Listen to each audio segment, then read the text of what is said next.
I'm Brazilian. That's a big one. I told you that last time. I'm a Brazilian guy, which is kind of interesting. I go there every year to see family. It's just fun being white in Brazil and speaking Portuguese. You get to go to Brazil often? I do. Yeah, I go every year to see my family. Do you ever feel like you're going to be kidnapped or taken for money? That's a big deal over there. No, it's not Mexico. It's like a little nicer. I mean, but it's not even though, or even a specific gated white part of Brazil. So they actually famous for kidnapping and trying to take hostage white people. No, there are places like that in Brazil. Yeah, it's called Brazil. That's the place in Brazil in which that's a thing. What are you, the head of tourism over there or something? Hey, I'm just trying to represent Brazil. But it is the second most dangerous country on the planet, right behind Afghanistan. Wow, there it is. Yeah, it's not Mexico. You're right. You're right. It is dangerous, but they separate people, which is bad. But also, I mean, I'm in the nicer parts, which is good. There you go. I had a feeling. It took a while to get there, but there it is. Yeah. I don't know what you're talking about, Tony. Brazil is so nice. Yeah, you're right. All right. What's your dating life like? Not really dating. I mean, I get into apps every now and then. I kind of hit around and see what's up, but I'm not really actively getting out there. What about you? Thank you. Way to change the subject there. Last date you went on, what was that like? It wasn't really a date. She just sort of came over, which was cool. That was fun. But that was around September. That was the last time. She just hit me up. She was drunk. She was like, "What are you doing?" And she was like, "You want to go out?" And I'm like, "No, I'm at home watching a movie." And she was like, "Well." Wow, Batman Begins. Here's a medium-sized joke book. It's all I have left. There he goes. All right. Eric McLaughlin. Actually, switch that up. They'll give you a big joke book on your way out. Give him a big one. Trade that medium for a big. All right. Since we were running a little ahead of time, ladies and gentlemen, I decided for one last bucketful, huh?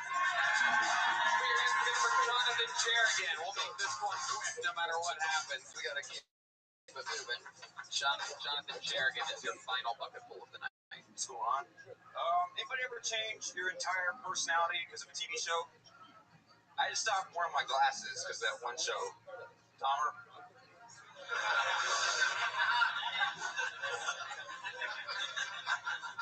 Still eat people, but that's just for the flavor.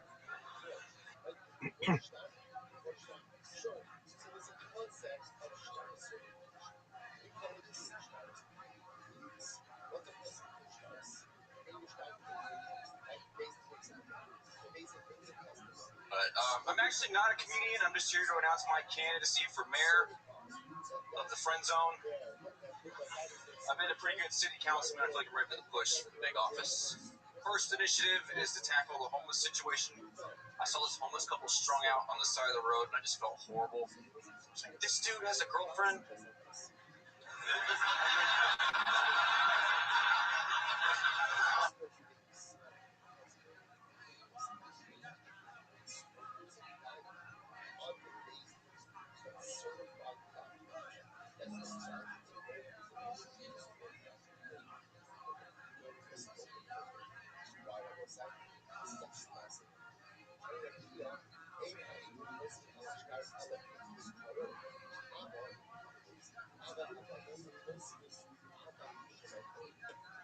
What the hell am I doing wrong?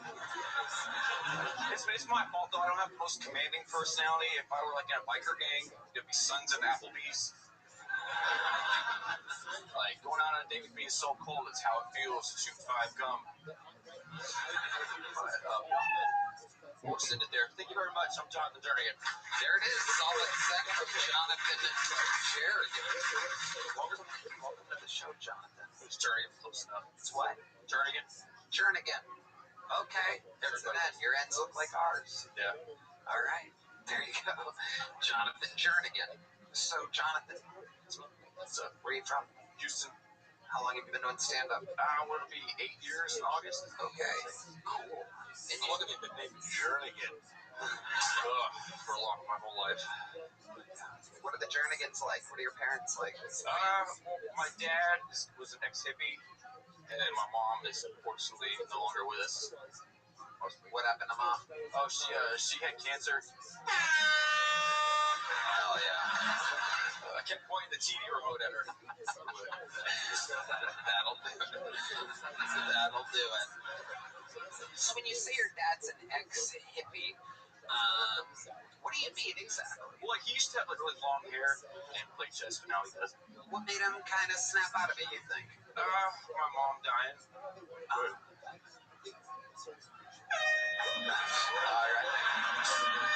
All right. Okay. So how's dad keeping it together now? How long ago did mom die? I want to say like 8 years ago. Okay. Has your dad moved on? Has he gotten a new lady yet? No, but we're trying to get him to move on, but It's tough. yeah. You have a lot of brothers and sisters? I have one brother, Okay. Older, younger? younger. All right.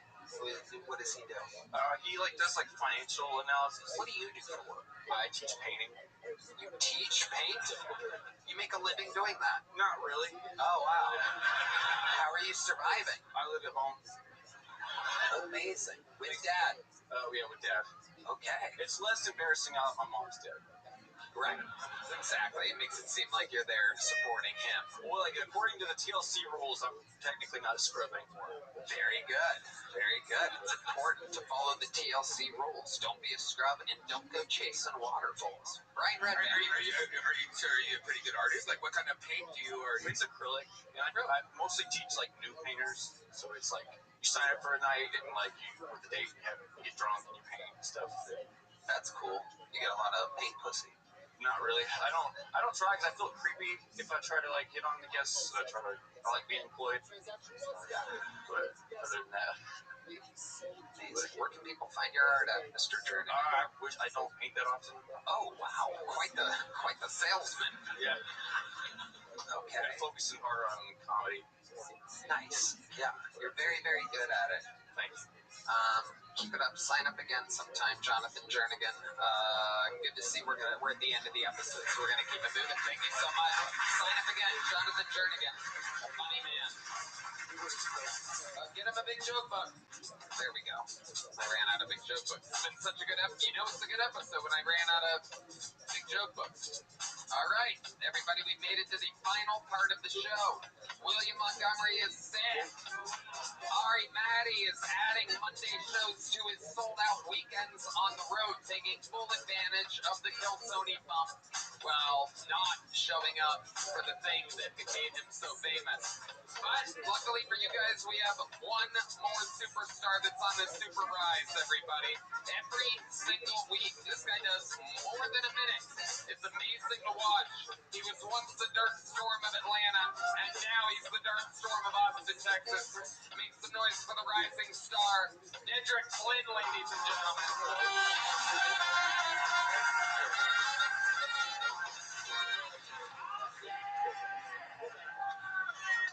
Honestly, I'm not gonna lie to y'all. I got some beef for Austin, Texas. I don't want to be the dog summer Austin, Texas no more. How y'all been treating me? Because right now I'm homeless, and I'm the richest homeless nigga in Austin, Texas. I applied for 3 houses to move into, and one of the houses texted me, no matter what pay stubs I sent them, I said, I'm doing good right now. One of them hit me back, and they said, your credit is bad. What the landlords want is for you to write an essay about why your credit is bad and what you intend to do about it. Nigga, this is the essay. I was poor, now I'm not. That's why I moved here, bitch. Did you look at anything? Did you Google me at all? I was homeless before, and now I'm not. But you want me to write it? Nigga, that feel like slavery to me. You want me to write you an essay about why I was poor and why my nigga credit wasn't real, and it's still not to me. I don't need credit. I'm making the money. But they want me to write them an essay. That shit is what the fuck is Austin, Texas doing? You want me to write you an essay so I can stay in a house you don't want to live in no more? You want me to live in there and then pay you money to live. That shit. Actually, let me be homeless. Let me be homeless, because honestly, I miss my homeless dick package that I used to give women. I used to fuck good as fuck when I was homeless. I was a better boyfriend when I was homeless. Because you had to fuck a girl so good that she go to sleep. I've been using rich nigga dick for fucking 6 months. Which is mostly like, I'm too tired, I just did. A nigga that ain't got nowhere to go. I'ma fuck you whenever the fuck you want to. I'm doing moves I never even thought possible. Leg up, sideways. I want to get back to that package. You ain't hurt my feelings. I was a better boyfriend when I was homeless. I learned how to fold a fitted blanket when I was homeless. I learned how to fold clothes when I was homeless. Normally, I just wash clothes, I put them on bed, and then I sleep on it because my bed is too hard. That's my time. I love y'all. Dedrick Flynn, ladies and gentlemen. Deep, deep and true. It's some insight into the true life of Dedrick Flynn. That shit hurt my... I thought, because I was in Texas, right? And I was a Kill Tony... That's what I put on the application. Kill Tony Regal. Let me in. Yeah. I'm making enough money to buy the house. Yeah. But they told me my credit was too bad, and they wanted to... And I've never written an essay for pussy. You want me to write an essay so I can live in your house? Fuck Austin, Texas right now. Did they know, well, I guess your name on the application was Dedrick. So, you think it has anything to do with the possibility that perhaps you were... No, Dedrick is a German name. German chocolate. Yeah, They said I put Dedrick Flynn on there, and I thought they would just Google me and be like, that's okay. Yeah. Well, we found out recently you call it a heavy debit card. You don't even have a credit card. No, I have a heavy debit card right now, Red. White Dad, don't treat me like this in front of fucking credit card. White Dad, I did everything I could not to. Also, to ask me why I was poor before, as if you never heard a rap song, that's what happened. I just... Listen to Gucci, listen to fucking Young Dolph, listen to fucking Meek Mill. I was poor and now I'm not. That's the end of it. That's every rap song that started. Why you act like this is the first time you've ever heard of a black person making his dreams come true? Dedrick, this is true. Have you been selling... The chains are looking a little tight tonight. Have you been selling links of your gold chains for the down payment of this house? It's starting to look like you're a pit bull or something like that. You already look like you own a Stray dog. You look like... I went back to being a stray dog. All I do is push-ups. I'm a pit bull. Like, I'm a good boy, but I'm a bad dog. You know that, don't you? Absolutely. Like, I'm a good boy. Everybody loves, they want to pet me, but I'll bite a kid. That is true. How dare... What the fuck? I have so much gold. Is this house that you're applying to, does it happen to be a dog house, Dedrick? It's not even nice. It's not even nice. How dare you ask me to write an essay? Has anybody in this audience ever written an essay to rent a place? There are a couple other black people out there. I've seen them. They all raise their hands. They're all back here. Steve Matthews. Don't play with me. Either play it or don't. Dedrick, what else is going on in life? Anything else? I just want to say right now that officially I'm the Dark Storm of Chicago. I just sold out 4 shows out of 5 in Chicago, and I had a fucking great time out there. That was fucking fantastic. That's a zany. Oh, man. Yeah, Zanies, they were ripping. So much much fun. They told me they sold the most alcohol they've ever sold in the last 3 years for my 5 show. Little fun fact about Zanies, I've headlined there probably somewhere 6, 7, 8, 9, 10 times or whatever, but at one point, I opened up there for Jeffrey Ross. I was just a measly opener. Yep, they looked at me while I'm looking at your fucking, my roommate texted me being like, hey, they want an essay while I'm looking at your phone. I hate touring because every time I go somewhere, you're there, and I can see you watching me. So I'm like, I can't do bad. Tony Hinchcliffe's right there on the wall. I am. And I just can't do no bad. Nigga, fuck Austin. How the fuck? You can't hate on the city of Austin, by the way. Yes, I can. No way. Go see if Chicago's going to sell you a nice house. I looked at it.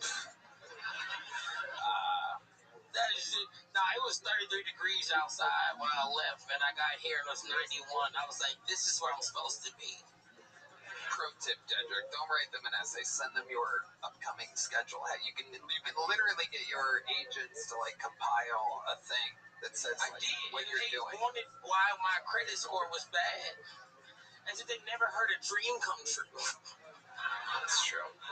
It happened. They wanted me to write an essay so they could jack off with their racist ass. Hold on. They wanted to be like, oh, that nigga was poor. Now he living in my house. Create an LLC and have the I have an LLC and an S corporate, man. You help me make it. LLC. Yeah, he's got littler chains. That's the LLC he's got. It's called LLC. Those things are either those are shrinking or your neck is growing in real time. You're having an allergic reaction. The push-ups.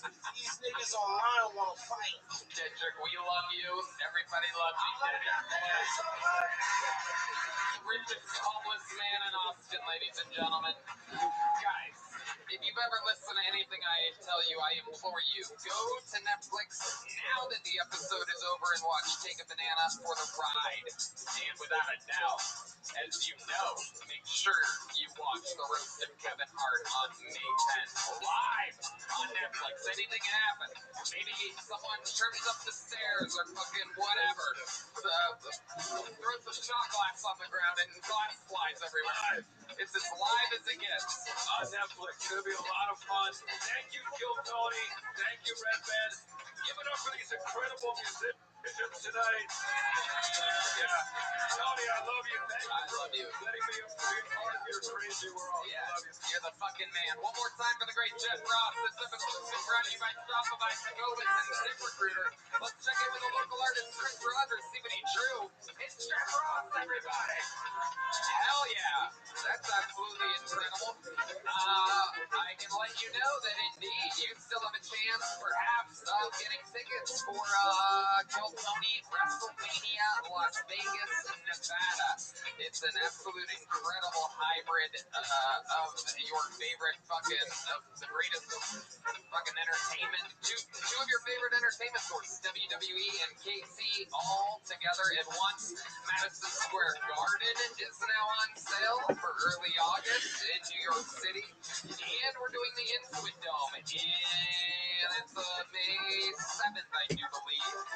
And then the 8th, 9th, 10th, I think it's the 7th, Thursday, May 7th, at the Intuit Dome, the week of the Netflix is a Joke week, which ends with the roast of Kevin Hart, right, man? San Diego. I'll be there July 9th through 11th. Bring in some friends. AmericanComedyCo.com. Thank you to our sponsors. How about one more time for the best damn man in the land, for Jeff Ross? Take a banana for the ride right now. Every single one of you, go watch it. Keep it on. Let it run all the way to the end for his retention ratings. We love you guys. Thank you so much. Good night, everybody.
Rob Schneider and Donnell Rawlings.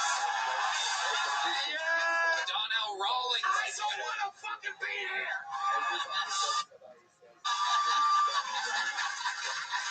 The walk-off king of the show. Let me say something. Yeah. You did that and you don't give a fuck about black lives. Oh my God. Fuckers, and they've been torturing me for the last fucking 5 years. Yeah.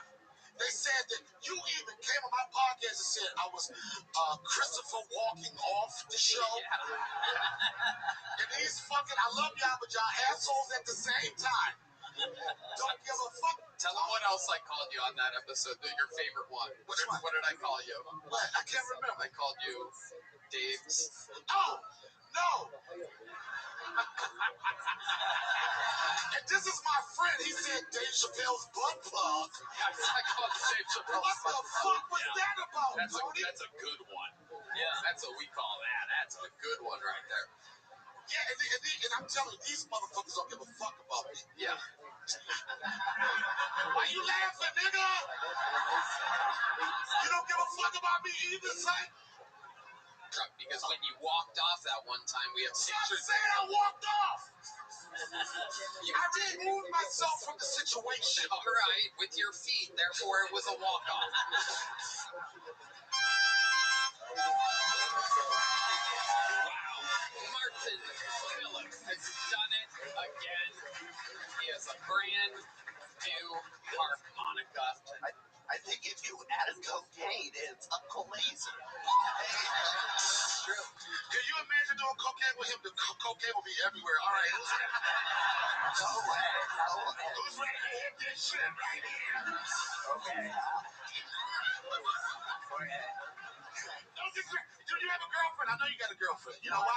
Because I'm watching and your fingers are just going crazy. He was like this. I want to make you come. He sounded like Audrey Hepburn or Golden Pond. I want to make you come. Take this finger, bitch, and do this line of cocaine. Hey, Dorna, hold on. You take a walk. Favorite part of that diss on Donnell was that you called him Darnell. Okay, no, he did. He said, no. Okay. I thought that it was really funny, and I would have chosen instead of erecting a ferret. Okay. And then I think, you know, as a closer, you can you just think of it as a suggestion. You can pull the ferret out of your ass at the very end. As a closer, you don't want to do that early because then you can't follow it. Yeah. And then you also have a ferret with shit all over it, which is another problem. Brandon La Caruba. Am I saying that correctly? Perfect. Is that Italian? Italiano. Are you 100% Italian? 75. 75. What's the other 25? Ukrainian. Whoa, look at that. Oh, yeah, we got a Ukrainian. I don't understand why that 75% Italian just doesn't completely take over that simple 25% Ukrainian, you know what I mean? Such an easy pushover.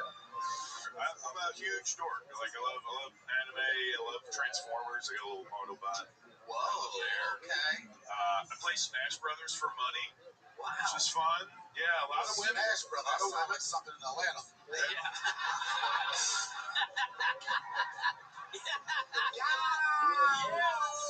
Donnell Rawlings. From 3. Get this ferret out of my ass!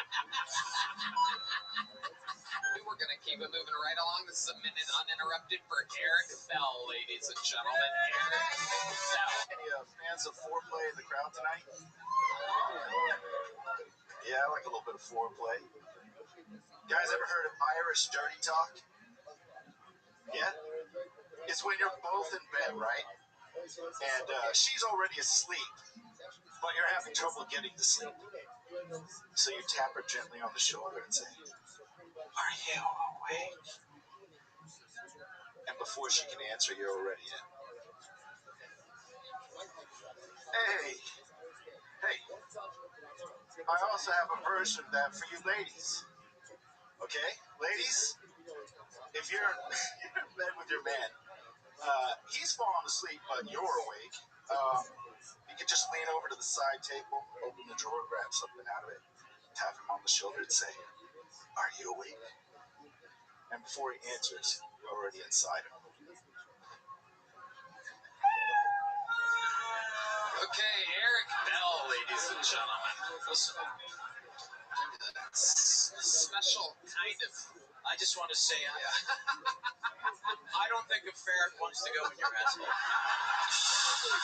First of all, that's one. Two, I don't know if rape jokes are quite back yet, but it's an interesting area that could be opening soon. And you're there early, that's all I'm saying. Very early. I drop off I pick up medical specimens such as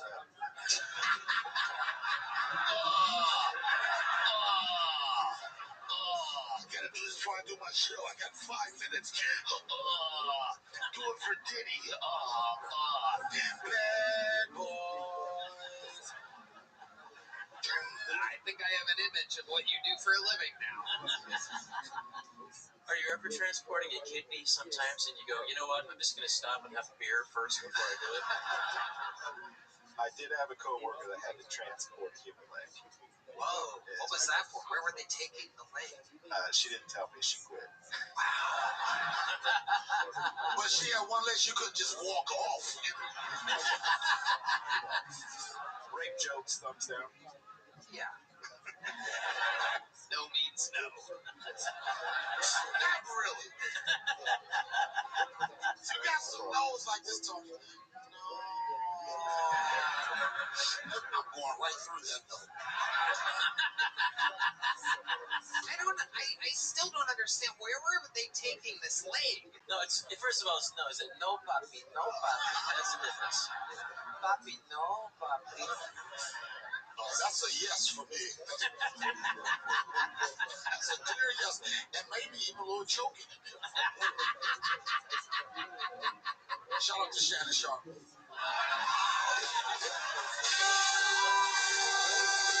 I want to give this guy a little bit of stage time. Make some noise for the Kill Tony debut of Adrian Washington, ladies and gentlemen. Anybody got nieces and nephews? You don't know their real name? Like, I come from a big family. I got like 40 nieces and nephews that I know about, right? One of my sisters called me one day, said, "Adrian, I'm running late. Can you swing by the school, pick the kids up for me?" I said, "Yeah, sis, don't worry, I got you." I was excited because they didn't know I was coming, so I wanted to surprise them. I got to the school, and the principal was like, "Hey, who you here to get?" I said, "That is a very good question, sir." I said, I got to step outside and make a phone call. Because I was like, there's no way I can tell this man I'm here to pick up Fat Daddy and Bug. I tell this motherfucker I'm picking up Fat Daddy and Bug, they gonna call CPS on my motherfucking ass. I walked outside, I called my sister, I said, "Hey, who are these niggas that I'm looking for?" And another time I was coming off the road and my wife called me, she said, "Hey, what you want me to take out for dinner?" I said, "The titties." Just like that. Didn't think twice. I heard my daughter say, "Oh, Dad." True story. My wife said, "Yeah, you on speakerphone." I said, "Why you ain't say that when I answered the fucking phone? You know I ain't speakerphone material, right?" But as a parent, you gotta try to fix it. So I was like, "Hey, put my baby on the phone." My daughter got on the phone all awkward and shit. She's like, "Yeah, Dad." All I have is this, y'all. I was like, "Hey, listen up." I said, "One day, somebody gonna say that shit to you." I said, "We just hope you don't fucking live with us when it happens." Thank y'all very much. Yeah, Adrian Washington. Adrian, Minnesota, right? Yes, sir. Welcome. Yeah. Kill Tony Universe. It's great that This is Donnell amazing. travels all around the world with his own stuntman. I knew I shouldn't order these fucking glasses. No. I got ashes all over my head. I'll walk the fuck off. I'll do it. Hey, I I grabbed Donnell by the elbow. Now it looks like my hand is burned. You are the ashiest human. Can we get some lotion? Hi, do you have any lotion? Tony, here's the good part. My preference is Rothschild. The resemblance is striking. Stop it! Y'all really do look alike. Your next bucket pool, ladies and gentlemen. Back to the bucket we go. Make some noise for Jose Ayala, everybody. Jose. Yo, what up, Kim? How you guys doing? Hell yeah, hell yeah. I'm pretty happy, even though I don't look too happy, you know. I'm pretty fucking happy, yeah. Yeah, I've been dating a lot lately, you know. I've been dating a lot of Latinas, you know. You guys fuck with Latinas? Fuck yeah. Yeah, I date Latinas only, not because I'm a traditional Mexican. I just like the way their mustache tickles my mustache when we kiss. That shit's dope as fuck. You feel me? No? Just me? Oh, yeah, you feel me? Fuck yeah. No, yeah, fuck it. No, yeah, it reminds me of home, it really does. You feel me? I fucking miss my dad. Yeah, my dad fucking hates me telling that joke. He tells me all the time. He tells me, hey, Jose, can you stop telling that joke? But he tells me in Spanish, so it sounds more passionate. So he goes, Jose. Yeah.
Joe Rogan podcast. Chickadoo.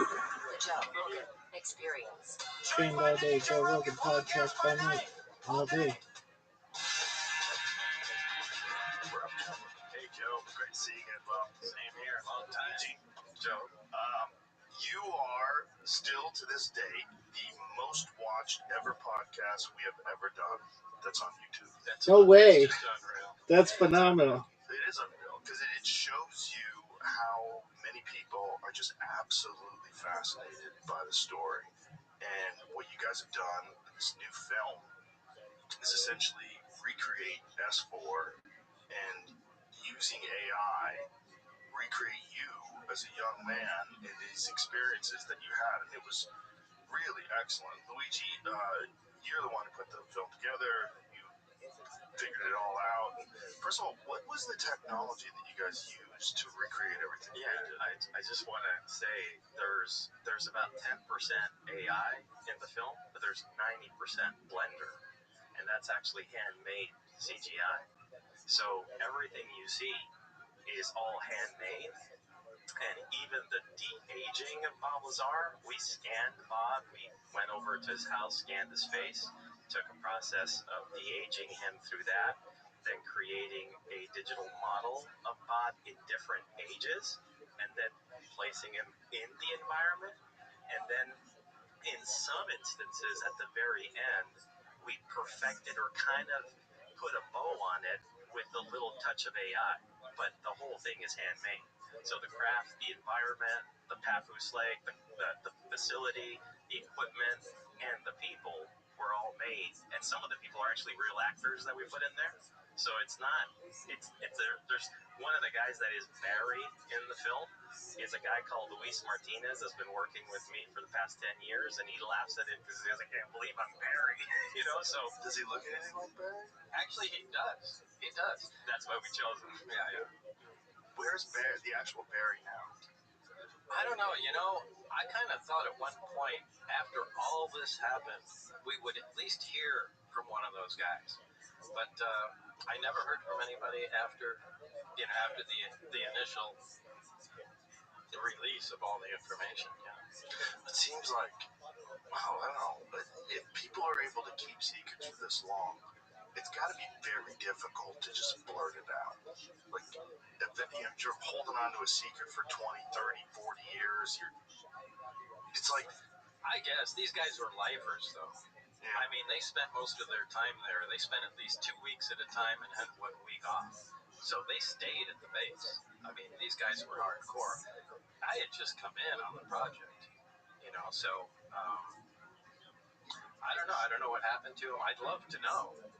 I suspect that Dennis Mariani, my supervisor, died. I've seen people track him down, all the way to point to speaking to his family, and they said, yeah, he had some classified job out in the desert or something. They showed me his gravestone and stuff, so, at least they were able to track him down. But I've never heard of any leads on Barry or Renee or anything.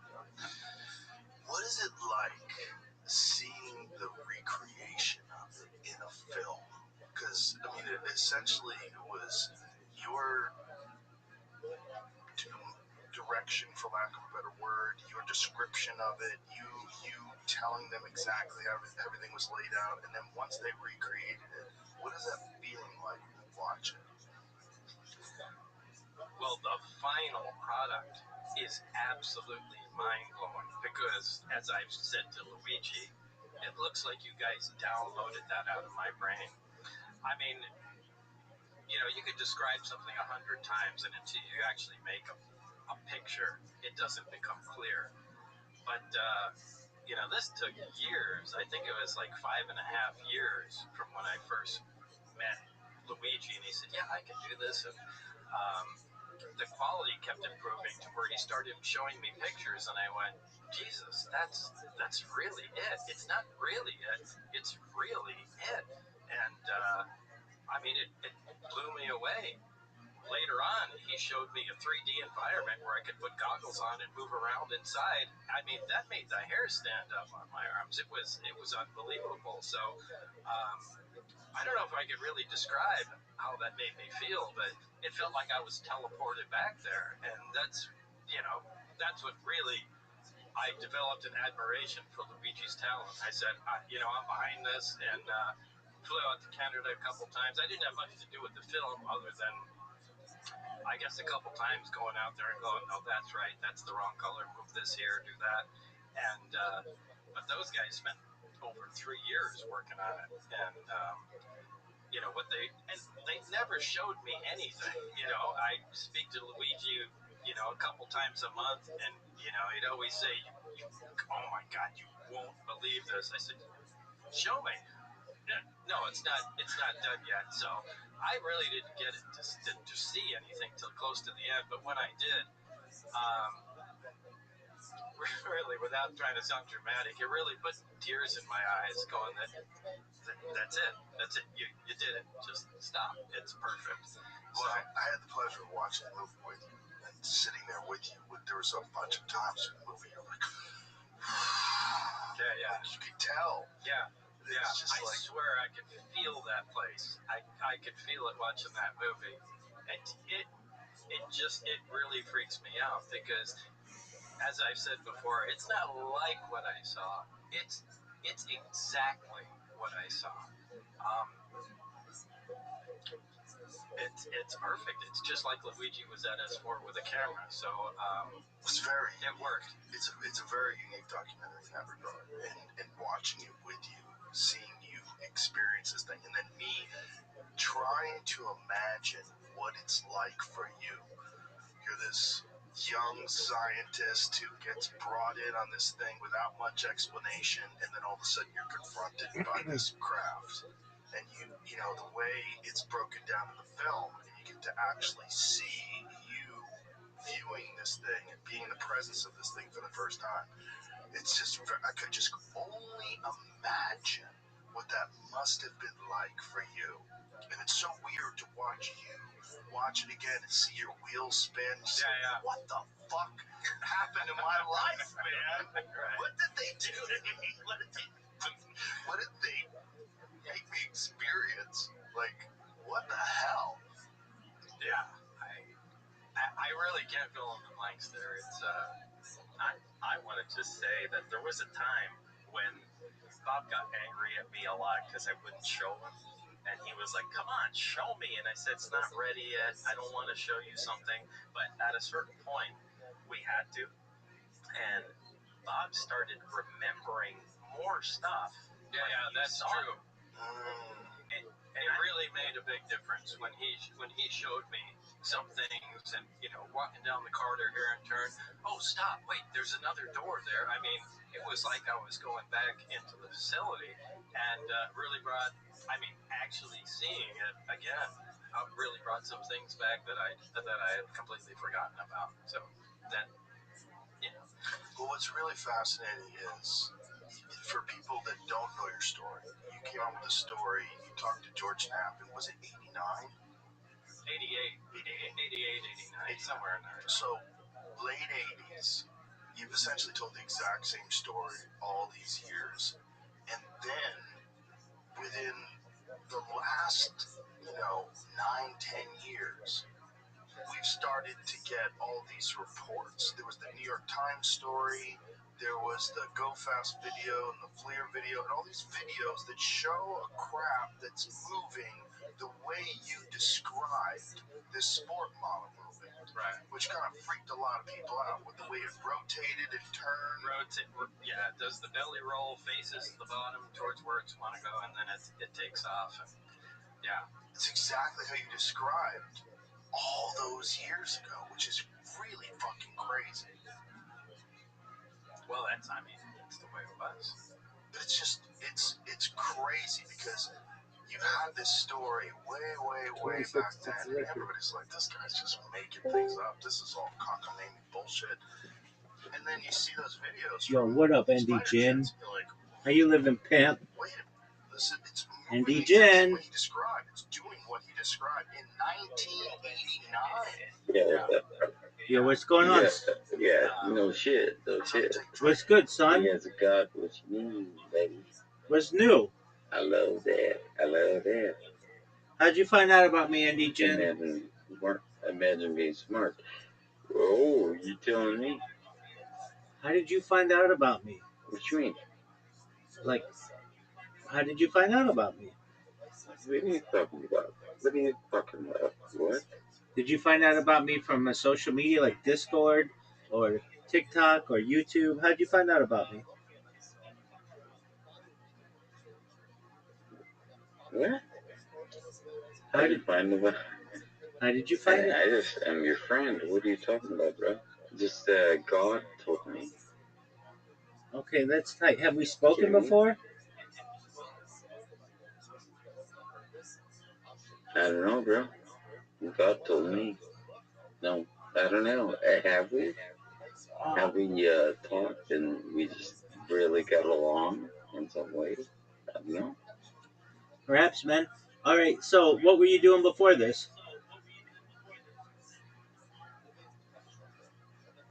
What are you doing before this? I was organizing my link tree and counting how many live YouTube videos I have. I was organizing a lot more than that. Okay, but what were you doing? Were you on YouTube? Remember you remember who I am?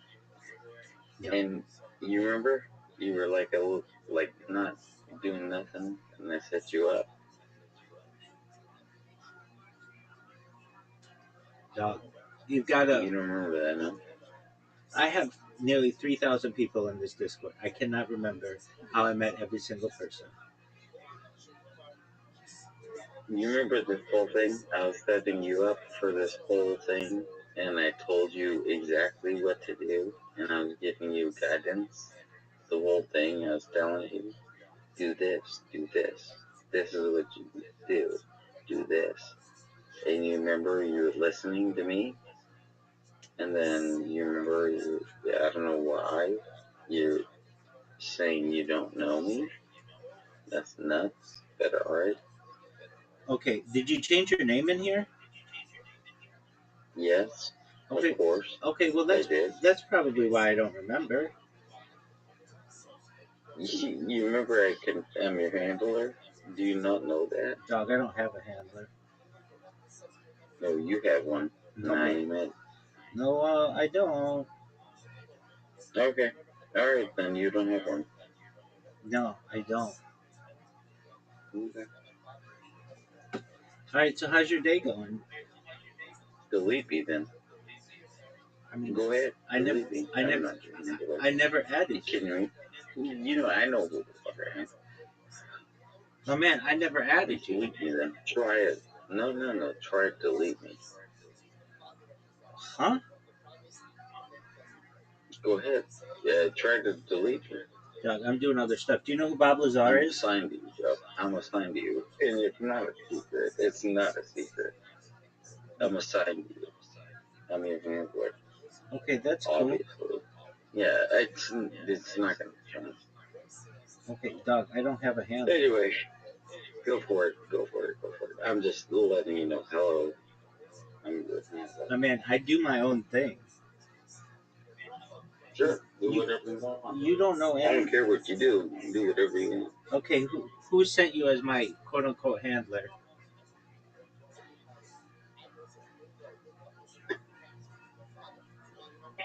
How would I get this? Okay, do what you want. I don't care what you do, buddy. And you know what the whole thing is? You're a little shit. And then they put me on you to make sure. I don't care. I don't care what the fuck you do. My man, I'm gonna tell you right now. I don't care what you tell me. Okay. I don't care what you tell me. I'm just gonna do it anyway. Hey, take care. Look. If I had a handler, I couldn't do this to them. Peace.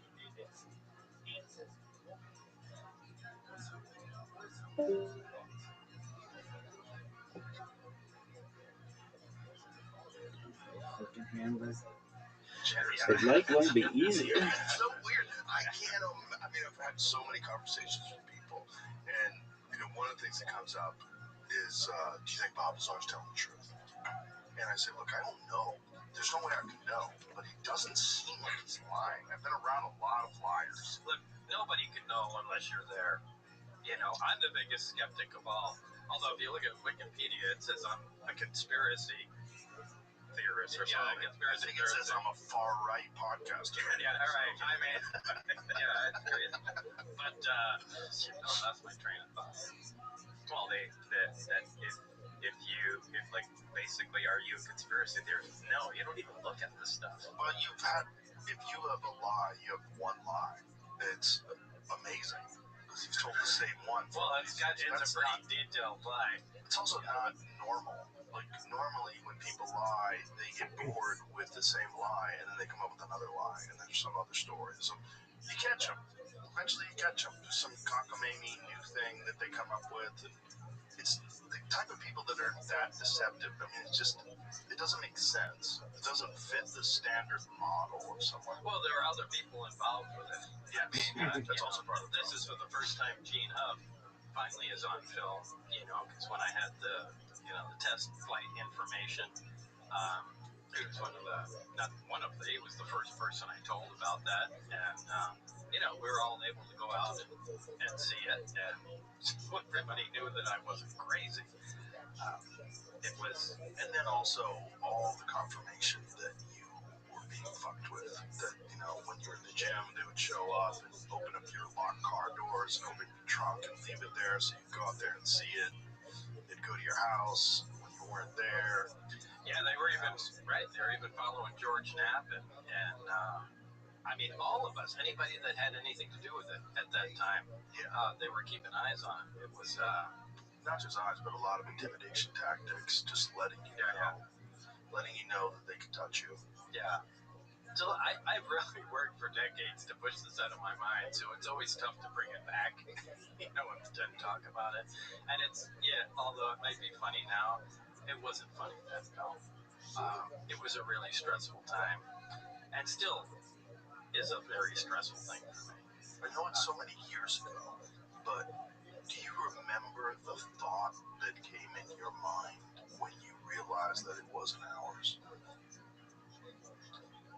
Do you I remember the thought? I remember the experience. Yeah, I remember the feeling. Of recognize, because initially you saw the American flag.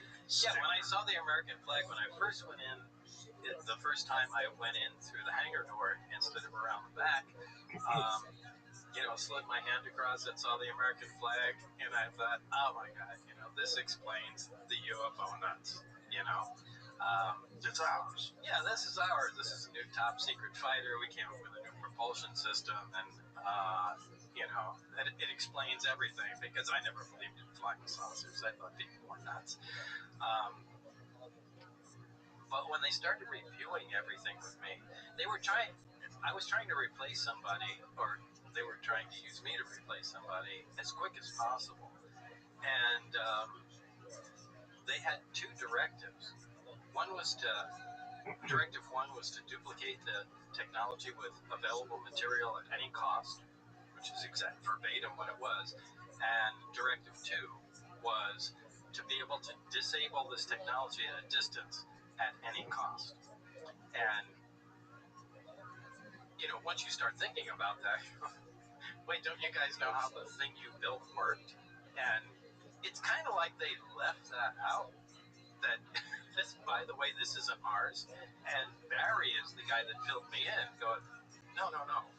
This is an alien craft. And we need to figure out how this works. Look at the technology here. I mean, this is decades, light years ahead of where we are. And it was a shock, really, to me. I remember going home that night and just laying in bed and reviewing everything that everybody said that day. And I really don't remember how I felt the following days, but it was just a different feeling. Like the world just changed. Yeah. It was, I don't know, I really can't put it into words. Well, I couldn't imagine what that experience is like. And it's also very strange that they would bring you in and not specifically state to you that this is not ours. They just bring you in and just give you a directive. This is what you were trying to accomplish. Well, they give me a bunch of briefings. Everything was moving at a very fast pace, and I don't know why. I think I mentioned in the movie, right prior to I got there were Russians involved, and from what I can ascertain, there was an exchange of information, and then we discovered something of great importance, and of course kicked the Russians out and just held on to that information ourselves. And there was kind of a knowledge vacuum there. There was also an accident, and I was told I was replacing someone that was injured. I believe he actually died. There's no record of who this person was, or has anybody ever tried to figure it out? I don't know. I don't have any names. I just know that Barry told me, I'm replacing somebody that he used to work with, and he was without a lab partner for a while. So when I came in there, how long was it? I don't know, but I mean, that brings up a good point. First of all, we're dealing with alien or another civilization technology, whether it's from another dimension, another time, another planet. I mean, who really knows? So I'll eventually get to answer the question here, but wouldn't you think this place would be more like the lunar receiving lab, where everything is white? So you can see a speck of dust. Everything is sterile. People are being extremely careful with what they're doing, but you're not seeing that. This is in now something akin to an aircraft hangar in the middle of the desert. There's dust on everything. People are taking everything nonchalantly. There's a friggin' poster about the thing. They're here, poster there. Thank you, Luigi, for getting that. We got to figure out a place for that. Put it in there. So. It's awesome. But I mean, they went to the trouble of making a poster. They actually think right here. That's a good place. Right there. There you go. But they actually cut one of the amplifiers out of the craft. So my point is, this is in the film as well. Yeah, but my point is, it's so nonchalant at this point, when they first had it, it had to be at that level. And they became so used to it, so familiar with it, that, to them it just became like another, fighter aircraft or something from another country. So it must have been there a long time, is what my point is. Because look, as soon as you have something that unique, you don't let it just sit there in a hangar and be exposed to the environment and have security people walking by and people touching it. I mean, it's in an isolated, sealed, secure environment, and they were past that. So I think it had been there for a decade or decades, a long time. And these guys were intimately familiar with it, not afraid of it, and knew what was going on. So they essentially had gotten just completely acclimated to the fact that this craft exists, that it was there, and there had been relatively little progress as far as figuring it out and figuring out what it does and how to recreate it. So it just kind of sat there. And so I think they were making very little progress.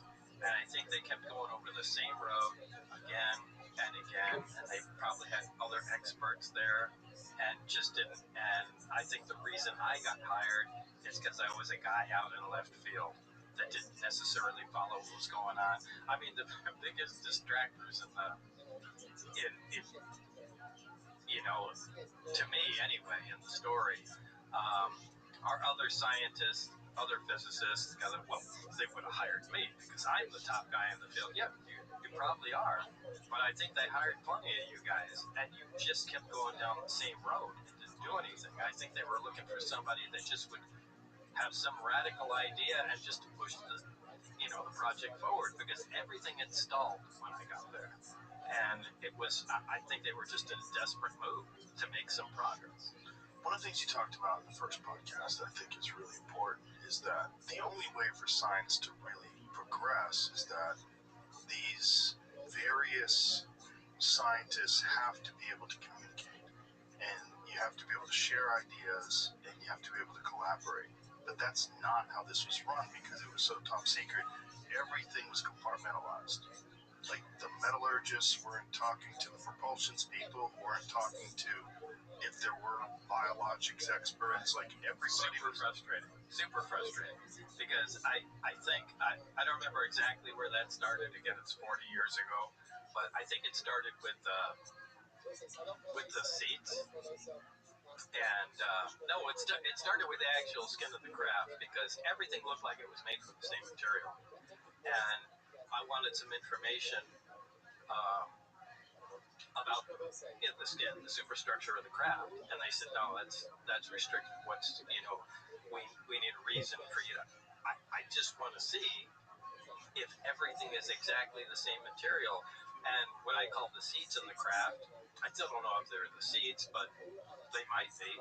I think it'd be hilarious if they were actually something else. But I wanted some information on those, and that was restricted information too. There were other groups working on that. So they compartmentalized stuff so much. There was no exchange of information between any groups. I mean, you could submit a written response that your supervisor, in my case Dennis, would have to carry over, and they would have to approve. And, you'd get a 2 or 3 line response from the other group, but that's not how science works. Science works on the free exchange of information, and they were just killing themselves with security, and it was really frustrating. It was terribly frustrating. So was this a function of security people that are concentrated on top security that don't truly understand how collaborative science works? Yeah, that's it right there. You can stop right there. They had no idea how that works. Because it stands to reason that whatever that thing was made out of probably in some way interacts with the propulsion system and whatever controls that are in it, that this material has to be particularly unique. Exactly. That's exactly my point. And I suspected the material was an electric. You know what an electric is? No. Okay, like a magnet, a permanent magnet is like, it's a magnet. It's forever. It's a magnet. It has a magnetic field. An electron is a material that has a permanent static field to it, a static electric field to it. And I strongly suspected that the crap was made out of an electron. And I was not, because again, that's the material science guys, I was not allowed to connect that to, but that's so important to connect it to the propulsion system and how the propulsion system interacts with the amplifier and the emitters. And I wasn't allowed, the information I needed. So it was, I don't know, it was self-defeating. Well, what it was. It seems like they were treating it like a fighter jet or an automobile. Like in an automobile, you have the outer area, the shell of the car. You have the doors, the skins, the hood, the roof, all that stuff, which is met. But then you have the propulsion system, which is the engine and the transmission and the tires and the wheels and the suspension. But they're all not connected. They're connected because they're bolted together, but they have different functions. Right. I think the idea or the concept, at least as I'm gathering from you, is that this thing all worked as a cohesive unit. Right. With no physical connection between the subsystems. And all of it made out of the same material. At least on the outside. They're all made of the same material. And the other crafts all had the same power plant in it.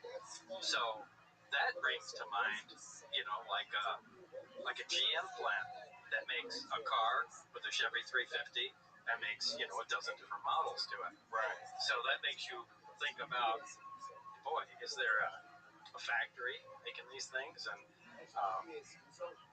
your brain can just wander off in directions, but I tried to stick with just the technology. Did you know who the metallurgists were? The people that...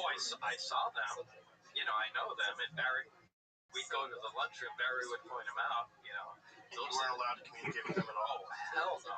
You have a lab partner, which in my case was Barry, and you're allowed to talk to your lab partner, but you can't talk to any other group. That has to go through a written request, has to go to your supervisor, and he'll bring it over to them, and they'll bring it back, and so on and so forth. But that's ridiculous. That it slows down any progress you might be making. Which is why they were probably stalled out for decades. Yeah. Did you ever expressly communicate to them that you theorized, at least, that this all can be connected? That there's something about the way the metal works? Oh, we all knew that.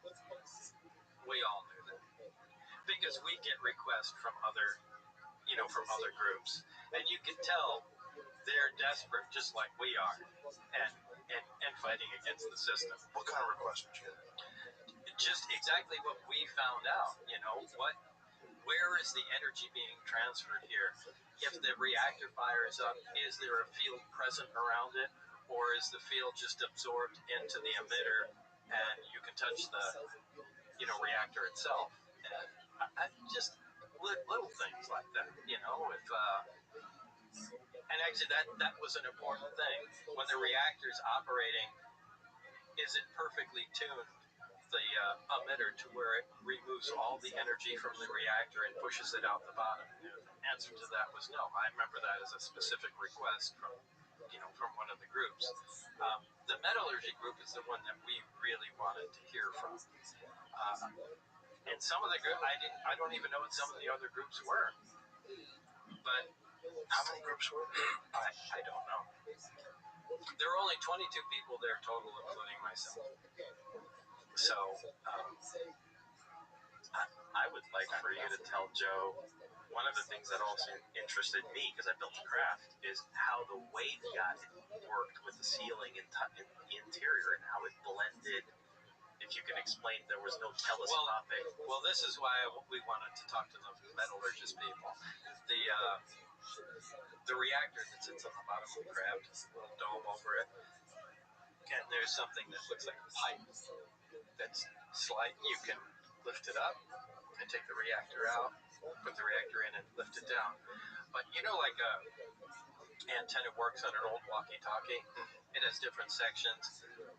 There it is. There's from the video. There. Yeah, okay.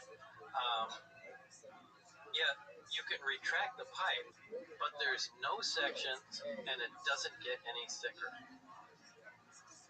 It just becomes smaller. And if you look underneath, where the emitters hang down, they turn. It doesn't buckle. It's a magical material. This is the basis of the craft. Is really the material that it's made of. It's amazing the way it works. You can push it into a smaller volume, and it doesn't change at all. It doesn't get bigger physically. It's I don't really know how to describe. So you're lifting the pipe up and down, but it's not going anywhere? Look, if you had a big pipe and you push it together, it has to get thicker. Right. Because the material has to go somewhere. This doesn't. Okay, it stays in exactly the same dimensions. It just becomes smaller. How? Well, yeah. You couldn't talk to the metallurgist, so you have no idea. Yeah, but those guys knew how. They did know how. Well, they know it did it. They know it did it, and that's their job. So I imagine they have more information than I do. But that was fascinating. It really was. And the waveguides that hold the emitters, they come down, and the emitters can turn and bend, and the pipes bend, and nothing changes in them. And there's no wires or anything to make the pipe bend. I'm trying to relate it to something, but I can't think of anything to relate it to. Well, one thing that you said that I also thought was fascinating is no seams. So everything looks like it's 3D printed. Again, right, it comes down to the material. Which at the time, 3D printers weren't real, right? Yeah, at the time that really confused me. I said, how did they build this? It must have been built out of wax or something and then melted. Because you can't build anything without seams. And then 3D printing came into existence, and you could build stuff from layers up. That made sense. Some sort of 3D printer, or they grew it, in some. Of course, it's not a crystalline fashion, but I don't know how that was fabricated. But it was fabricated different than anything that we have. I don't even think it was 3D printed. And so you never got any inkling or any understanding of what the metal was, what kind of an alloy, what it consisted of?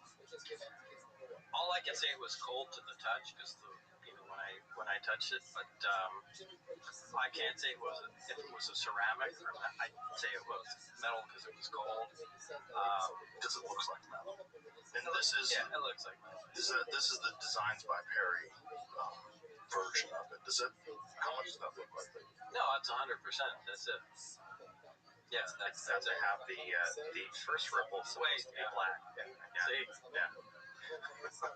So Luigi has gone over this. I've so built many this thing, times. so, there's an insulator ring. Right. Can you show what it looks like in the film? If you could show one of the images. I was pulling up the trailer and I'll. Yeah, on the trailer. There's a ring. Shots. Yeah, there's a ring around it, and we measured the voltage on the craft, and there was a high voltage on it. And above that ring, there is. This is not a good shot. There's probably This is the original trailer. It's the new trailer that would actually, that one there, and you'll get to see it right there. Actually, right after this. It's actually before this, I believe. You're going to see the craft. And if you see there's a black, right, there's like a black line. It's the first ripple that's actually not metal. Yeah, we call that there it is. That's the shot. We call that the insulator ring because below that there's a high voltage present on the craft all the time, and above that there isn't. imagine that your life has like two completely different chapters. Is before this and after this. Whereas like once you see it, the whole rest of your life is now going to be very different. And you are in its presence for how long did you work there for? I don't know, maybe 6 months or so. So for 6 months, you're around this thing, and I would imagine it's talking about your thoughts 24 hours a day. Well, at the time it did, for sure. It's actually 3 stages to the life. It's before it, during, and after it. Before it was just my life. During was when it happened. And then the after part of my life is almost trying to dismiss it, to just go on. Yeah, you didn't talk about it for a long time. I mean, you did the George Knapp interviews. You talked about it a little. You made some videos explaining things and how things worked. No, I don't really like public attention, and I don't really like doing interviews,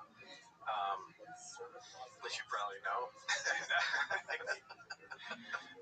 But I know there's people that thrive on that stuff, but I felt privileged to be part of the project, but it left me with an insatiable appetite. Oh my God, I want to know where it's gone. Like, even when I was there in the 80s, they were talking about moving the project at that time. So, I'm dying to know, is it still there? Has it moved on? So did they split it up and move it to other places? Yeah, I remember Barry talking about moving it to the South Pacific, like Kwajalein or something, but they said the expenses were so great they couldn't do that, but they wanted it away from everybody. And they hated the fact that it was right alongside the highway in Nevada, by south of Area 51. But that's the best place they had at the time and the most affordable. And of course now with budgets being so tight, who knows where it is? Well, who knows if budgets are tight for this though? Yeah, that's true. That's true. I mean, they did say at whatever expense, figure this out. Yeah, they were serious about that. We don't really care what it was. So like the original Apollo program, back in the Apollo program, if they needed parts, and if somebody had something ordered UPS or through the mail or whatever, they had the authority to stop that shipment to that other person and take their stuff if they needed it. And, they had an unlimited budget. I mean, if you're working like that, you can do anything. And, or at least anything that's currently possible with today's technology. There you go. Which therein lies the problem, is that they're dealing with something that's not possible with, you couldn't build it from scratch with American technology in 1989. No, but that's what they wanted to do. And really thinking about that now, I'm not exactly sure these guys should be allowed to do that. This is really powerful technology, and the world has really changed.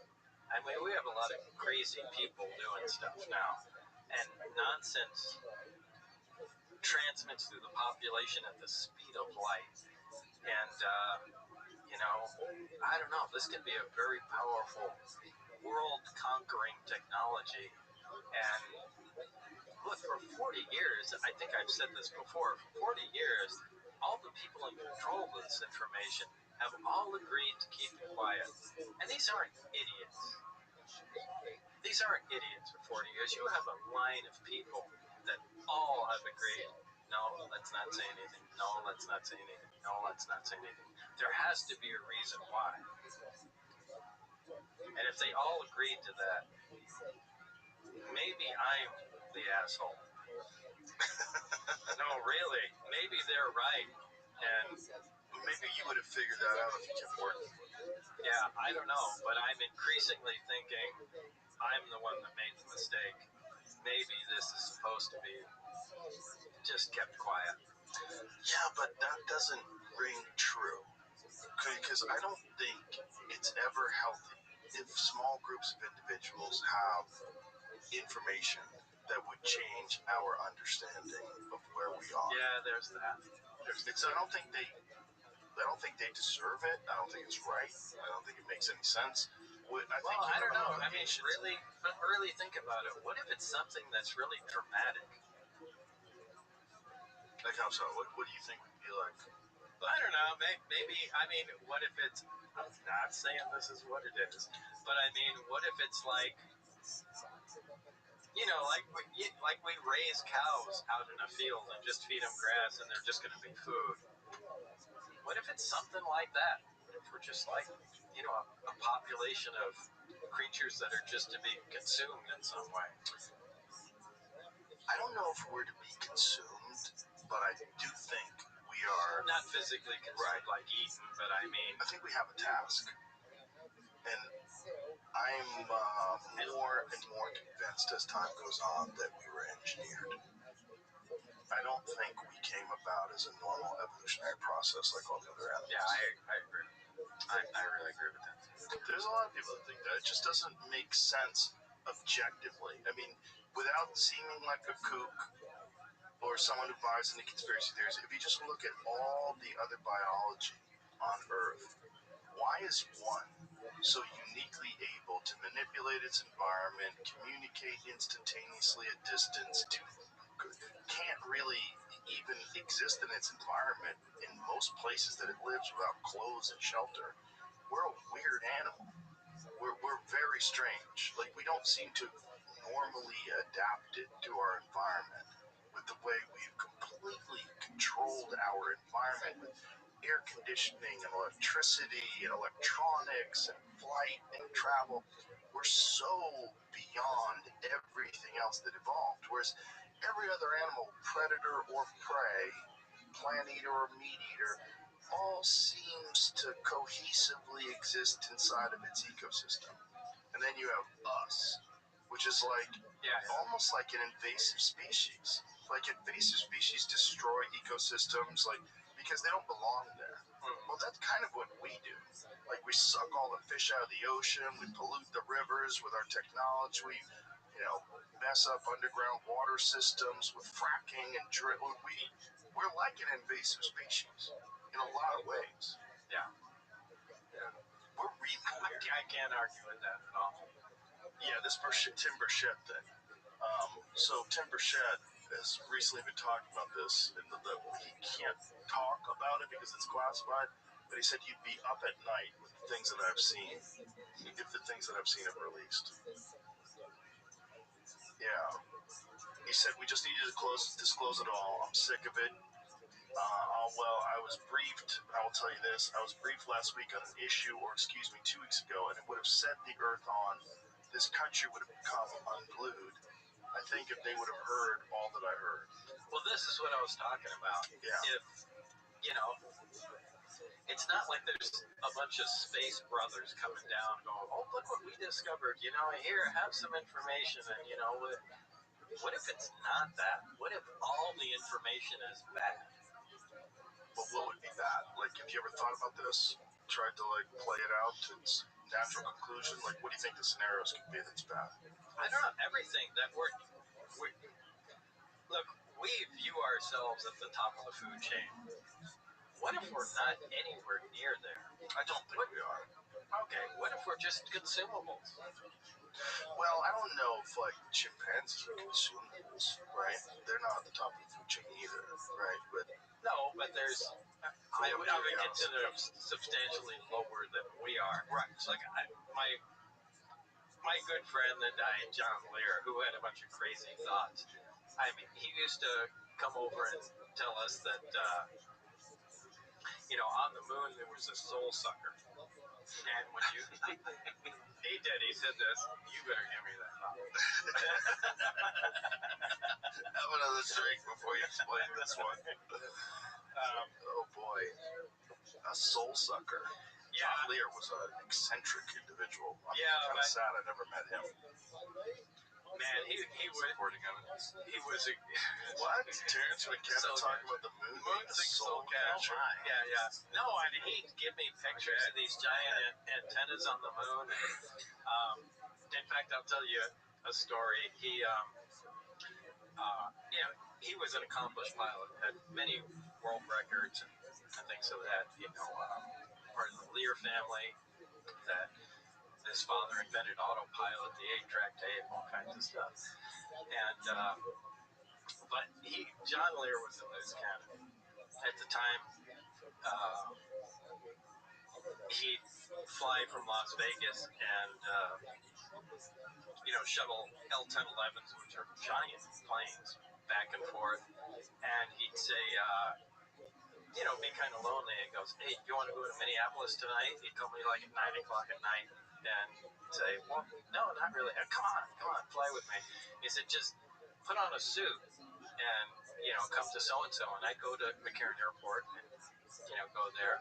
And I'm going to tell everybody you're an inspector from the FAA. And okay, great. And I get on the plane and it's just act like you're going to kick everyone's ass. So I go on there and I sit in that. They pull down a jump seat behind the plane and I just sit there looking at everybody. And God, all of this stuff is so illegal. And get on there and fly. And John would take. And the L-1011 was a pretty advanced plane at the time. This was in the 80s. And John would be smoking his pipe. He'd take off. He'd put his feet up and smoke his pipe, and he'd fall asleep. And I'd just be, hanging out there, and before the plane would land, he'd just, wake up and be smoking his pipe, and the plane would land itself. At the time, my wife was taking flying lessons, and he said, bring her up here. And I think they had an engineer also on another panel. I don't quite remember, but I was there with my wife, people on board, and he'd say, "Hey, come on here and take the wheel," and he'd get the captain of the plane. I think my wife was in her 20s at the time, and just sit her down and say, "Yeah, hold on to it," and just keep correcting, and he'd just let her fly the plane, which is insane. And the co-pilot would just look over, and I remember looking over at, I think, the engineer that looked at the gauges, and he just put his head down and pretended like nothing was happening. And that was just one time. Another time, he was ferrying an L-1011 going by Roswell. At the time, I was living in New Mexico, and they called him and told him he wasn't getting paid, that the company was defaulted or something like that. And he was coming up to New Mexico and landed at the Roswell, just took the plane and landed at the Roswell airport. The whole 1011 got off, walked up to a bus station, gave me a call on the payphone and said, "Hey, Bob, I'm coming over."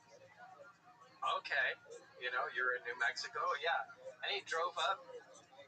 Taxi would drop him off at the house. He walked in. He went, "Boy, I'm tired." And he'd just lay down on the couch, and go to sleep. And I said, "What are you doing here? What's going on?" "Oh, I just dropped the plane off. They're not paying me." And that's it. But I mean, John Lear was such like a loose cannon. He was a great friend to have, but he had no bullshit filter. If he had a retired general come up and give him all kinds of information, or if he had a psychic come up from, the neighborhood and give him all kinds of information, he'd put him in the same category, And so he really did have useful information that was difficult to get, but it was mixed up with nonsense. Right.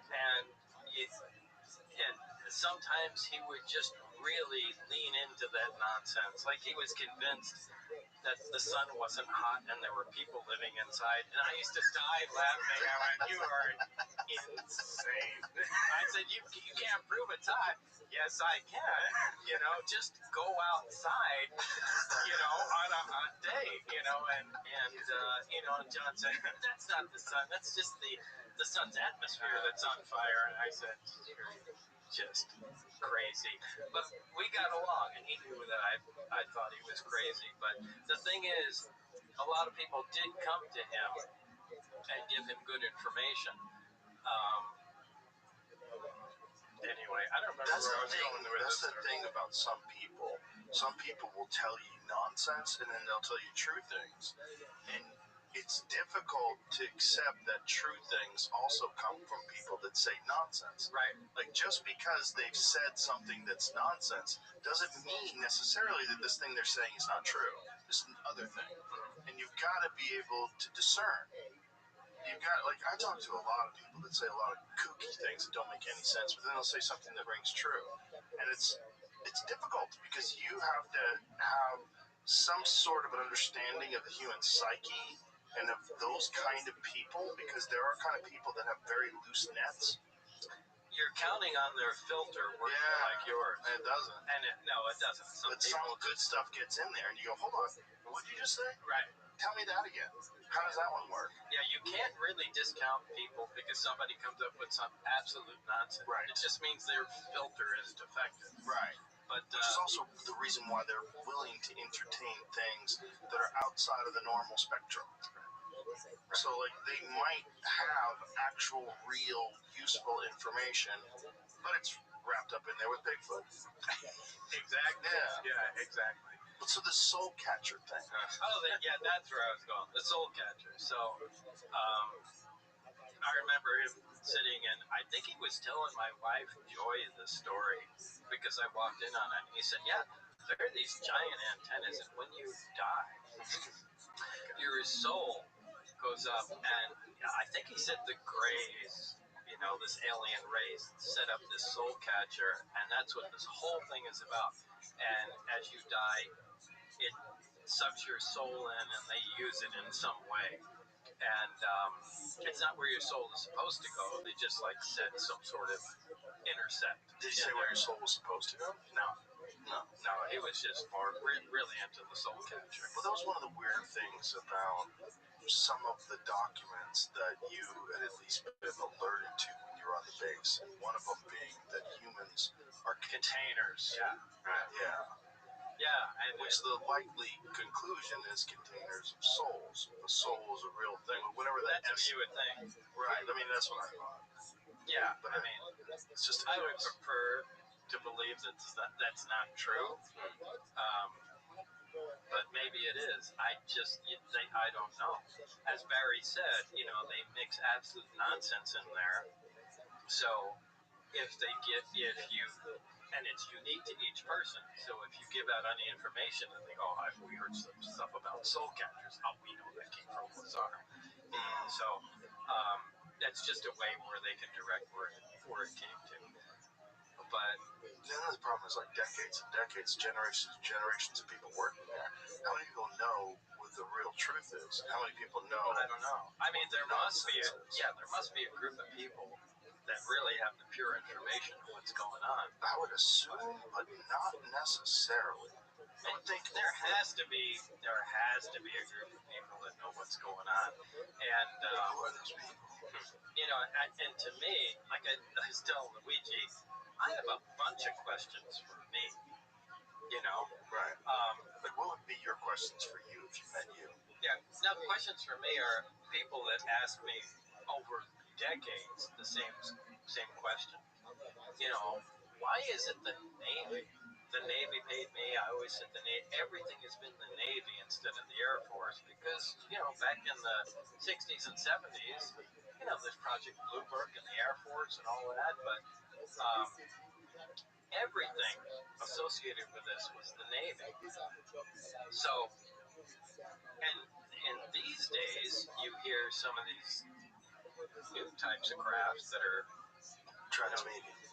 Yeah, you hear the word transmedium, and David Fravor, Commander David Fravor, with the Tic Tac, and things are under the water, and supposedly the craft that the sport model was an archaeological recovery, and that itself was underwater.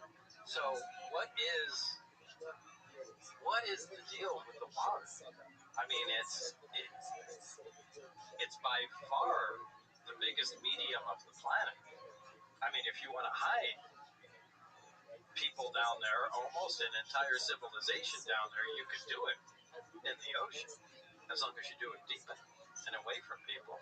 So yeah, number one is what's the deal with the ocean? That's probably the number one question. Because there's a ton of sightings where people see things come out of the water and go into the water. Yeah, there has to be a reason for that. Well, it just in terms of if they have the ability to travel through space, if whatever that thing is really does create some sort of a gravity bubble or some sort of a space-time bubble.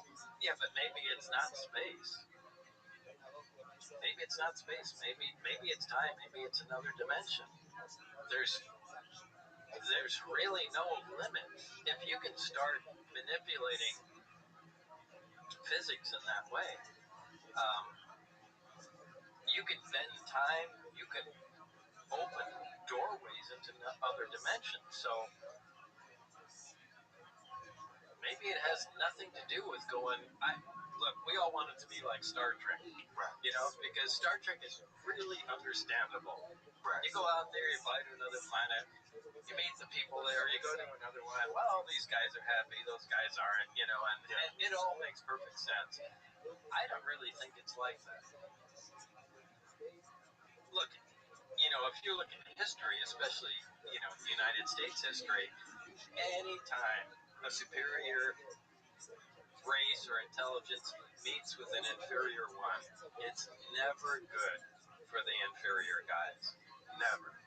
We never come over and go, oh, we just want to teach you guys everything that we know. No. It's like, we're going to rape all your women, take all your stuff, and then just kill you. Use your resources. Yeah, right, and just consume everything you want. That's just always the way it goes. Now, maybe that's just what humans do, but I would be concerned that's what all life does. Well, we are territorial primates, and that makes sense that that's what we do. The thing that always fascinates me about particularly the Greys, they seem to be genderless, and they seem to have no muscle at all. They seem to have enormous heads, and the stories, at least, the anecdotal accounts of people having communication with these creatures is that they communicate in some way telepathically. Yeah. If you transcend all of our weird biological needs, like all the things that are attached to being a human being, ego, lust, greed, desire to conquer, desire to control resources, all those things are territorial primate instincts. And one of the conversations I had yesterday with my friend Theo, we were talking about like what's happening to people's bodies is that people are slowly, we're consuming microplastics and phthalates and all these things that are reducing our reproductive system, our testosterone's dropping. Right. All this stuff like leads you to say, well, where does this go ultimately?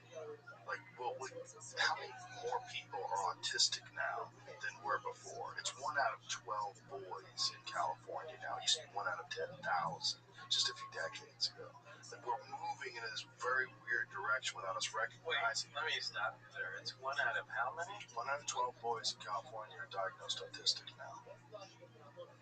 But do you think that might be the way they're diagnosed? No, I think it's exposure. I think it's exposure to chemicals, vaccines, environmental toxins. Do you think that too? I think that. But it's not just me. There's tons of studies, and a lot of buried studies too. Okay, I mean, if that's accurate, that's right. Well, it is. It can't be just diagnosed because I mean I know so many people that have nonverbal autistic kids, where I didn't know anybody that had nonverbal autistic kids when I was younger. Well, you know, I mean, yeah, back in the 60s and 70s, there were no kids with ADHD. Kids that were like that were just assholes. You know, I think that's still the case. I don't think ADHD is a real diagnosis. I think it's a real excuse to give people medication. I think ADHD is essentially a superpower. What ADHD is allows you to concentrate on things that you really enjoy, but you cannot concentrate on things you don't enjoy. I think I have it. You know, and I think I'm very fortunate that I'm not diagnosed and medicated, or wasn't, or was born in the right time when they weren't doing that as much. No, I'll stop you there and say I agree that that's a superpower too. Because it's very unusual. I can, if I find a thing that I like, I can lock in and concentrate on it for 12, 14 hours with no sleep, no food. All I need is like water or coffee, and I'm locked in. I locked in for 4.5 years. Yeah, I know. I think with ADHD is you're taking kids, you're putting them in a completely unnatural environment, you're making them sit down, they don't want to sit down, they're very active and energetic, you're making them study things by very unenthusiastic teachers, they don't want to pay attention, they're fucking off in class because they're completely bored, and then you're saying, that kid's got a problem, we have to diagnose him, and then what do you give them? You give them Adderall, and all of a sudden the kid's locked in because they're on fucking speed. Yeah. And I just think... Yeah, but if you focus in and let them do what they're interested Give that kid a video game. Watch him play it for fucking 8 hours with no food. Because that's what happens. Because that's something they're actually engaged with. It's not that they can't be focused on anything. They just don't focus on things they enjoy. And we want to turn people into nice little factory workers. And the only way to do that is you got to get a kid to comply. You got to get a kid to pay attention. Follow the rules. We're on the same team. Really great. I don't believe that ADHD is a real thing. I just think there's some people that are wired differently and they should pursue different things in life. Right. The difference between that and autism is very different. And autism is, especially when it happens like almost directly after multiple vaccinations. There's a lot of them they point to, particularly the MMR vaccine. There's quite a few. When you look at the schedule of vaccines and how it ramped up, and it completely correlates with the ramping up of the diagnosis of autism, but without casting aspersions or getting into some anti-vaccine conversation. Wait, I just did. Yeah, I did. But what I'm saying is, but ultimately the human race is moving into a very weird place. So I had a conversation with Shanna Swan, Dr. Shanna Swan, who is, she studies environmental endocrine disruptors. So various toxins, phthalates, microplastics, and plasticizers that are completely disruptive to people's endocrine system, reproductive system. And from the introduction of these petrochemical products in the 1950s and 60s, you see a direct correlation between the dip in testosterone rates amongst men, the increase of miscarriages and infertility, and then on top of that, the actual shrinking of their taint. So one of the ways they find out the difference between mammals, some mammals in particular, when you see a child, a baby mammal, the difference between a male and a female is easily recognized by the size of the gap between their anal hole and where their genitals are. But that could just be correlation. You know, it's like... No, I'll explain why it's not.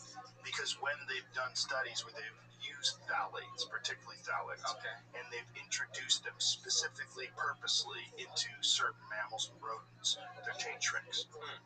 And their taint shrinks and their penis size shrinks. And there's studies on alligators, where alligators, when they live in polluted rivers, they have smaller penises. And she talked about all this. And all this, these are endocrine disruptors that are in the environment that are doing something that reduces fertility. And it changes the way the human biology functions. And it makes men more feminine, and it makes women less fertile. Well, ultimately, if you look at the Greys, what do they look like? They look like they have no genitals. They look like they have no sex. That might be where biology has to go to transcend away from our territorial primate biology. Our territorial primate biology that is insistent on war and violence and right, and we think this is the place to stay. Exactly. And it may not. It may not be. It may be completely non-beneficial to all life. Right. And we have to transcend that.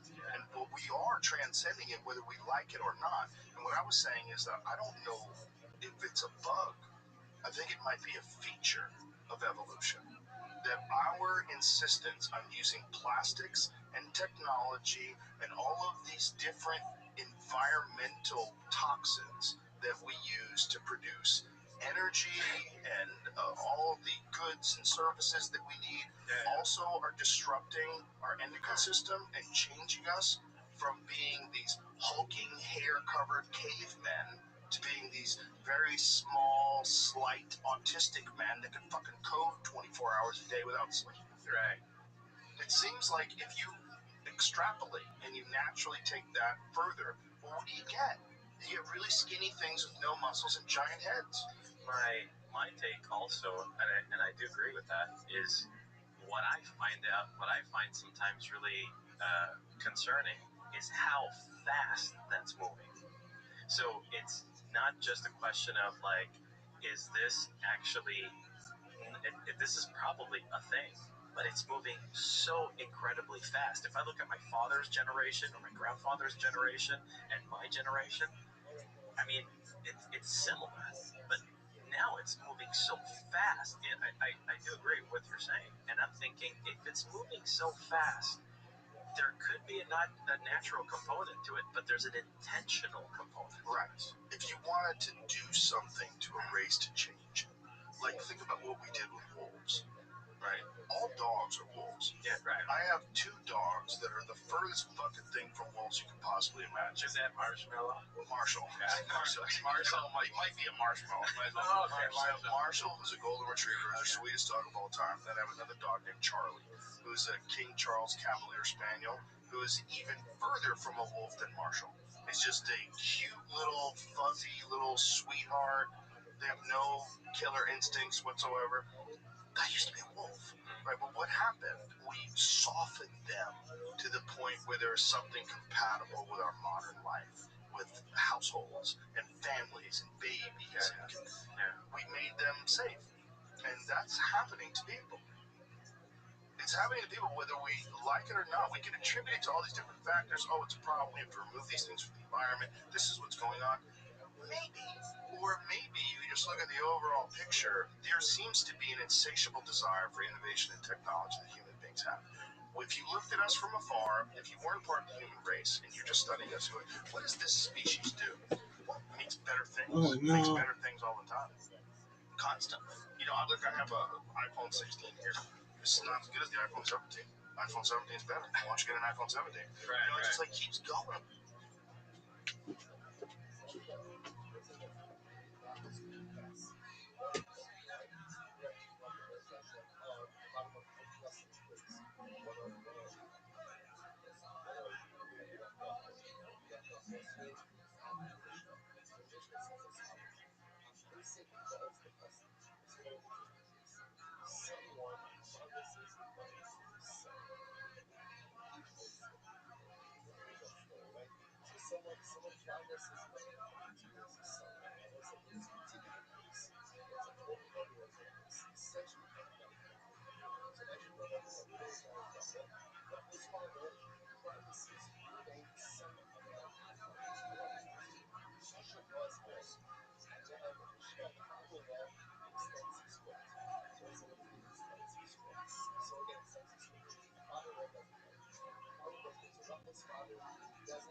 It never stops. It never ends. The TVs get bigger. They get stronger. Your cars get faster.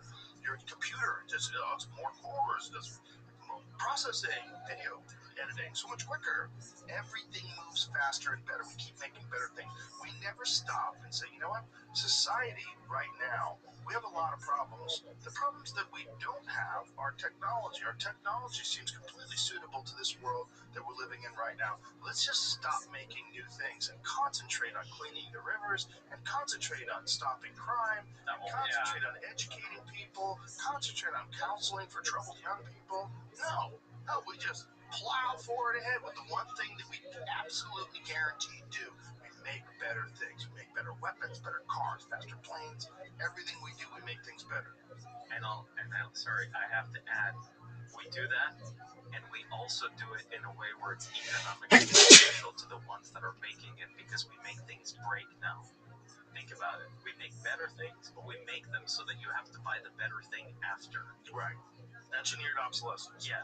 That's also important. Yeah, it is, because then it also human beings have this very bizarre desire for materialism. Like, why would a thing with a finite lifespan want to accumulate objects? Like, I know people that are in their 80s that collect things. Like, what are you fucking doing with that stuff? You're gonna die. You have maybe like 10 summers left on Earth. And here you are collecting stamps or cars. 10 summers, no. Yeah. I've got to that. It's weird. Yeah, I mean, at some point you have to bypass the accumulating stuff Right. part of life. But materialism ensures a constant fueling of innovation. Because this is one of the things that gets people excited about collecting new stuff, is that you're going to make a better version. Like, I don't care how good your Mercedes is. It's not a 2026 Mercedes. Right. Yeah, exactly. Better. It has new features. It's a new thing. And so it's like all built into the human psychology, and also to this thing that I said. Like I said, if you were from somewhere else and studying this species, what does it do? It makes better things. What do sharks do? They eat things. They just swim around. They can't even stop swimming. They eat things. What do people do? They really just make better things. They go to war. Why do they go to the war, really? They go to war so they can control resources, so they have more money, so they can make more things and better things. And also the amount of innovation that is in warfare, in war weapons, and war fighting. Yeah, that's actually critical. Yeah. To keep the system going. Yeah.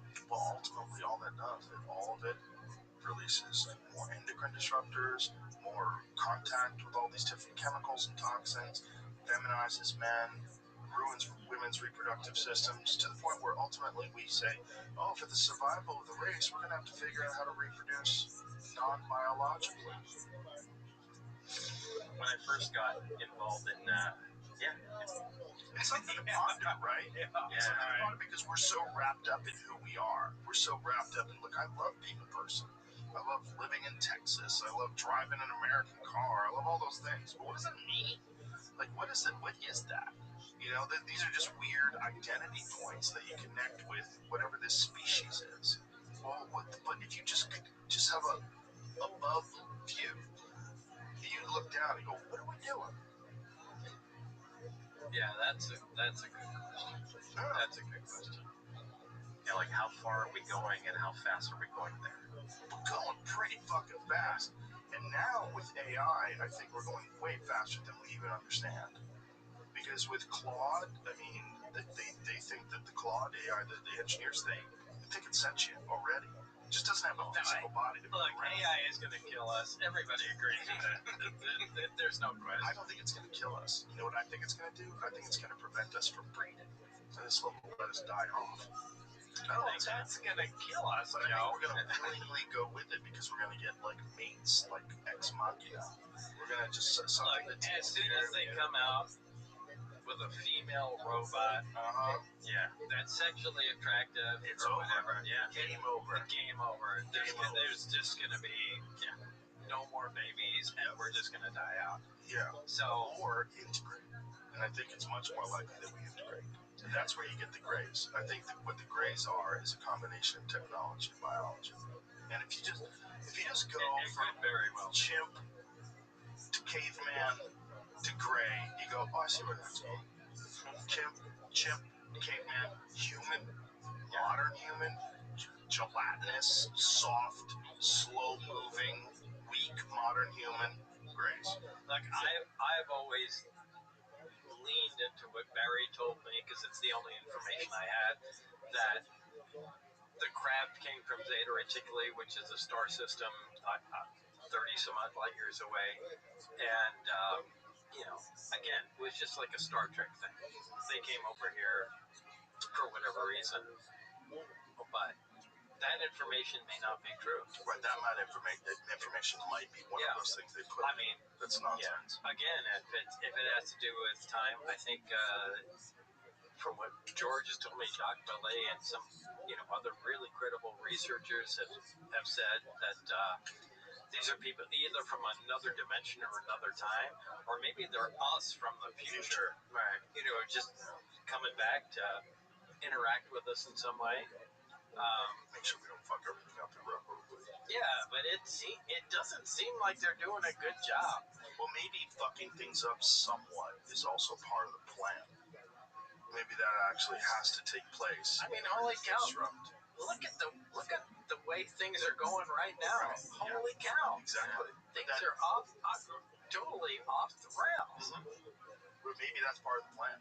Maybe part of it is like it has to get so far sideways that we realize how fucked up everything is that we start making meaningful changes and implement AI as government. That's a dangerous thing. Exactly. But is it as dangerous as Iran getting nukes? I don't know.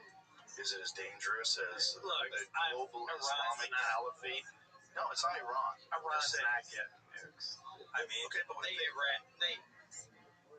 never mind. I don't want to get into political stuff. No, you could. You could.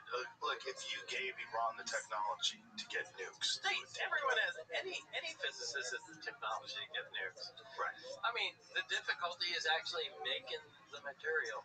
So, I mean, if I was Iran, I would enrich to 80 or 90% because that's where you can make a weapon, and stop there. Right. It's not like they would be the only people with a weapon. Pakistan, India, North Korea. But that doesn't make you have a weapon. It just gives you a shortcut to it.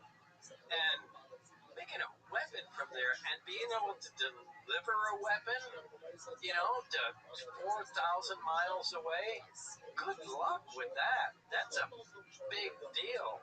So, right, but they're in communication with China. Who has that? They're in communication. Well, then they don't need to enrich uranium or do anything. They just can you give me a missile? And, right, but wouldn't they rather make their own? But no, that's not even the point. Rather make their own. Why would you do that? Would you rather make your own car or just somebody give it to you? No. Why would you do that? You got a buddy that'll just give you one. Because you want to be self-sufficient. You want to have your own You production can always where you don't have to rely on someone. No, you can always do that. You can always do that. I don't think they were ever gonna absolutely make a weapon now. Right. Because we're, kicking their ass. As everyone has learned, I guess you have to have nuclear weapons now to, but this is a really bad situation. Oh, it's a horrible situation. Yeah. But my point is, why is this situation taking place? The situation taking place is because human beings suck. Right? We suck in how we interact with each other. Yeah, so we suck because we're territorial primates with weapons of mass destruction. Can't we just all get along? Right. Well, what is the way to stop that from ever happening? Well, one, you let a catastrophe unfold, and then you offer a solution to make sure these catastrophes never unfold again. Well, what's the best solution? Well, we have something far smarter than people that will take over control of resources and government. AI. Yeah. This is Colossus. You ever seen the movie Colossus? No. Gotta watch it. Well, that's the merit against you. Yeah. The movie Colossus was a 1960s or 70s movie, and it's about the scientist makes deep inside this mountain a computer to take over the defense of the United States, and they built this gigantic computer inside Cheyenne Mountain or something similar to it, and they flipped the switch and they went, okay, we're protected, we're in good shape, and shortly after time goes on, they realize, wow, the computer's really performing better than we expected, and as it turns out, Russia had done the same thing, and the computers want to communicate together, and they start communicating, and then the United States goes, well, they might be giving our secrets away, so we better, cut the communication line. And the computers freak out and go, oh, I guess we'll just launch nuclear bombs, at everybody. And it launches weapons and, essentially holds everybody hostage. But it's kind of like a trap. It's kind of like a trap. Yeah, if we go that way, it could trap us. It's exactly a trap. Well, you know, in simulated war games, AI is used. Oh, wait, they say 98% of the time. Yeah, I mean, yeah, because Crazy. why wouldn't they? Because, I mean, look, the goal is to win. Right. And we're going to present you with the scenario, and they go, okay, nuke them. And, you know, and why wouldn't you pick that? You going to start with slapping them in the face? Well, no. why is it better to just bomb them over and over and over again until you achieve the same That's the amount of slap in the deaths? face. Nuke them, it's over with, we can move on from there. Right. So, yeah. What do you think about what happened in Gaza? Like, you look at the leveling of all those buildings, the mass destruction. It's terrible. It looks like the nuke. It looks like one nuke instead of thousands of missiles and bombs. It's one nuke. But it's not. Right. In terms of the amount of damage you can do instantaneously. Because we can detect the nuke. Was there ever any conversation that you were privy to where they discussed, because one of the things that does come up over and over again in UFO discussions is these crafts that show up at these military bases and shut down all the weapon systems? No, I actually know nothing about that. Most of the UFO stuff or UFO reports that I've heard, I don't know anything about it. I've just looked at it. That's so fascinating because you're the most prominent figure in all of UFO That's what I was lore. telling him yesterday. Yeah, but I really only like to talk about what I know about. Right, of course. And I've heard, I've heard other stories, but I've never heard them officially. I don't know if they're really real. What's one of the things that makes you most credible? Because you're not a UFO. I guess, but No, I mean, yes, it does with me. Because when people are like way too into it, they want to believe too much. You know? yeah. But no, I don't. Like, do you know who these people are? Yeah, Betty and Barney Hill. Okay. Well, so you know. Yeah, they were the first abductees. I mean, to me, they're. I don't know who first introduced those to me, and I looked them up, and you know, people said, "Do you believe them?" And I'm kind of inclined to believe them because, look, in the 1960s, right, where they're from, the last thing you want to do is be recognized as a mixed race couple, right? I mean, Right, go public. Yeah, I mean, holy cow, they would hate you. Yeah.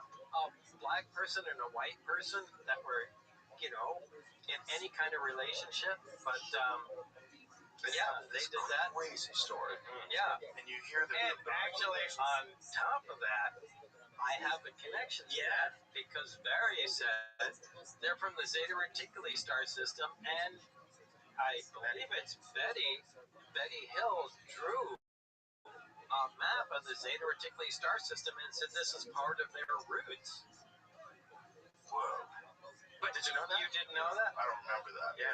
Okay, if you look that remember up, it from what you said from. okay, but if you look up at Betty and Barney Hill, she said, I think, I don't know, I can never get this stuff right. They show her a map and they say, well, this is a map. She wanted to know why they were here, what's going on. They showed her a map, am I right? They showed her a map. And they said, do you understand this? And she said, no. And they said, well, why should we tell you anymore? And well, I don't know, maybe you could something like that. But they showed her this star map, you know, and she obviously. Look at that. Yeah. Under hypnosis, Betty Hill describes a map she was shown by the leader aboard the ship. Later, she sketched it. She said she was told the heavy lines marked regular trade routes. That's right. Yeah. And the broken lines recorded various space expeditions. The following year, the map seen at right was published in the New York Times. Mrs. Hill, struck by the similarity between the Times map and her sketch, then added the corresponding names. Yeah. And it ended up being the Zeta Reticuli binary star system, which was really interesting. And I remember when I first heard about Bob's story back in 1989, and he said Zeta Reticuli, I remember thinking, wow, that's what Betty Hill saw. So that made me also question, is that real in that document? Did these guys really come from there? You know, because it was mentioned in 1968. Right. So why would the government, the U.S. Navy, write that in there that would correlate to something that we already kind of knew? I think that was a purposeful disinformation to disinform someone. I think so. Well, why? But maybe it's true. Yeah, go ahead. We'll pause right here and you start this film. We'll be right back. I really, I got it. No worries, no worries. We'll be right back. We were talking about this whole Zeta Reticuli thing. So, when you're dealing with so many different crafts and so many different things, the idea that only one species or one thing more advanced than us is visiting us seems kind of silly. If the universe is populated by all these things. I don't know, does it? Does it? Kind of. I mean, the universe is really big. Do you think everybody can find this place? Yeah. I would imagine it's like spots that you visit, like, there's Machu Picchu, there's ancient Egypt, there's, sub-Saharan Africa. There's a bunch of different places where people go, just humans on Earth. And I would imagine if you have an understanding of how life is evolving in the cosmos, there's probably stages where things reach certain levels. And if you are But they're far apart. right? They're far apart. I mean, what could be in this quadrant of the Milky Way galaxy, and they reach that point where they can travel and explore, and there's a far distant point where another civilization can do that. And I mean, really, do you think there are that many? I don't think there are that many civilizations visiting us. There's no doubt there's one from somewhere, another planet, another time, another dimension, whatever it may be. Someone else is here. We're not the top, of the pyramid. No. We're absolutely not there. There's no question. Well, I think if you got technology that, let's just say the Greys. Let's say the Greys are real. Let's say they fly around this little craft. Why would we assume that it stops there? Why wouldn't we assume that technology gets to the point where not only are they far more advanced than them, but they also are completely undetectable? Well, if you want to view the universe as infinite, then it never stops. It scales There's out. somebody above them, and there's somebody above them, and there's somebody above that, and it never stops. I was watching this lecture where this woman was talking about quantum entanglement, and she was talking about how maybe our understanding of space and the distance between things is limited by what our current technology is and our current understanding of what space and time actually are. And what she was saying is there might not be, we might at one point in time, given enough time, thousands of years, whatever, be able to instantaneously travel anywhere. And that just how quantum, subatomic particles are connected in some sort of a strange way that we don't totally understand, even at far spooky action at a distance, right? As Einstein said, right. That we might eventually get to a point where that's how travel works. That's instantaneous travel everywhere. I think we just have hints of these technologies. Yeah. Look, everything, we look at Maxwell's equations and things like that we base all electromagnetic, electrostatic, actions on, and how they relate to time and how they relate to things in our universe, but that may be nothing. There may be an entire level of physics that we're unfamiliar with that, these crafts, these people, or these civilizations just utilize. So, of course. I mean, if you just stop and think about going from Morse code to a cell phone in a relatively short period of time historically. If you go to the difference between 1200 and 1400 is not that big of a fucking deal in terms of technology, what's available. The difference between 1800 and 2026 is fucking massive. yeah, right.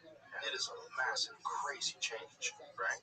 So, 2026 to 2226, who fucking knows what we're talking about? Right. Especially when you have sentient AI, you have nuclear power plants that are controlling sentient AI, that are fueling them, giving them resources. I mean, you really have no limit to where this goes. You scale out 1,000 years, you scale out 2,000. You really can't scale out 1,000 years. Right. It's Because not possible. even at 100 years, it's way way more than we would have ever considered. Also, it's exponential. Right. That's why you can't scale out to 1,000 years. If you think it's exponential now, imagine when you have AI able to generate better versions of itself, which is what's happening with ChatGPT 5. It's essentially made by ChatGPT 4. Now, AI is absolutely the death of us. There's no question. Well, we're certainly going to become obsolete in terms of our thinking. But if we're obsolete in terms of our thinking, we're obsolete. Yeah. I mean, all AI needs is hands, right? I think we integrate. That's what I think happens. Yeah. It's a scary, and that's I was gonna say, and that's a scary thought, because it's like we're gonna integrate. I think it's inevitable. I think you're right about that. We're just going there. It's not like even if you and I are not gonna actually do it, somebody will, and it's gonna integrate because other people will. It's gonna happen, but it's still the same primate. We're still the same human. Sort of, but we already have problems with joints, so we replace them with fake ones. Take titanium knees, and Yeah, but they don't work as good. They don't for now, but before they used to not work at all. Like I've met people that had surgeries in the 1980s, like knee surgeries. And oh my God, they're crippled for life. Even though they put your knee back together again, it's still destroyed. You get a knee surgery today, 6 months later, you're 100%. No, I'd love to know the future. Yeah, well, it's gonna get. Well, that is so. One of the things I want to talk about is the actual. The generator, this thing that works on this element that bombards with radiation. How did you guys figure out what the function of it was and what it did? So when you're first introduced to this craft and you see this dome, the reactor that's covering this thing that's generating this power, what was the introduction to it? How did they explain it to you? The introduction was way before me.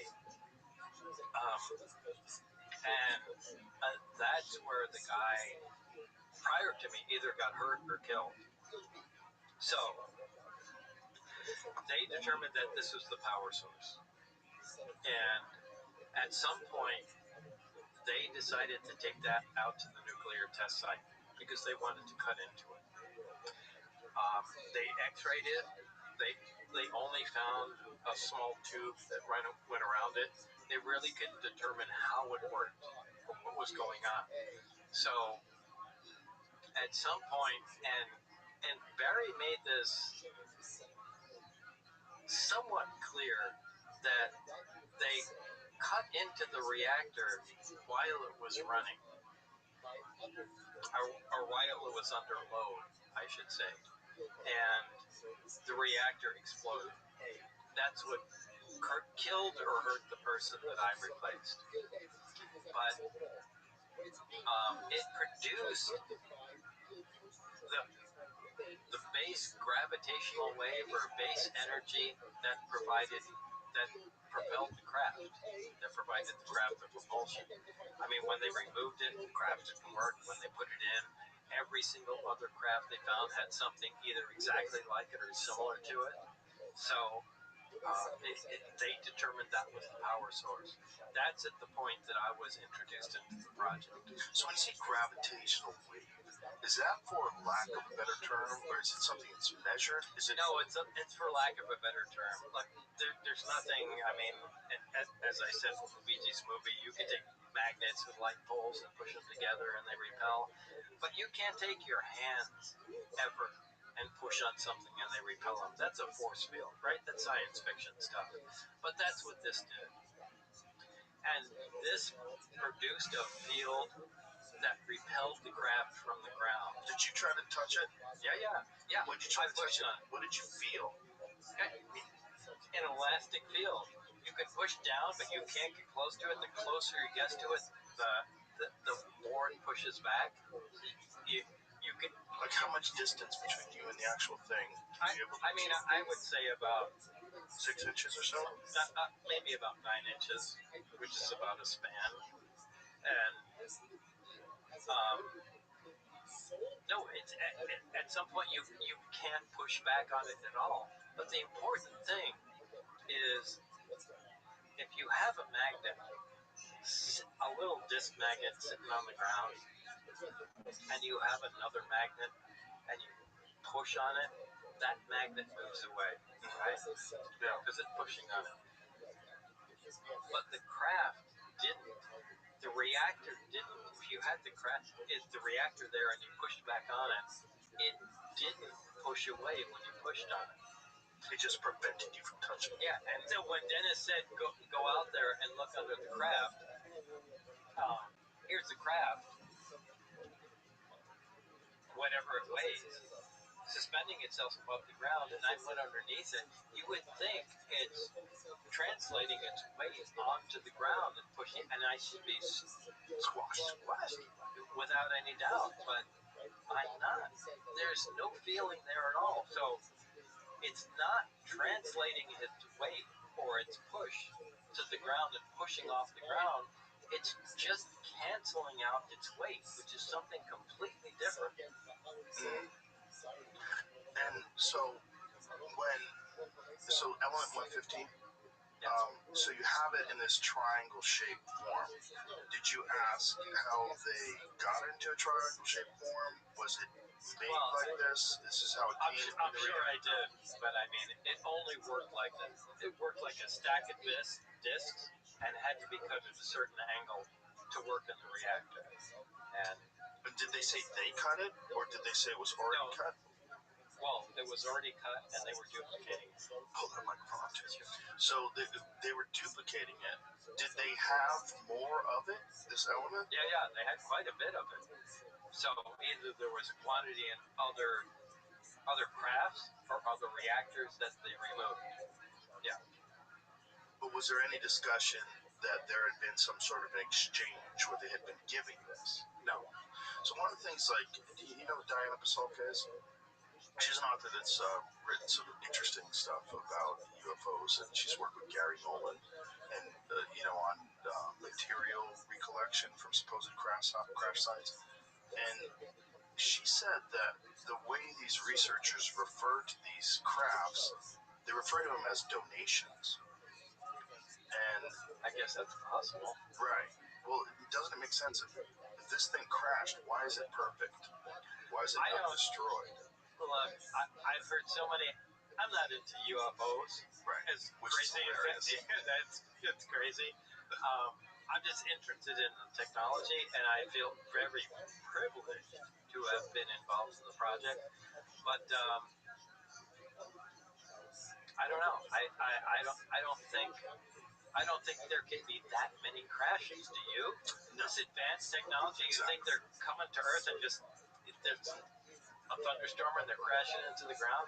I'm not buying that. There's one logical explanation that does actually make sense.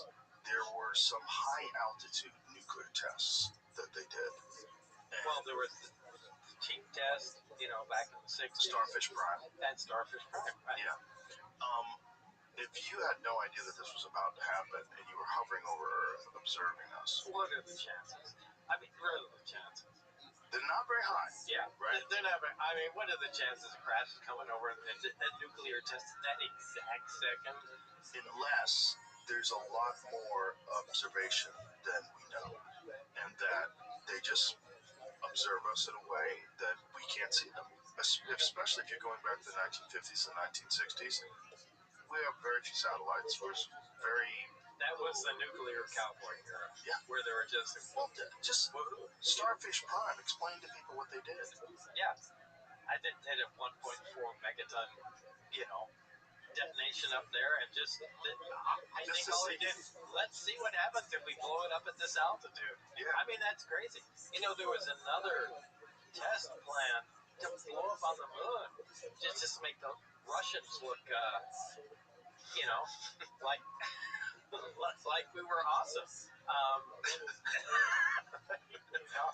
But they detonate the moon. What if they pushed it away and it fucked up our orbit? Yeah, I think that would take a lot more. I mean, there was. I don't remember what the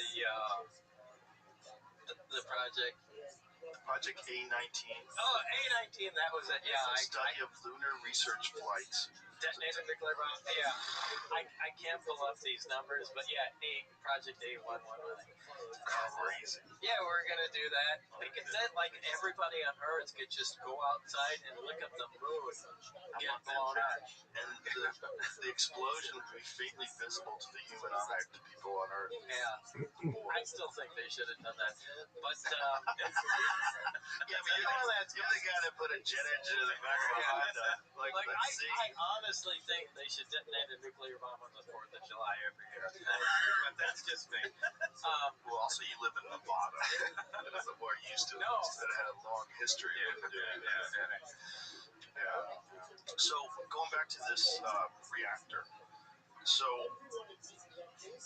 how was it explained to you? Did they explain to you how the technology works or what they know about it? Like, now the way it was explained to me is when I got to be alone with Barry, he said he was excited to show this to me. He said, "I'm going to turn this is the reactor that powers the craft."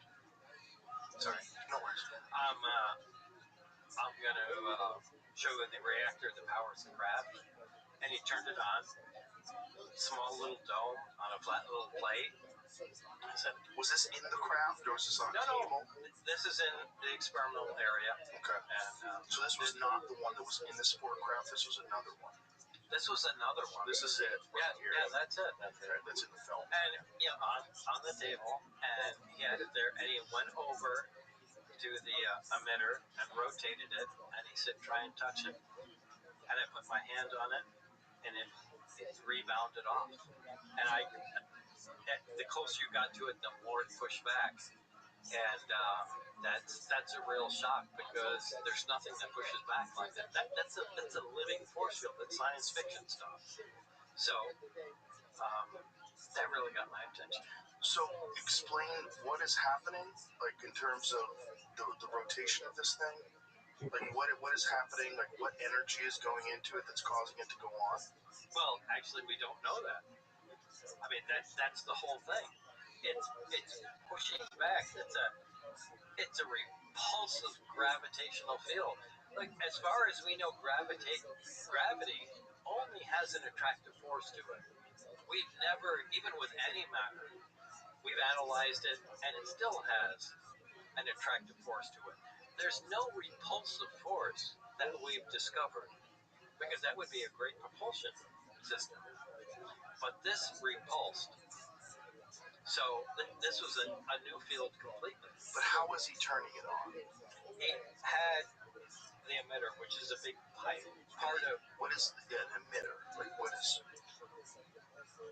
the craft itself has on the main level has reactor and what we call the amplifiers. The reactor and 3 amplifiers.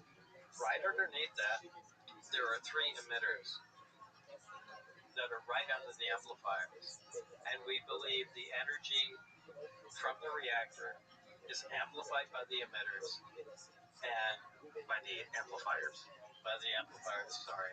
and transmitted to the emitters. And they produce this field that lifts the craft off the ground. And that's how it works. But there is nothing even in our physics or our science that correlates to that at all. What is the energy that's going to them that causes it to turn on? We don't know. I mean, we just assume it's gravity because it's the only thing we know like that. But it has a negative gravity effect. So it might be a new force entirely. But when you're saying, so you have this machine that's next to it that you do something to that causes it to turn on. The emitter. There's the amplifier, and there's the emitter, which looks like a big pipe. Right. And if you rotate the emitter, I don't know how many degrees, was it 20 degrees? 20 degrees or something like that. That connects it in some way to the reactor, and it begins to be powered. And what is the emitter doing? It emits that field It's not a it could be a gravitational field, but it's an anti-gravitational field that pushes on the ground. And what's happening in the emitter? Did you study the emitter? Well, we attempted to. There was nothing that we really came up with. What does it look like? Like, what's the internal structure of it? It's a hollow pipe with, I guess, little copper-colored plates all inside. It's kind of in the film. But I mean, these guys have been working on it for years before I got there, and there was really no concept of what they were doing. Did they explain to you why element 115 is crucial to this working? What its role is? No. So element 115 was not even really discussed back when you were doing this as well. It wasn't even discovered or proven physically until it was a Large Hadron Collider experiment in the 2000s, right? No, I know they synthesized that, but look, in any element, there's always a large amount of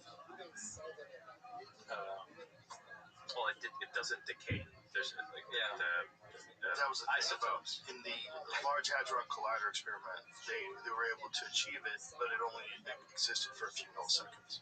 Yeah, it's all right. I've got too much. No worries. So,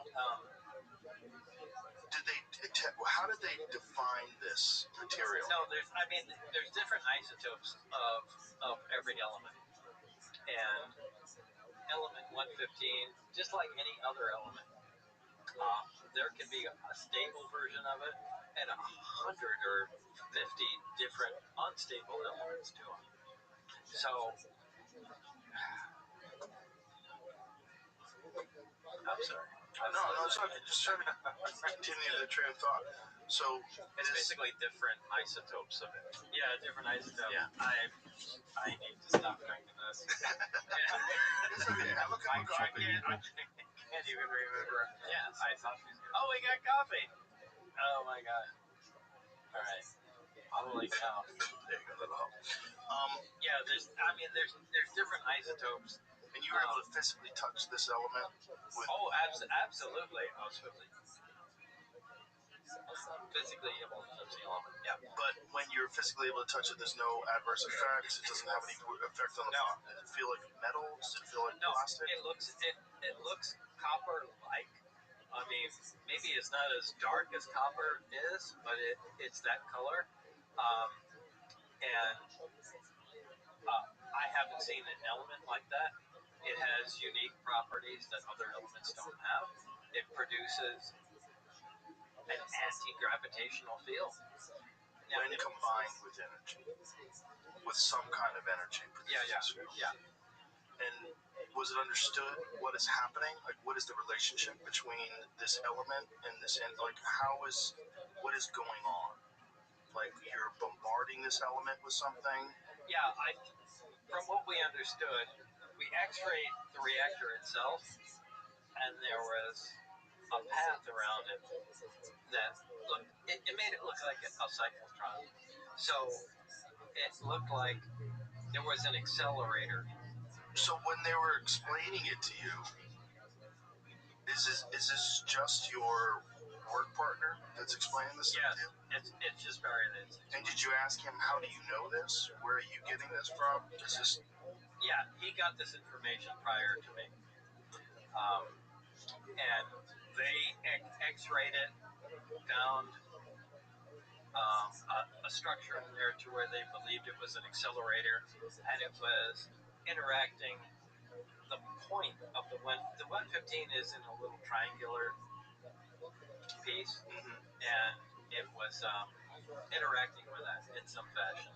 So, and did he say whether or not the United States government or whoever was doing this research had tried to recreate one of those on their own? That was our job, to try and recreate one of those on their own. But what was the metal that it was made of? We don't know. Again, the metallurgy was not. That was not It seems insane that you couldn't communicate to them that whatever this stuff is made out of, this whole thing acts as one cohesive unit. It's not like you could make the same exact thing with aluminum or carbon fiber. No, you can. This thing acted differently. This thing acted differently than any material that we knew. And I mean, I think all the answers are in the metallurgy guys. That's who knew what was going on, who was able to provide the answers. But as far as we knew, if we didn't have the connection with those other groups, we weren't really going to make any progress. You were speculating that there was a type of metallic alloy that would work better with this concept. Was it Byzantine? Like what was Bismuth? Bismuth, yes. Did I say that? I don't think so. I don't know. No. Someone that I talked to was explaining to me. It's related to on the periodic table. I mean, Right. bismuth is above it, and 115 is below it. But we never did see any correlation between bismuth. This was a completely new material. Well, I think, that's what it was. Oh, this is what it was. So one of the pieces that Gary Nolan had found that was, Gary Nolan is the guy at Stanford that has examined these pieces that are from supposedly crash sites where something had gone down and scattered. Some of these pieces, they're atomically layered, and I've heard that. Magnesium and bismuth seem to be prevalent. Bismuth is the thing. Yeah, bismuth is the thing. It's right above 115 on the periodic chart, and there's something about that. There's something about 115. Yeah. This weird magnetism stuff with bismuth. There's a video from the Action Lab. The strange magnetism of bismuth. It's diamagnetic. Yeah. So let it play out a little bit. What is diamagnetic? Diamagnetic is it opposes magnetic fields. I see. So it kind of makes sense if they're finding these pieces that are the way he was explaining this, whatever this alloy was, this very small piece that was found, I believe, prior to the 1970s. I don't remember the exact date that he's had. From one of these crashes. One of them was from Brazil that they had recovered. And someone had gotten possession of it in the 1990s, and someone had gotten it eventually to Gary Nolan. He said that to create this on Earth, first of all, it can't be done with current technology. We don't have the ability to do The this. layering technology. Yes. Yeah. And that it would cost billions of dollars, just theoretically, to make this. And it doesn't exist. Yeah, this is it. Alleged extraterrestrial metal, the bottom of a wedge-shaped craft in 1940s. 26 alternating layers, 1 to 4 microns, dark bismuth, with 100 to 200 microns silver magnesium zinc alloy. Each piece received from the U.S. Army source were formed with a curvature that tapered. From the 40s. Yeah. Right. And good luck making money. It says a wedge-shaped craft in the late 1940s. That's Roswell. I mean, that's Roswell. Well, I mean, what does it do? I would like to see the test results of just the material. We can make that now. We can? Yeah. 1 to 4 microns of bismuth. 200 microns of silver. Yeah. The thing is, like, making something like that in the 1940s is absolutely in the 40s. It's impossible. But I mean, now we can fabricate something like that. And it would cost a shitload of money. So, like, the idea that you would make something like that and just scatter it around. But what does it do? Right. What does it do? Why? Why is magnesium, bismuth, why in that particular array? There is something about bismuth. But that's why it's so fascinating. I would love to know where it's been 40 years. I would love to know where they're at now. Yeah, where they're at now. If they continued. Well, they had to. I can't imagine you go, we're done. No, I mean, they made a move to it. I mean, like I said before, I mean, they were anxious to move it out there at that time. But are you aware of the labyrinths in Egypt that they've discovered? So there's this. Are you talking about the columns? No. This is unrelated.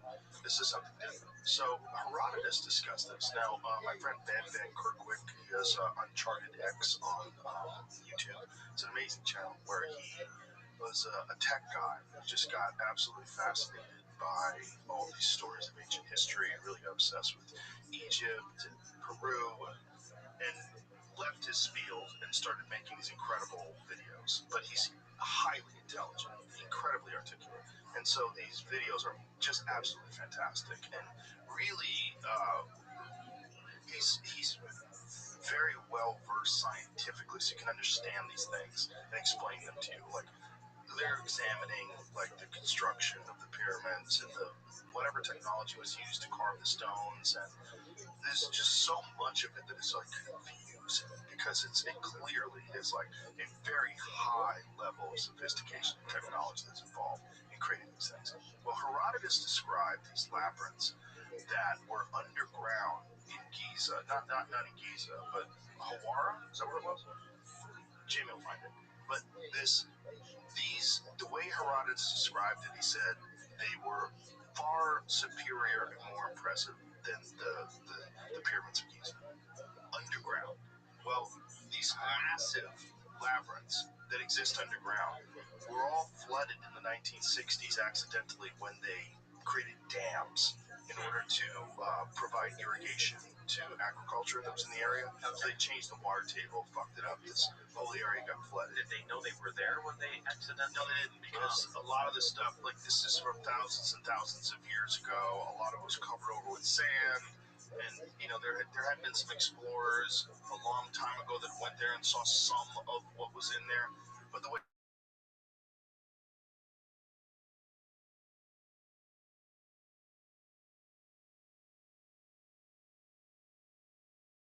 Herodotus described it, just absolutely fantastic. So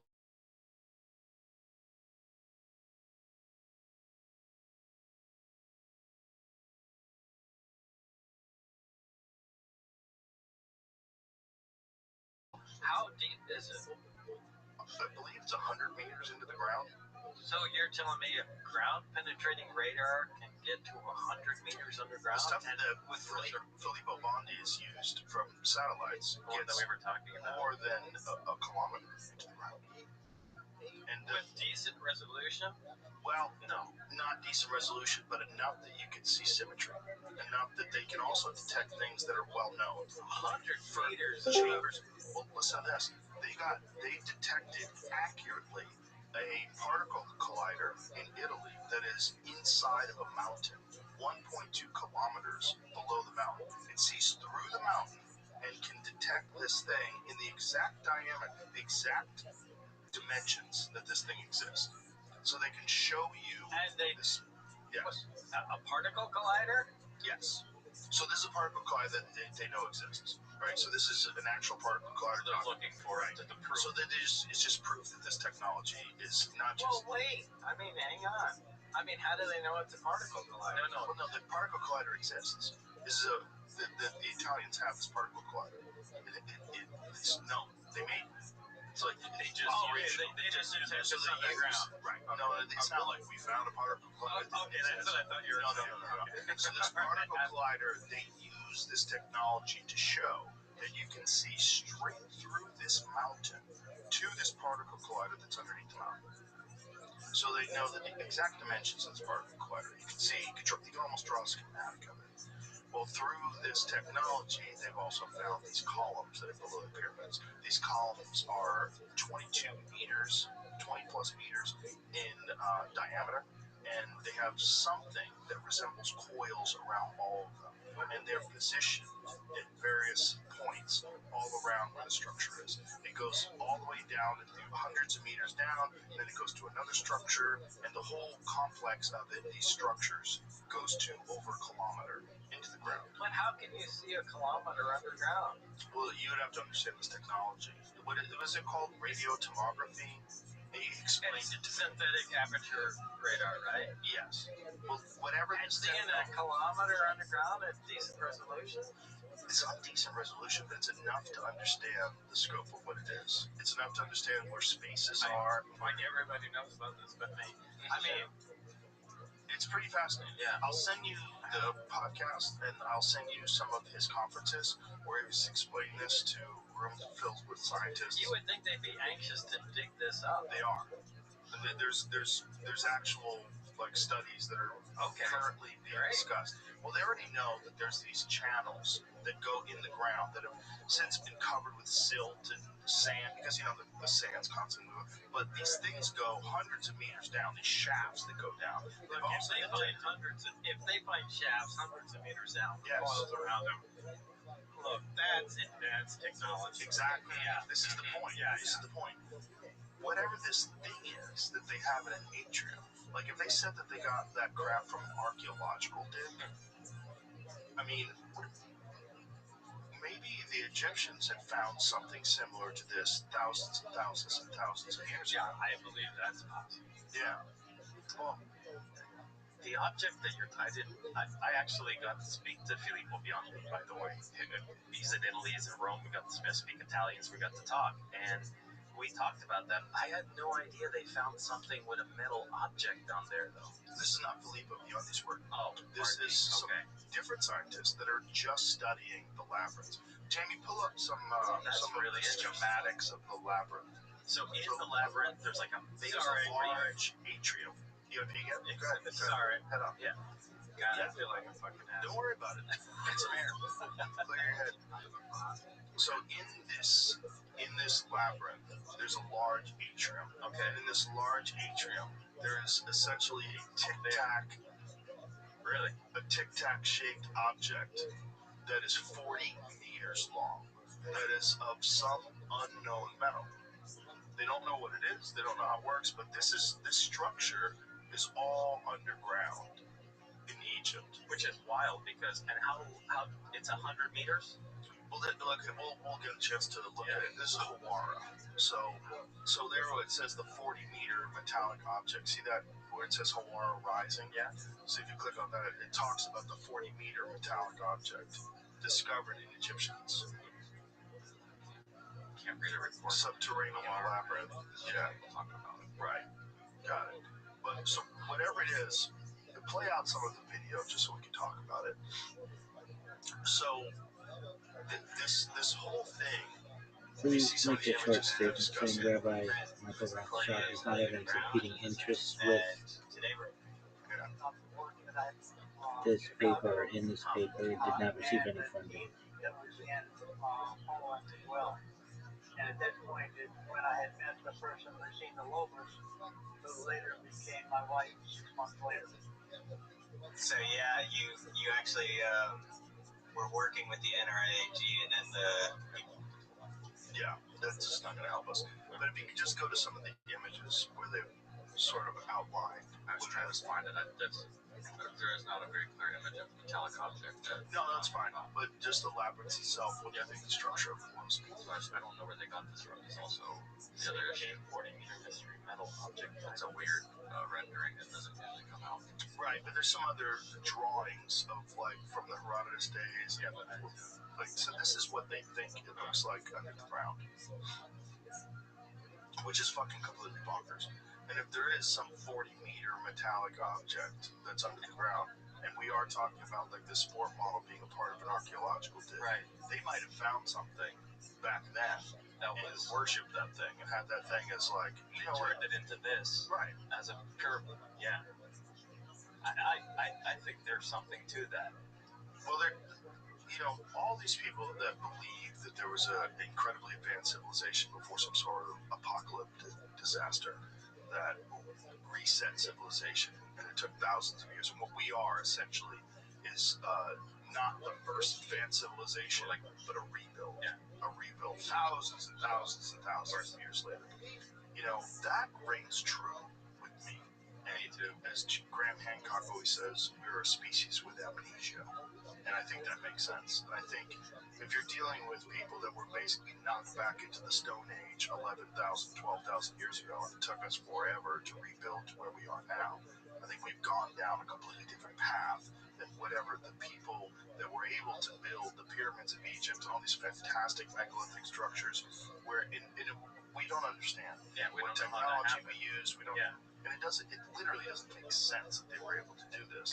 It's even like when we see those big gigantic stones, and they're not just piled together; they're like interlocked in weird shapes. And that's like, how did that happen? I mean, those are things that, I agree with you. Yeah, archaeologists are very reluctant to admit it, but there's tremendous evidence that not only were these people far more advanced than we think people should have been back then, but they're probably more advanced than we are now with some different kind of technology. And maybe again, it's like advanced, but in a different way. Right. Yes. Otherwise, different pathway. Yeah. They didn't go our way. Yeah, they didn't go internal combustion engine and electronics. Because we would see something. Exactly. Right. But might not. If you're thinking about 100,000 years ago, there might not be anything left, which is part of the problem. But whatever this metallic object is, if they are able to figure out a way to divert some of the water there, so all layers converge in a central corridor or avenue, he said, like the atrium of a shopping mall, where you can see all floors from one vantage point. A hall consisting of a massive space, 40 meters wide and no less than 100 meters long. My personal interpretation, Tim said, is that the entire hall was constructed to house a centrally positioned freestanding object about 40 meters long. So this hall, they believe, was constructed to house whatever this 40-meter-long unknown metallic object How could they not dig that up? Well, they could, but it's going to cost an immense amount of money. Right. And the thing is about the Egyptians, the people that run it, I had one of them on the podcast, Zahi Hawass, and he's incredibly dogmatic about his ideas of who built this and what. And when you say, how did they make these structures? 2,300,000 stones that weigh between 2 and 80 tons. The biggest stones cut from quarries that were hundreds of miles away through the mountain. And he's like, this was a national project. Yeah, like, the Egyptians did everything. Because they were awesome. Yeah, I'm sure they were awesome. I'm sure they were awesome, but it doesn't explain the technology involved, because there's extreme technology. Just to be able to cut those things. Like, one of the things that they don't understand is these vases. These vases that they made that are perfectly designed, where there's the difference between like the edges and the symmetry is like 1,000th of a human hair, and these are cut out of incredibly hard granite. They don't really. I've never heard. You guys are familiar with that. This is a 3D print of one of them that exists. Yeah, and they're fascinated by the perfection, and they're saying, how did they do that? We don't even know. Incredibly hard stone built with an incredible precision. Yes.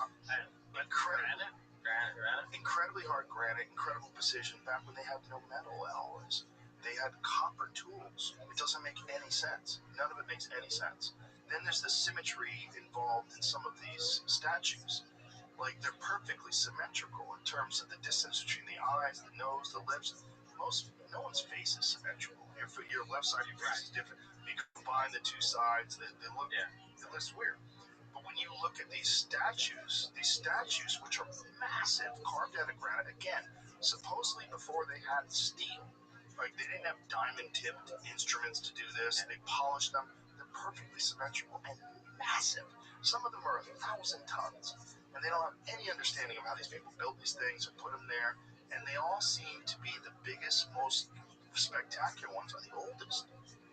How could you not want to dig those up? Yeah, right? And look at them, because they're concerned about national pride, but if you dig them up, it's not just national pride; it's the pride of the people that have been espousing this one narrative for so long. Right. That's part of the problem. The gatekeepers of the information. It's still national pride. It is, right? But these people are idiots.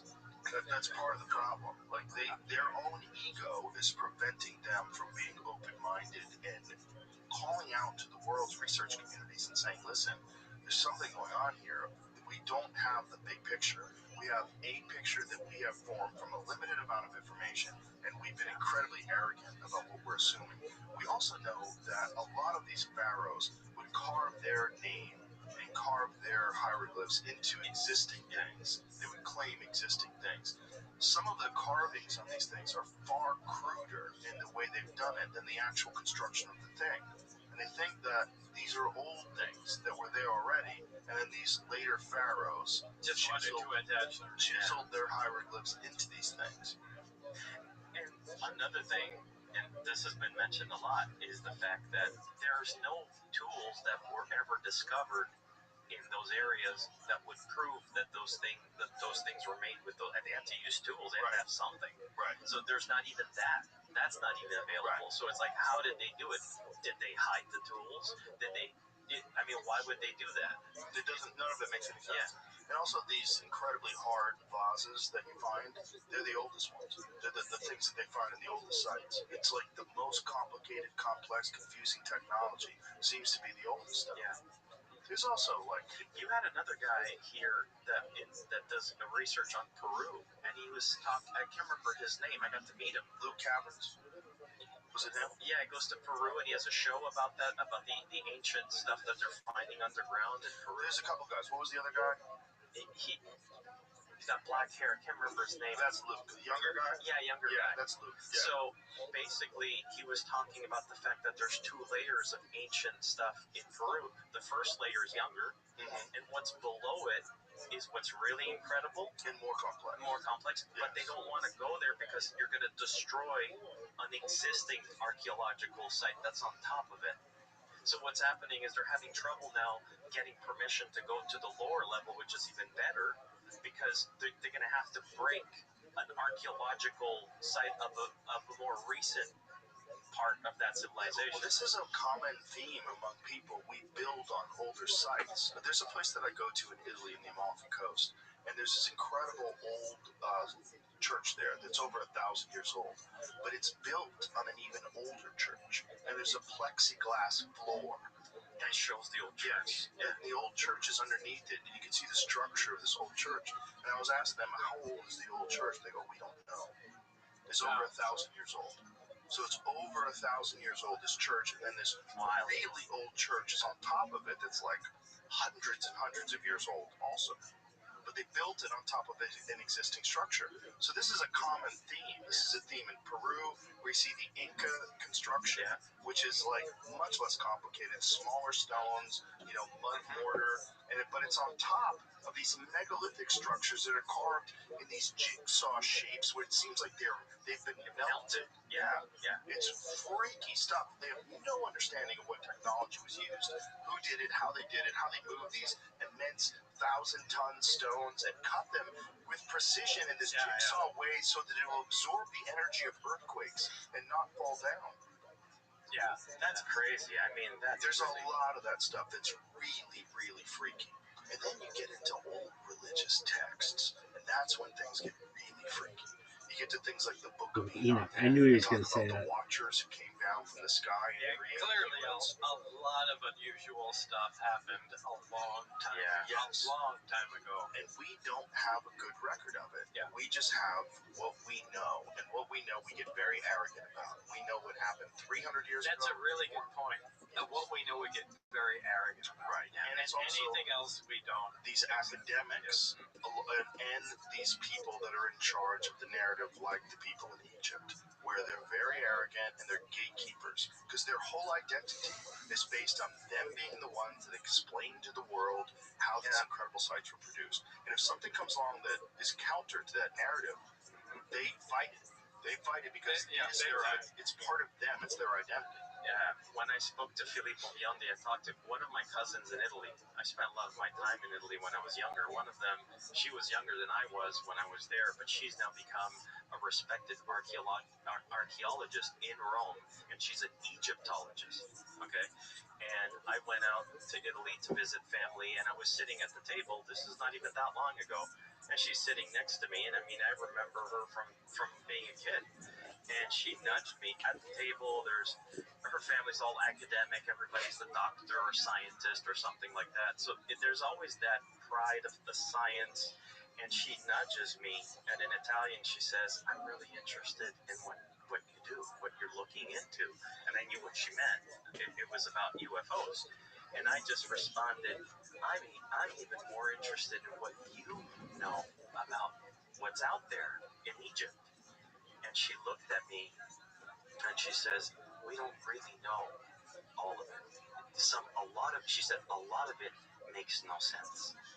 But she said it whispering because she knew that that's not well seen at the table, because now she's going to come across as this pseudoscience type of like, oh my God, she's going to come out of the mainstream, you know. So, and then she went to her place, and I was still there. We were there for a couple of days. She came and gave me a little book, and in Italian, I don't know how to say it.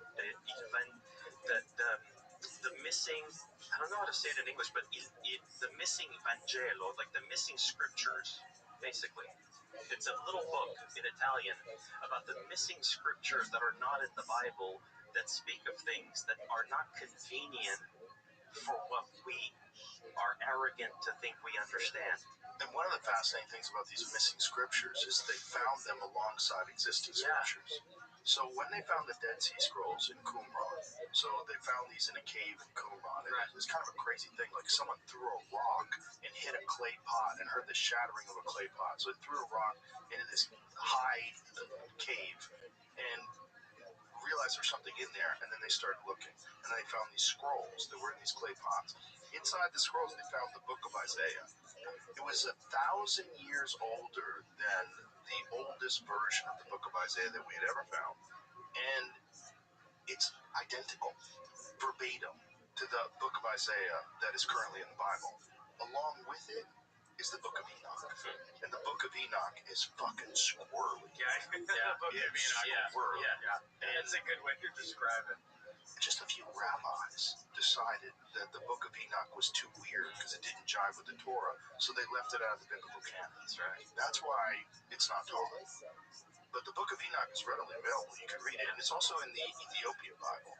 The Ethiopian Bible includes the book of Enoch. Really? Yes, and those are the people that supposedly are in possession of the Ark of the Covenant. Ark of the Covenant, yeah. Which is like, Graham Hancock talks about it. There's like, a person is set to, like, they have a job of watching the Ark of the Covenant, but it's known that it's going to kill them, so they all get cataracts and cancer. Yeah, like it has like bad things. Yeah, that's well, it has some sort of radiation apparently, and they exhibit signs of radiation poisoning when these people are designed to be the curators. Where is the Ark of the Covenant? In Ethiopia, supposedly in Ethiopia. So you guys think that's?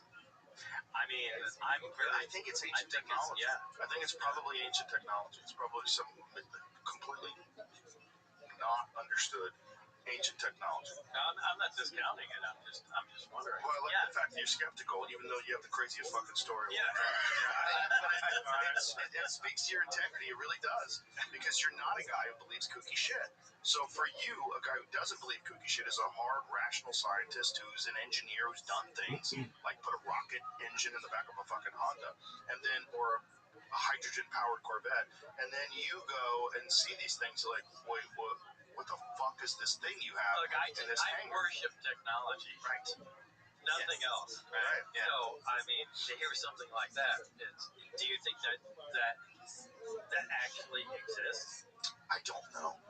Graham Hancock is convinced it exists. It's very carefully guarded, and these people have been guarding it for centuries. I mean, it's just throughout history, right? Yes. So, I mean, there's too many missing pieces of the puzzle to really say one way or another. I don't think whether or not it was just mythology or But it is weird that he's talked to these people that have these fucking cataracts, and these people all say the same thing. They die. The people that are designed or that are designated to be the curators of this particular religious. I relate this back to I think I told you the first time we met. You know, if somebody found a nuclear reactor, back at that time, you know, and they took it apart, they just would drop dead, you know, from magically from that, and anybody that came in to check on them would also die, and they go, this is evil, it's cursed or whatever, and something that you're not supposed to have access to because it's or divine. some other and could this be something at another level?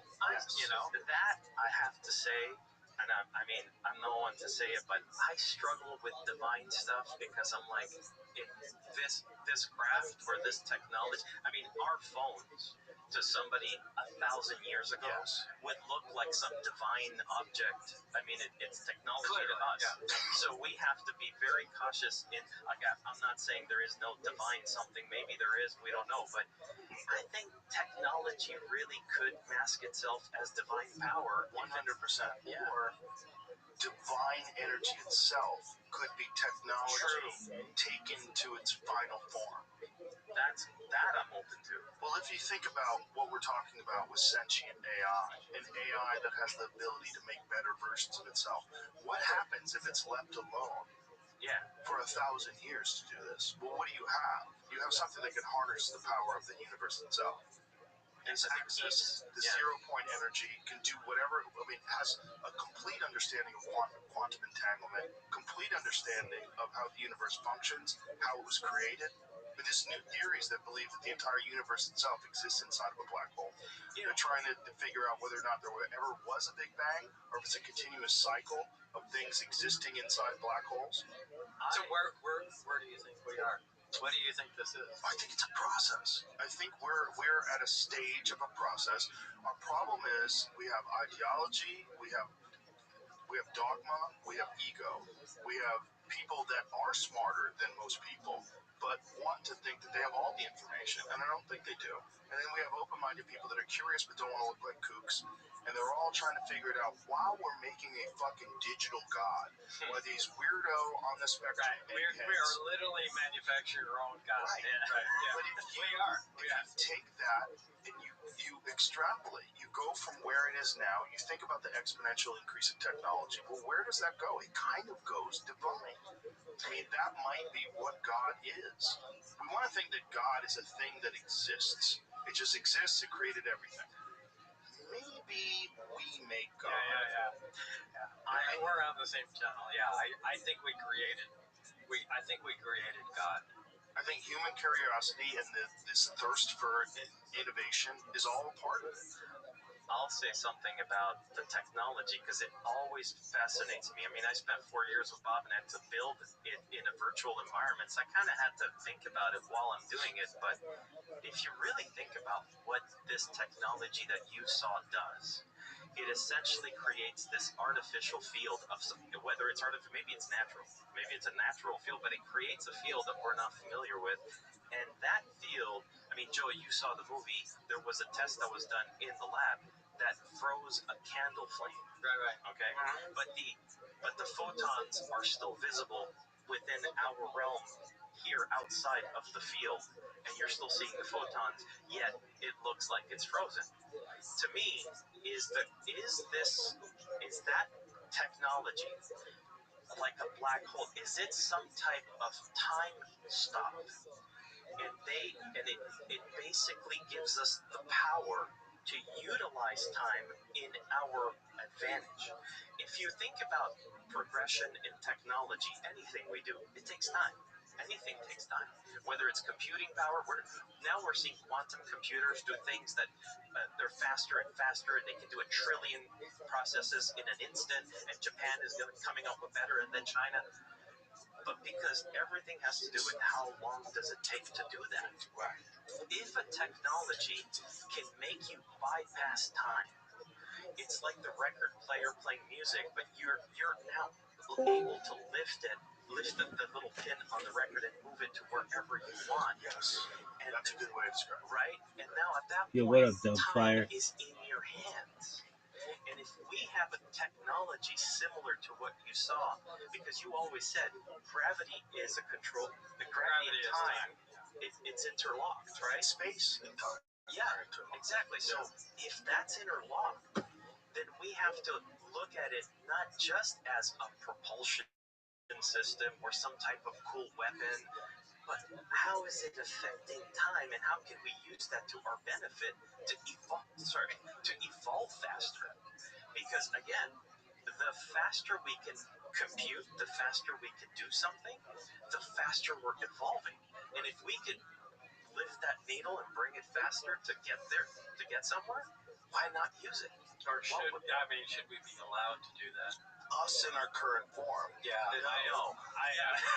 Like I said, I'm not exactly on our side anymore.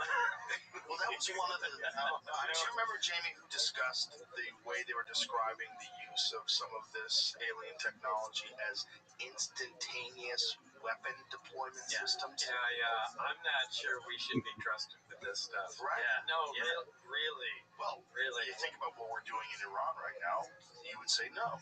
Yeah. Yeah, Right. I would say no. We're still flying over patches of dirt and bombing the fucking shit out. No, imagine if we had something a million times that power. Really, humans should not be trusted with that. Right. Trusted to AI. That's what we're making about.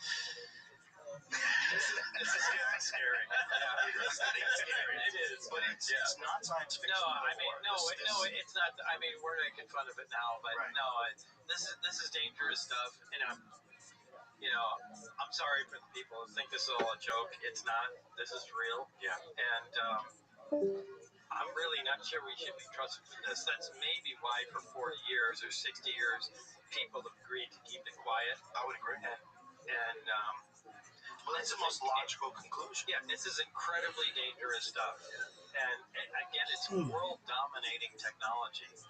And I don't know what to do with it other than to keep it from people. So, and how do we know if it comes up? Something I always struggle with is, let's say let's say we do get some type of thing saying, all right, we have to see it from somebody in the government, the president, whoever, that says, okay, here we are, we have this. Well, first of all, we have to validate it. The journalists are the whole world. Nobody's going to. The media is not going to just trust somebody saying that. They're going to go, hey, wait a minute, what are you talking about, right? So it's not like because somebody says it, we just have to swallow it. It's like, all right, go, show us, right? And then when you do that, well, now you're exposing something else. What happens when we need to believe it? Like as people, what has to happen for me to believe something that somebody says? There really has to be something serious that makes me believe it. You know what I mean? Like if a president or anybody, prime minister, whoever it is, says something to me, I'll still go like, okay. I mean, show me. And then when they show it, how do I know that's actually that? Think about that. Yeah. Right? And then from there, we now have to go to another level of, okay, well, if we have to prove it, we have to bring in scientific community. Okay, that means they have access to it. What's the security parameters there? Right, and then you get compartmentalization. Exactly. Right. And then that stops. And then that stops. Understanding. There you go. And that's why you have this stagnation of where you've got these people working on this thing for decades and not making any progress. Because you know how far we could have gotten if there was free discussion between all the groups working on this? Right. But then you also have these fucking psychos like from Dr. Strangelove that want to turn it into a nuclear delivery system. Yeah. So where you don't have to worry about them detecting nuclear bombs headed their way. You just instantaneously devastate Moscow in one shot. You don't have to take credit for it. Yeah, but we... Right.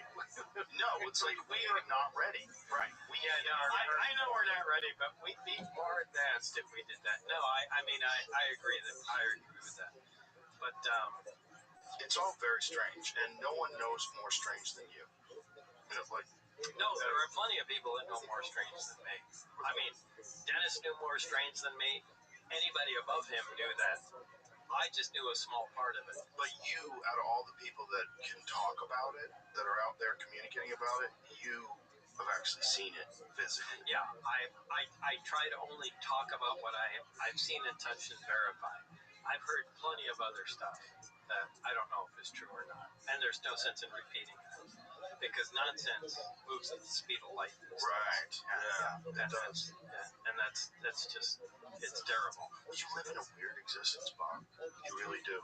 Because you've been holding on to this and you have this experience from 40 years ago that's just become a part of folklore.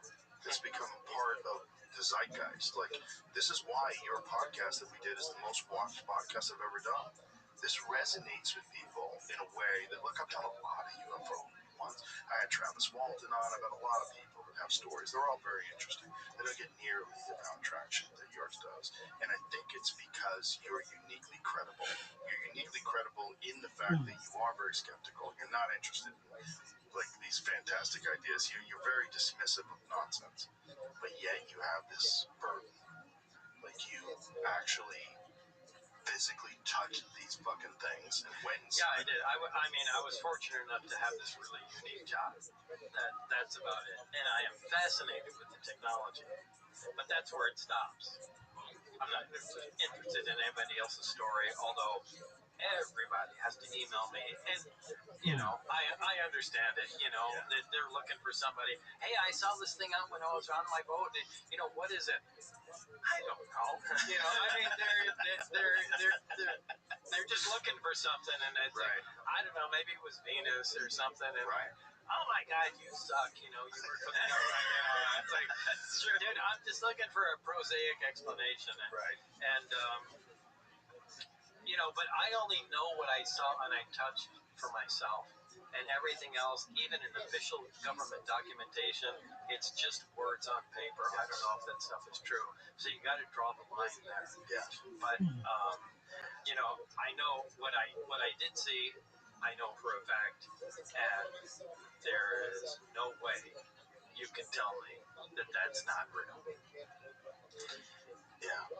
I mean, I have to say, in having worked with them and having, you know, inadvertently, there's no way that myself or people on my team weren't trying to dig deeper. And maybe there's a problem. Maybe there's going to be a gap. Maybe we'll find something wrong with the story, because we went very deep. We had to build S4. We had to build the sport model, and there were things that happened over the years, things that he had said to us before we had built it, that there's no way he could have known, because there was physicalities, real things that we built. When you build something in a 3D environment, you're actually building a real world. It's got light bounce and refractions like the real world. Like when you turn on the light, it does the same thing. If a material has a sheen, you see it. It's literally the same thing. It's just computing power that gives you access to another world. And he mentioned things that were absolutely impossible to know. And Like what? one of the things that got, two things really convinced me. One of them was in the interior of the craft. You had said to us it was very dark in there. And while Bob is explaining to us this interior of the craft, that many times he kept repeating, it was really dark in there. Even though there were halogen lights. Right. And so at a certain point he says, as I'm crawling in, there's like these extension cords. And I remember going, extension cords? Like that hadn't computed. And he's like, yeah, they had lights in there. And I'm thinking, it's true. I mean, there's no light switch inside this big thing. It's 52 feet. It's big. And so he said, yeah, there were two big industrial yellow industrial lights with 4 spots each pointed up. And so we decided to make those. We decided to research the type that were used back then in the United States, especially on military bases, the halogen power, because this was halogen in 1988. And we turned them on. And it was still dark. And it was super dark. Yeah. And I remember Christopher Matteau, by the way, a big shout out to Christopher Matteau, that's on my team, who made a lot of those visuals, and he's like a magician. He's the best. He's there. I say, Chris, turn on the lights, because we have to film in the craft. And he's like, they're on. I said, they're not fucking on. I can't see anything. He's like, they're fully on. And I said, well, that doesn't make any sense. It's so dark in there. Yeah, I remember thinking, shit, that's with light in there. So we upped the power of the light so that you could see more. And it was still dark. And I thought, what the hell is happening? I go, is there a bug? Is there something wrong? He goes, no, I don't know. It's absorbing the light in there. We had to up the light intensity on those tripods by 20-fold in order for you to see the visuals you see in our film. Otherwise, it would be really dark in that craft. So how did you compute that? Like, what parameters did you establish? So what you do is you're inside a 3D environment. You're in a 3D world. Now we're inside the craft that is 52 feet in diameter. We bring a camera in there. So we were filming, the whole film was done with the Blackmagic 6K cam. So we would bring our Blackmagics in the 3D environment. You can actually set that so that we could film inside the craft. So it matches the filming of our real cameras. And so as soon as the camera's on, it's the same lens, it's the same aperture, everything is as you would have it And so you're trying to adjust for this dark room. But if the room is really dark, you can't really get a good look at it, because if you go close enough, you would have seen like a seat and a little bit of the reactor, but you would have been like, what's the black screen I'm looking at? So what is the explanation for why it's so dark? It's just the way the light reflects. And that is exactly, yeah, it's when you're in that space, Right, exactly. but here's the question, like what are you, when you're making this in a computer model, Right. what are you putting in that would make it absorb light that way? I didn't do that. So what we did is we spent over a year with Bob. I'm not kidding. It was like a year of trying to figure out the material of the craft, the actual skin of the craft. That was the hardest thing to do. The specularity and the reflectivity of the actual material and the angle. Yeah. And then when the lights are in there, they just reflect at a weird angle, and it never gets bright in there unless you have tremendous amounts of light in there. It's always dark. And sorry to interrupt, but that would have been, so when that happens, and we have the right material, which is like this, let's call it unpolished stainless steel. It's got a little bit of usage to it just to give it some texture. It's got the same sheen, reflection, refractions of a real material like that, because every time we put a fake light in there, okay, it's reacting like that.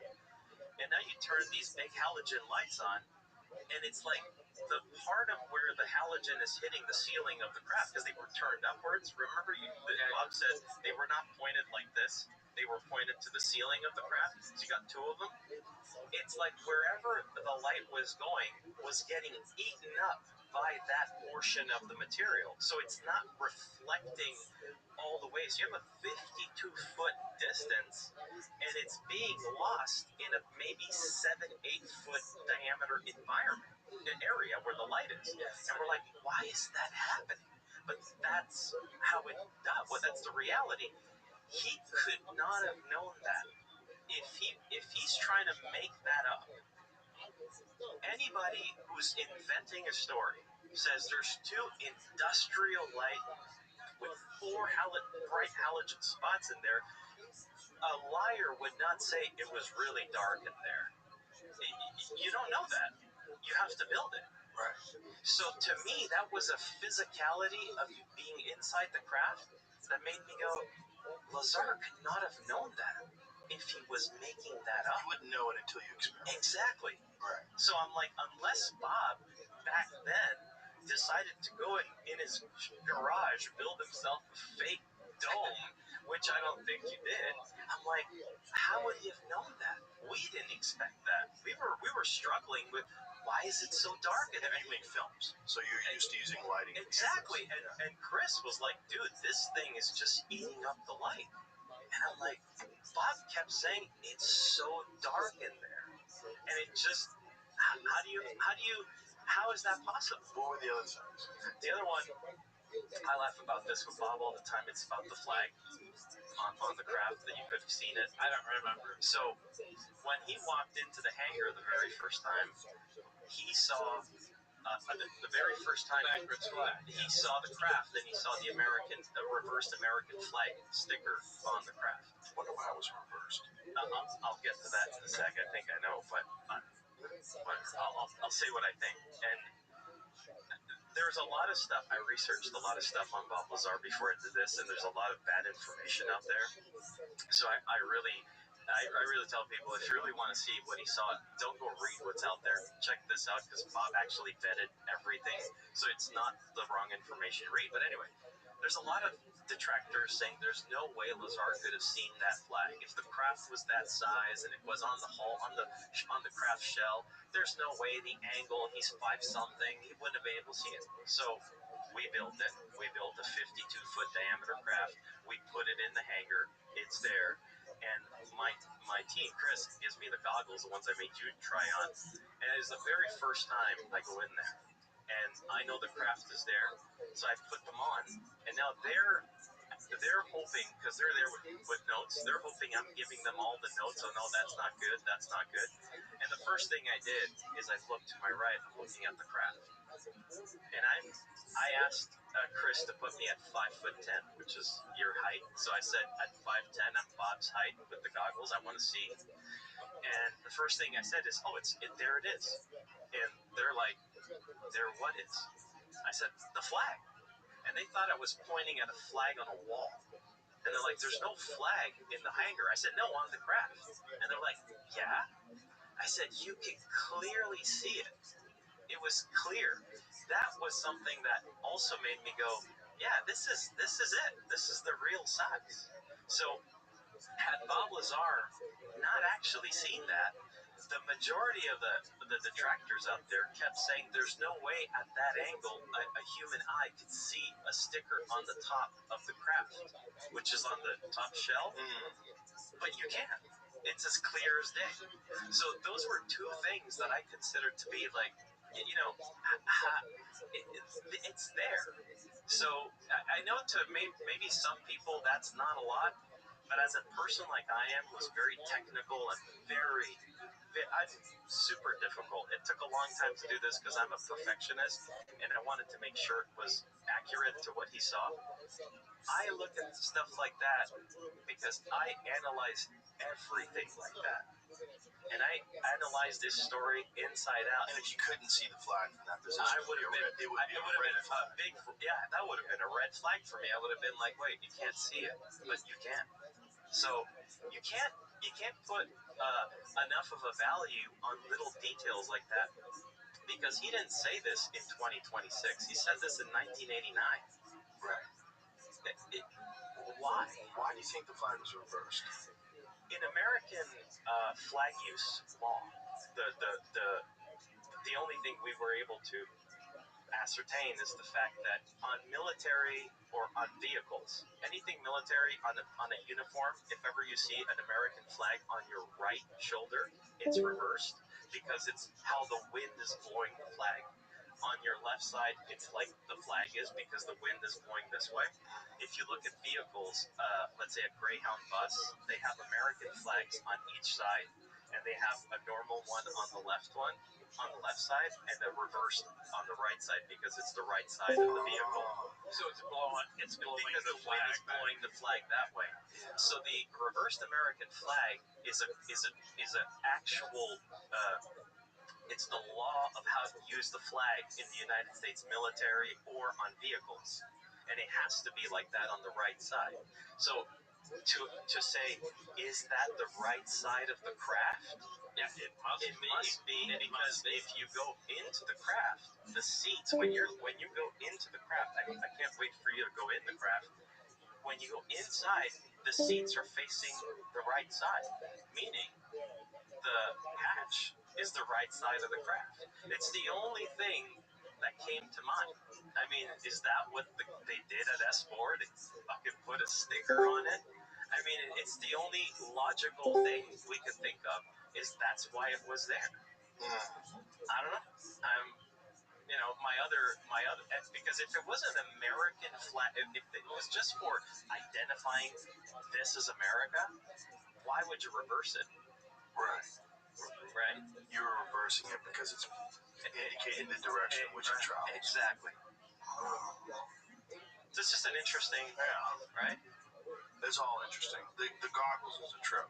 Right. When I put on the 3D AR goggles and VR goggles rather, and you stand in that warehouse, that hangar, look at it, it's very strange. It feels That's weird. exactly like it was. It feels very weird. It feels very weird because I'm only imagining what it's like to actually be you in 1988, be standing there. When you put the goggles on, that's exactly how it was. What did Dennis say when you first saw it? He was like, huh? No, Dennis was hardcore. Yeah. He was here. Look at that. Come back in here. I mean, there was no reaction. Barry, on the other hand, was out of his mind. He couldn't wait to show me stuff. And, he said, check this out. Oh my God, it was that awesome.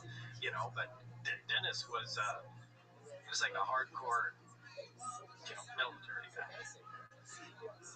How much of a view did you get of the other crafts? Because it's one of the things in the film, you only see like hints of them. That was it. That's it. That's it. What you saw in the film was exactly what it was. It was just a passing thing.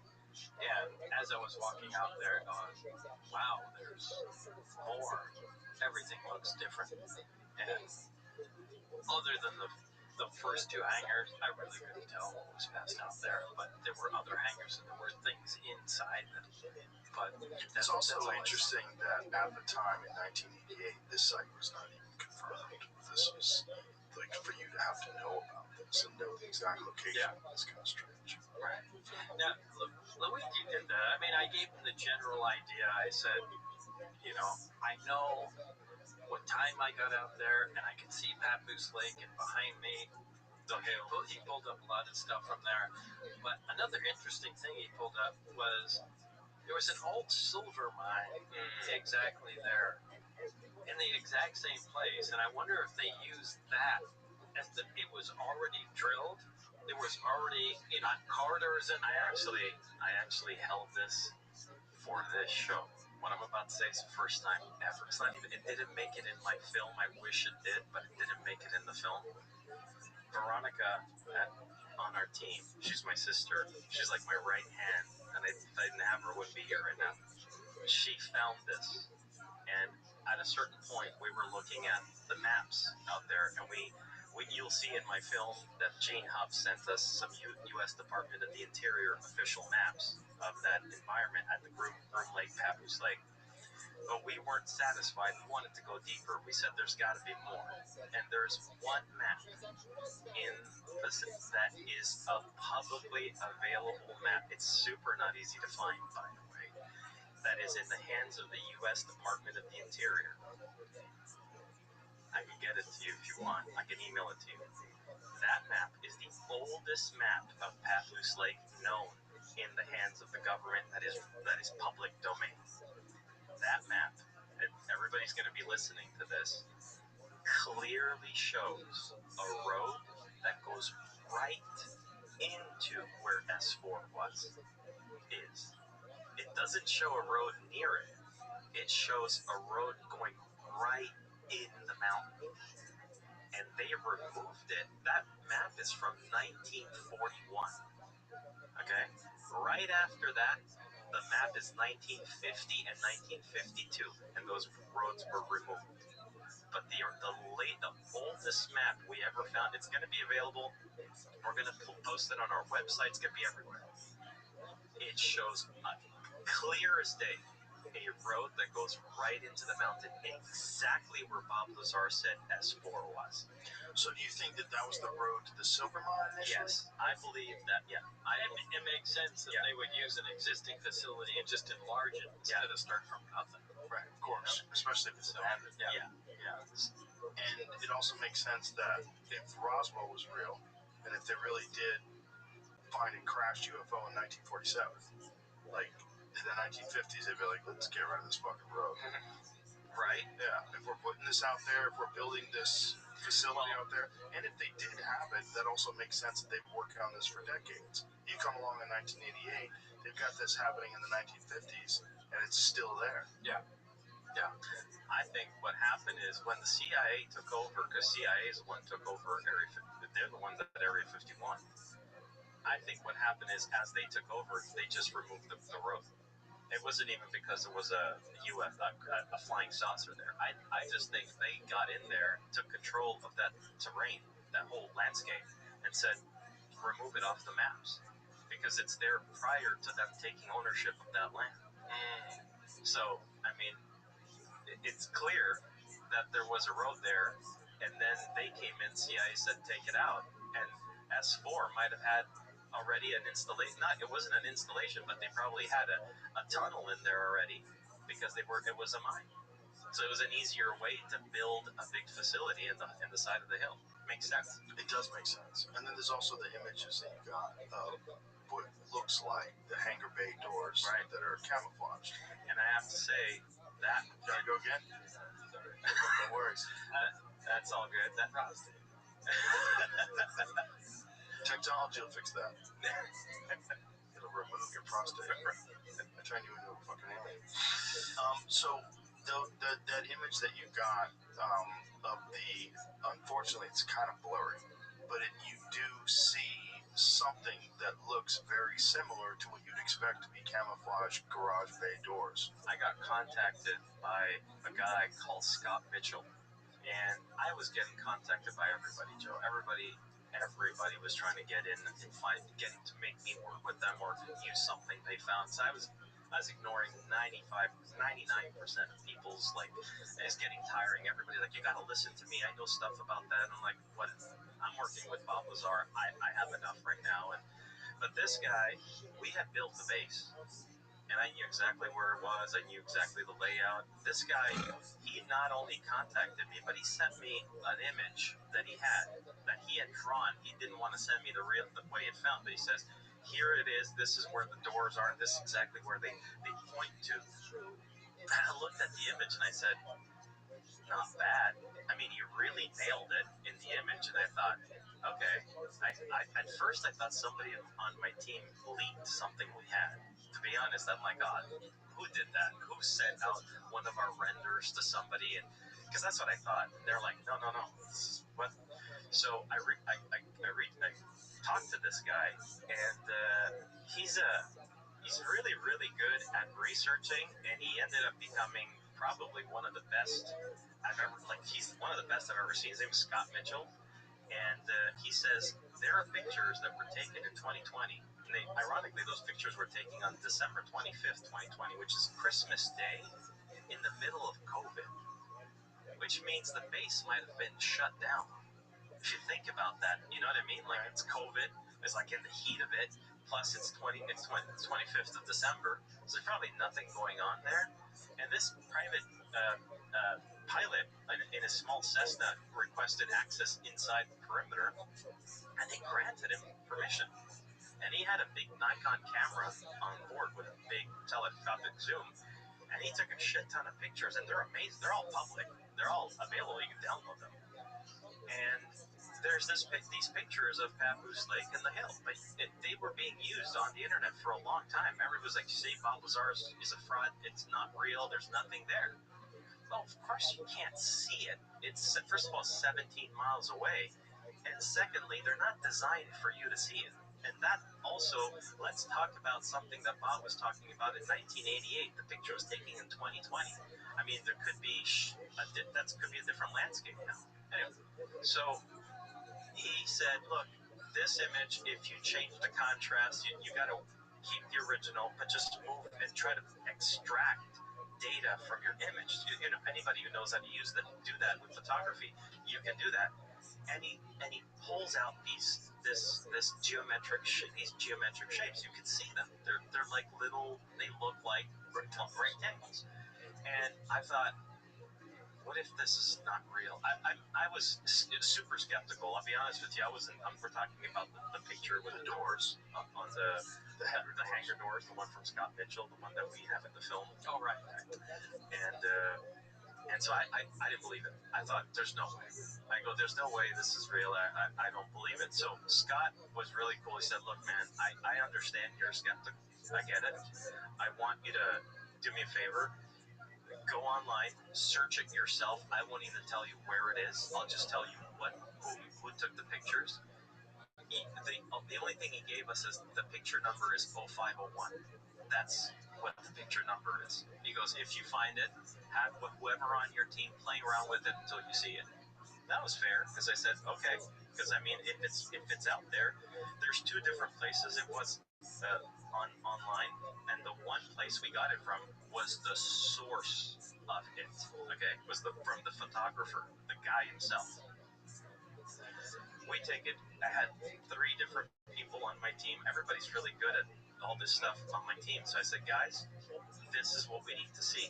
If you guys can pull it up, I'm not going to be as skeptical. Everybody got it almost at the same time. They were playing around, and eventually the easiest software we used to get that detail out was DaVinci Resolve. And with DaVinci, it's a faster process than if you're messing around with Photoshop or whatever. And it came, and I was like, oh my God, it's really there. You get clear. So what I did is I had them scan the rest of the picture because it's pixels, right? So I said, let's also see if it's not some pixelation. Is it maybe just what the photo does? Maybe we just got lucky and it looks like that there. Maybe it's going to show something similar elsewhere, and it doesn't. And then I said, all right, go get me 0502. I want 0500. Because the guy kept snapping pictures, I want you to do the same. Like, we went really military. Like I said, I want to make sure this is real. I'm not going to put our name on this if it's not. And it ended up being other pictures also show it, by the way, because he went click, click, click. So it's like it's not just that one. That's the clearest one. And so I was at a certain point. I go to Bob's house, and I'm sitting there, and the guy calls me. Scott Mitchell calls me, and he has no idea I'm with Bob Lazar. So I pick up. It's a video call, and he goes, "Hey man, what's going on?" I said, "Well, look." I said, "Look who I'm with," and he just like exploded because he was like, "Oh my God, you're with Bob!" And I said, "Show him." And so Bob was there, and we showed it. We ended up transferring the call on a Zoom call, and he showed it, and you said, "Yeah." Like, I remember you going, "Yeah, that's it." Yeah, What did that look like to you when you saw those? that was awesome. Yeah. It was awesome. What was really shocking was the first hanger was bigger. Yeah, because that was the big hanger. Yeah, because the first hanger is the big hanger, and there's the smaller ones. And I said, Jesus, the first hanger is bigger. You found it. You found it. So, I mean, that was, I just lit up at that point. Yeah. It was, What happens if you look at that site with Google Earth? that is what the Google Earth. no, that was the picture. But That's Google what Earth. But Google Earth, and I'll tell you something about Google. Yeah, that wasn't with Google Earth? No, the picture is a real photo. The picture of the hangar doors is a real photo. Oh, okay. I thought that was Google Earth. No, the picture is a real photo. The Google Earth, though, you see that in the film. Yeah. I can't make this up. I didn't want to put anything in the film. That was one of my things. I did not want to put anything in the film that would make me, the whole team, or even Bob look like we're trying to like MacGyver something in there. It has to be. You go look for it yourself. It's public. If you don't believe it, go check it out yourself. That's the only thing we allowed to do. And when you go on Papoose Lake on June 22nd of 2024, June of 2024, Google Earth changed. You're going to be right over Papoose Lake. If you zoom in, you're not going to notice it because it's kind of a yellowish tint to the image. And I remember going, why is it so yellow? I mean, I'd been there so many times. I was like, why the fuck did it turn so yellow? And I'm like, I'm zooming out, and I'm like, why did they fuck it up? I thought, they fucking ruined everything. It's all yellow. And as I go further, you see this box that is like right over Papoose. So I'm like, what is that? And I put my mouse over it, and wherever you're in the box, it's June 22nd, 2024. And as soon as you put your mouse outside of the box, well, it's an older date. And I thought, oh, they just did that.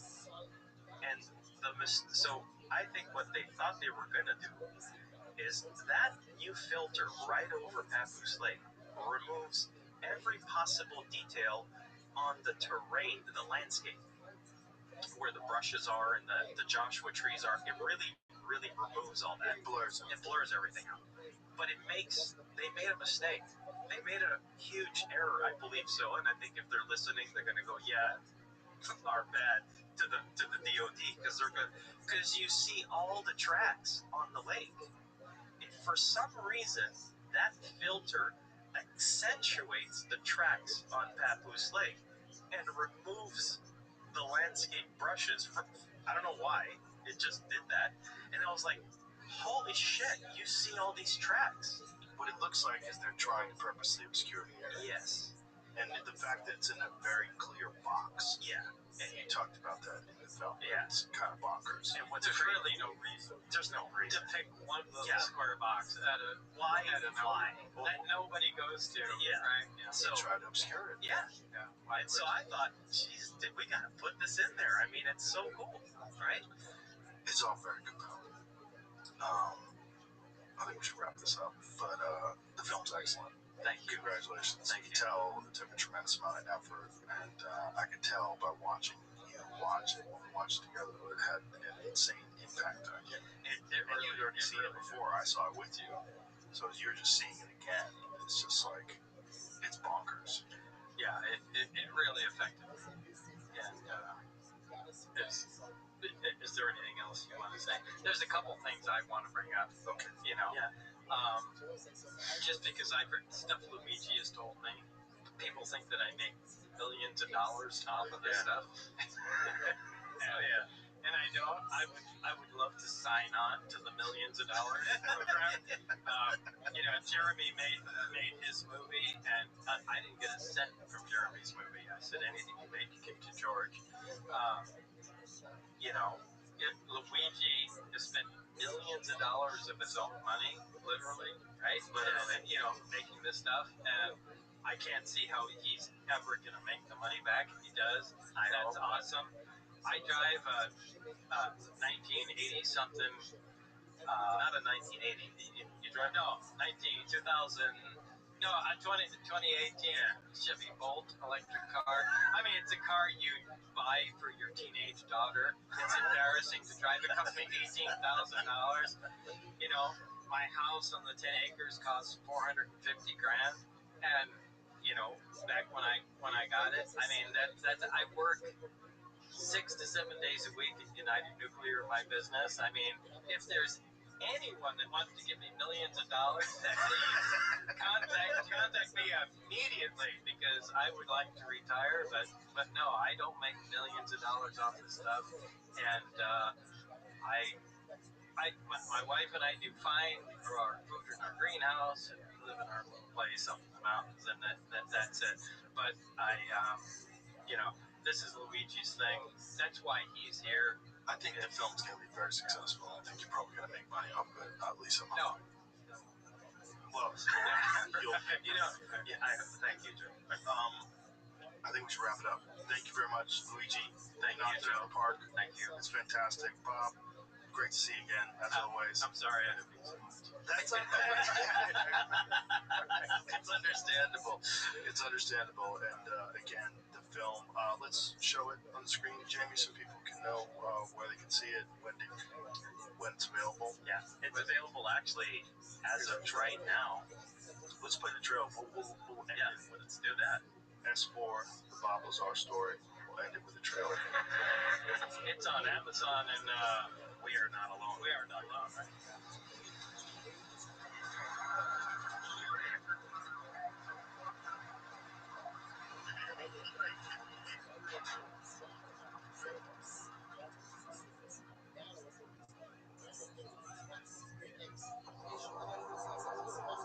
Physical evidence now exists which proves that there is life elsewhere, and at least one form of that life has been here. As of 1989, that evidence was in the custody of the United States government. Between December of 1988 and April of 1989, I worked as a senior staff physicist in what has to be the most secret project in history. My job in this program was to be part of a back engineering team. This particular disc appeared to be in excellent condition, and because of its sleek appearance, I nicknamed it the sport model. The goal of this program was to see if the technology of the disc could be duplicated with Earth materials. To start up the reactor, of course, we need some element 115. In fact, you need 223 grams machined into a wedge like this. The program out at S4 consisted of 3 projects: Project Galileo, Project Sidekick, and Project Looking Glass. The file on top was Project Galileo, and as it turned out, that's the project that I was part of. And that clearly referred to reverse engineering a recovered alien spacecraft. It just cannot be a secret from anyone, not just the American people, but the rest of the world.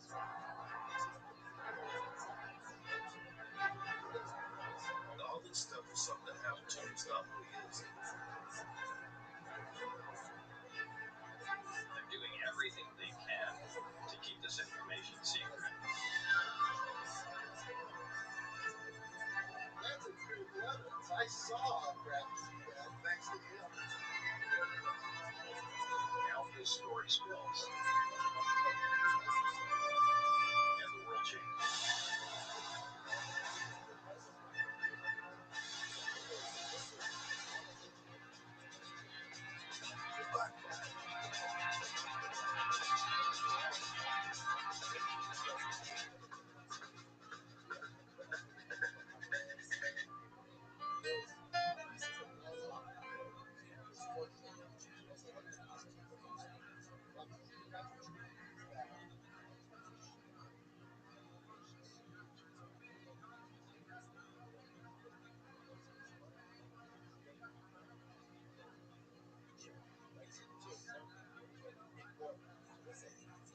This is an interview with a U.S. Marine on the Sean Ryan Show, where he describes an encounter with an unidentified craft during an operation. According to his account, his unit approached a large, stationary object in a remote area. What they observed did not match any known aircraft or military system. Welcome to Classified Context. If you're new here, consider subscribing.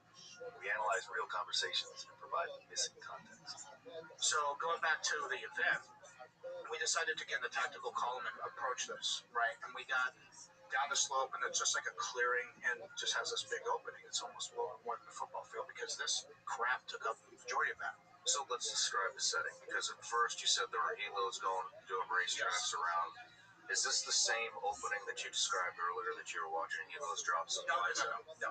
Okay. So where this was happening was southwest, at least where the helo insertion points were with the LZs that they were setting up. And they were flying very low in consideration. So the reason why I know this is because I asked the pilots after this, because I was on the officer's mess, and I know their call signs, and I approached them and asked them very respectfully if they noticed anything strange. None of them said anything. So I was trying to see if they could get a view of a topside, because this is just something that's crazy. Also, their call signs all stuck out too, because pilots like to do crazy stuff with their call signs, so it was very easy to track them down. But having this happen on the north part of the slope, and it goes down, and obviously, the way it was transitioning colors, which was kind of the way that it appealed, because it was transitioning from light gray to a dark black, and just kind of ranging between, right? Well, let's rewind a little bit before we get into the description. Okay. What was the activity with all the other helicopters? Were they active at the time that you saw the Honestly, when we started going down there, no. Okay. And I don't know, because obviously we were occupied with this. How far do you think it was? So from the LZ where we were at was 300 meters roughly, okay, plus the slope that was concealed, plus vegetation. Down the slope, it was like 300-400 meters, maybe. So we got close. We trucked down quite a bit. Okay. About 150 meters outside. 150, 200, right? Halfway. And So maybe about a click away. The craft itself might have been a click up. And as I said, the reason why I know how big this thing was, because... Did you see it as you crested the hill? Yes, I did. And that's where I took videos and pictures of this thing. That's how I was able to see it, because, taking pictures of the chaos going behind and everything, seeing the rubble, burning buildings, flooding and all that kind of stuff. And then you turn around and So you crest this hill. Yep. You look down into the valley. Yep. And there's a clearing. With a UAP. The average football field is 360 feet long. What this Marine is describing matches that scale. A stationary aerial object of that size with no visible propulsion defies known military aviation capabilities in 2009. Even today, no confirmed platform can hover silently at that mass without rotor wash, distortion, or acoustic signature. Just sitting there rotating clockwise, yeah. And that's transition this color spectrum I was telling you too.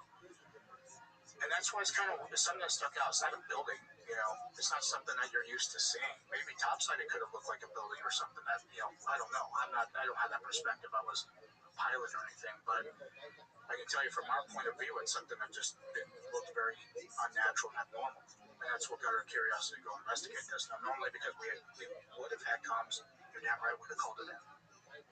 Report something suspicious, maybe get some eyes on a helo, get hold of their call signs and try to fly around, and they never did.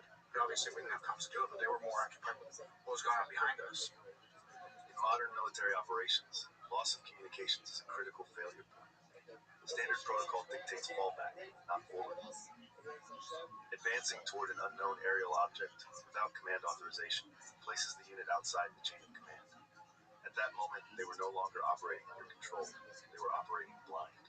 So, when we trekked down and got around 150 to 200 meters from it, and this is an opening. By the way, there's no tactical advantage being in this situation because you don't have cover. It's jungle. You have concealment, but this kind of concealment with vegetation is not bulletproof. So when we trekked up close, we were attack columns, so obviously you have points here, right, in each Marine. So you have visuals of the sides, somebody has point, and somebody has the rear.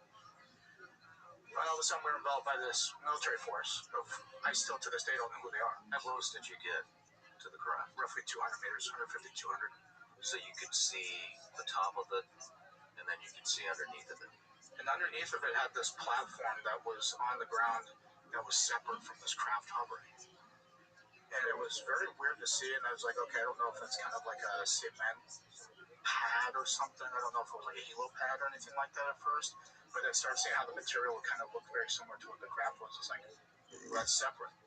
So you have something that's on the ground, stationary, and then you have something that's up top, and it's just rotating in that clockwise position. So right when we got close to it, at least 150, 200 meters out, and all of a sudden we were engaged, at least not in a hostile manner, at least, not gunfire or anything like that. But the way that these guys moved was so fluid, it was so still, it was very smooth.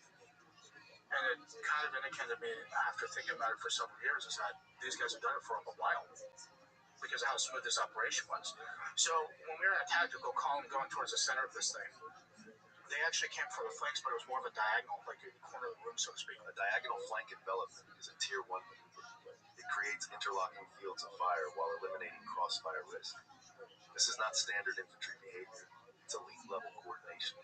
Whoever these operators were, they weren't reacting. They were executing a rehearsed containment protocol. Right.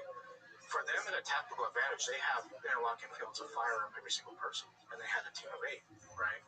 And the gear that they had was black OTV vests, they had black camouflage utilities. So what you're saying is there would have been no Mexican, they were professionals, Yes, there would have been no yes. Mexican standoff where they fired, they're shooting into their other squad. They had perfect angles. Yes, they did. To where both sides could engage you. Yes. Team of 4, so it was like a fire team element Without worrying about a blue-on-blue situation. Exactly. Okay. So, with that being said, because as they approached us, you have safeties flip. Now, your attention to detail, when you're seeing this kind of stuff, your senses are very heightened, so you can pick up. I know you being a combat veteran, you know about that. Your heightened sense of awareness is going through astronomical changes to hypervigilant. So you can hear stuff a lot clearer. And that's where you kind of picked up the hum that this object was doing along with these guys flipping their safeties off. Especially M4s, it's very distinct sound. Anybody in this room who's held M4s and has shot them, M16s, things like that, it's very distinct sound of flipping it off. So we kind of knew, and they started yelling at us. They were like, you're not supposed to fucking be here. What the fuck are you guys doing here? Who the fuck are you with? They knew. They were using the kind of lingo that we were using, especially in the military. So it made me think that at some point these guys actually were uniformed military at one point.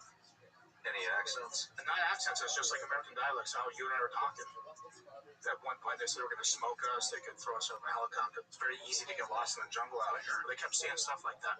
So after they enveloped us, they all pretty much got in line. They told us to put our weapons, so we all got in line as well, and we had our hands up, we had our weapons slung. And they're having 2 guys watch while there's a guy basically taking our magazines out of our vest. And they're throwing them on the deck and they're kicking them away so you don't have time to react. They also, at the same time, the first thing they did was obviously take our weapon and clear it. But they took the magazine out and they actually held it in a way to where they can pull a charging handle and collect the round and have it not hit the deck. So the way that these guys operate is very smooth. It's very calculated, very precise. You can tell they've done this a lot, they've rehearsed it a lot. Especially combat operations, you're doing terrain model rehearsals, you're doing rehearsals whether you're clearing rooms, trying to figure all that kind of stuff out. Smooth, nonverbal coordination under stress is a hallmark of experienced special operations units. The ability to disarm, search, and control multiple armed personnel simultaneously suggests advanced training, likely beyond conventional Marine or Army infantry. This wasn't just discipline, this was muscle memory. These guys kind of did the same thing, I'm assuming, because of how smooth it was. And because you know as well as I do, you have new guys that join a unit and they're not that fresh. They're very choppy because they have a basic understanding. You either have to stack up and do room clearing. And the guys that have done it and been through combat deployments and all that, they're very kind of methodical, very smooth because they know what to expect. These new guys are not the same thing. You can tell these guys were seasoned. So as they did that, they actually each Marine had 2 guys on, plus one that was taking the stuff off. They actually knew where our military IDs were because in Marine Corps order, you have to have them in your left breast pocket. So there were 15 of these guys, 3 on each Marine. No, so they had other guys right here. They had 3 that were just going through each Marine. Other people were holding each Marine at gunpoint.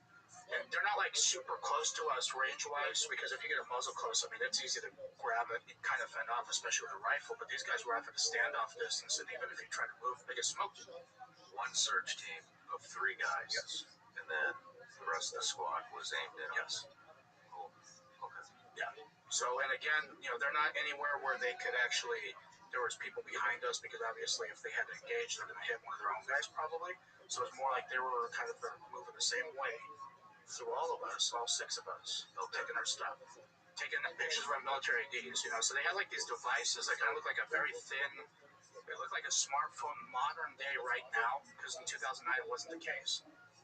I think the most high-tech thing they had at that time were maybe Blackberries, but they're bulky at that point with the long, and they had their flip phone razors and things like that. But these look like something you'd see today. And they were taking pictures of military IDs, and they had some other device that was like might have a BAT system. It's like a biometrics tracking system. In 2009, biometric identification systems like BAT, Biometrics Automated Toolset, were restricted to high-value counterinsurgency operations. These systems could scan fingerprints, irises, and facial data in real time. If these operators carried advanced handheld tech resembling modern smartphones, they were operating years ahead of publicly known capabilities. So what it does is when you come across with an insurgent, you can take pictures of their face, their retina, fingerprints, something like that, but they were trying to scan our IDs with this thing. It wasn't working, so they're kind of getting frustrated with it. So as this is going on, did they collect biometrics from you? No. Okay. No.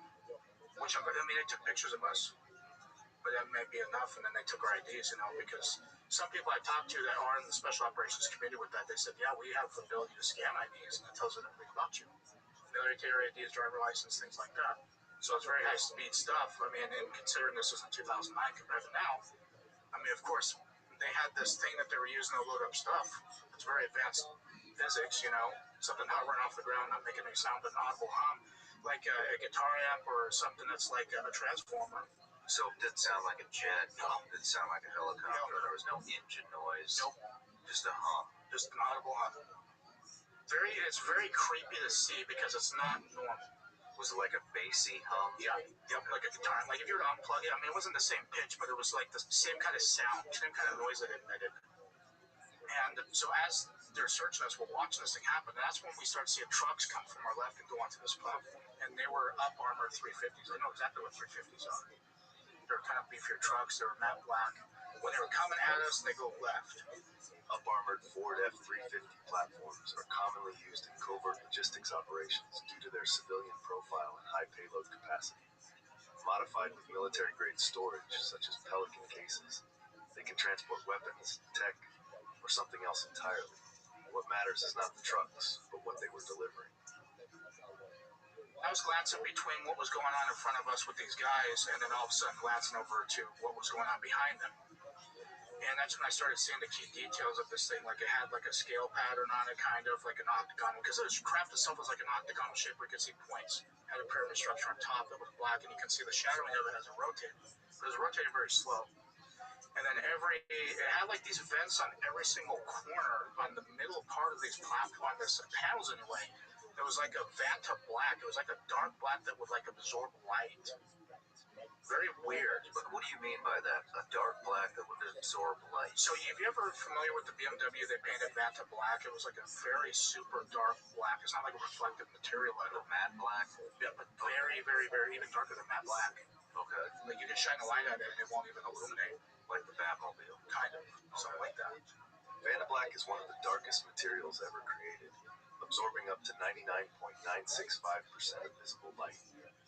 Originally developed for military and aerospace stealth applications, it eliminates reflection entirely. If this craft exhibited similar properties in 2009, it suggests either classified experimental materials or something far beyond conventional engineering. But even it was like very dark. So what I can describe was like that Vanta black. Okay. And so when you mean absorb light, you're saying If I shine a laser on it, you might not even see the laser, or it would be very dull. Correct. Okay. Something like that. So we're watching these vehicles, right? These trucks. Humvees, the military has the IR lights on the front, they're the headlights that you can drive at nighttime with your nods. So they had the same thing because they had the same kind of slits that had the IR lights. But they had weapon cases in the back of each truck then, and you could store like a couple hundred weapons, maybe 100 weapons, maybe a platoon or company size element. It was the same Pelican cases that we would use to store stuff when they were transported. So very big cases on 2 of them in each truck. And then they had a shipping container thing. I mean, it looked like a shipping container, but smaller and half the size. And the thing that was different about this is I had a cylinder on the front of it that was towards the truck. It was like parallel to the ground, just a cylinder right on the top of this thing. And for years I thought, okay, there's got to be oxygen supply or like a vacuum sealing thing that you would, because obviously I'm thinking it's drugs. So it's a very advanced way to do that, just years of thinking of this. And come to find out, when I gave my speech in D.C. on that Saturday for the Disclosure Project with Dr. Greer, he's got a lot of people coming out of the woodwork, by the way. And this gentleman, I'm not going to give any detail. I know a little bit about him, but he works in some of these projects at some very controversial facilities. He's aware of what was going on. After I gave my presentation of this, he confirmed, he's like, I don't want to leave Michael hanging out there, but I was not expected to come and talk to you about this. And he went explaining what the operations do, why they do it, and what they were using them for. And he says, there's not drugs that they're putting in these shipping containers. He says it's humans. Human traffic. Natural disasters create ideal conditions for human trafficking operations. Infrastructure collapse, mass displacement, and missing persons reports provide perfect cover. Intelligence agencies have documented spikes in trafficking activity following major disasters. If this account is accurate, this wasn't just a recovery operation. It was extraction. His own words. And, of course. And he also wants to come forward, at least with him and 30 other people that are involved with that part of the work. But it was very disheartening to actually get that information relayed to me. Because here I'm thinking for years it's drugs and it's a much sinister thing. But it makes sense because they use natural disasters and people are going to be missing anyway. Yeah. To scoop up people. I mean, I just uncovered human trafficking this year. Right. And it's, a lot of the human trafficking comes from third world countries in distress. You're in a third world area. Yep. In distress right after an earthquake would be it's prime. Yep. Prime time to do a human trafficking operation. Right. How big were the containers? I would say probably 8 feet and 10 feet. 8 feet tall, 10 feet within. So like maybe half a Connex box? Yeah, about that. Okay. And they were kind of like on the trailer that was underneath. Was kind of like a regular Humvee trailer that you would see. It kind of pulled stuff. Something like that. How were they being lifted into the craft? So they were driving onto this platform that was angled sort of hit. And it just raised up and they're just driving on this ramp. Oh, the truck would go up? Yeah, but the whole thing was a ramp. Okay. Like a circular ramp. And I mean, obviously I can't see what's on the other side of it. But I'm assuming because it's a circular pattern that it's going to be the same on the other side. Because they would drive on this platform, and at that point I saw all the doors open. 4 guys would come out, and then I'd go back to what we're facing here with these guys searching our stuff, asking us questions, taking our IDs, trying to intimidate the crap out of us. And so I can see the guys come out of the truck, and that was making me think too, like, at a tactical advantage, we didn't have that. There's only 6 of us, basically trained infantry Marines. And there's these guys here that are, doing this operation and very skilled, very methodical, very calculated, very precise. And if there's 8 of them, and then all of a sudden every single truck has 4 of these guys, I know that it's not just these guys that are running the perimeter. They could have been 30 or 40 people. It could have been platoon-size element. And the fact that we have no concealment, we barely have any concealment, because if we were to run and bank off the sides here to go to our flanks, they could just engage us. There's nothing to hide behind.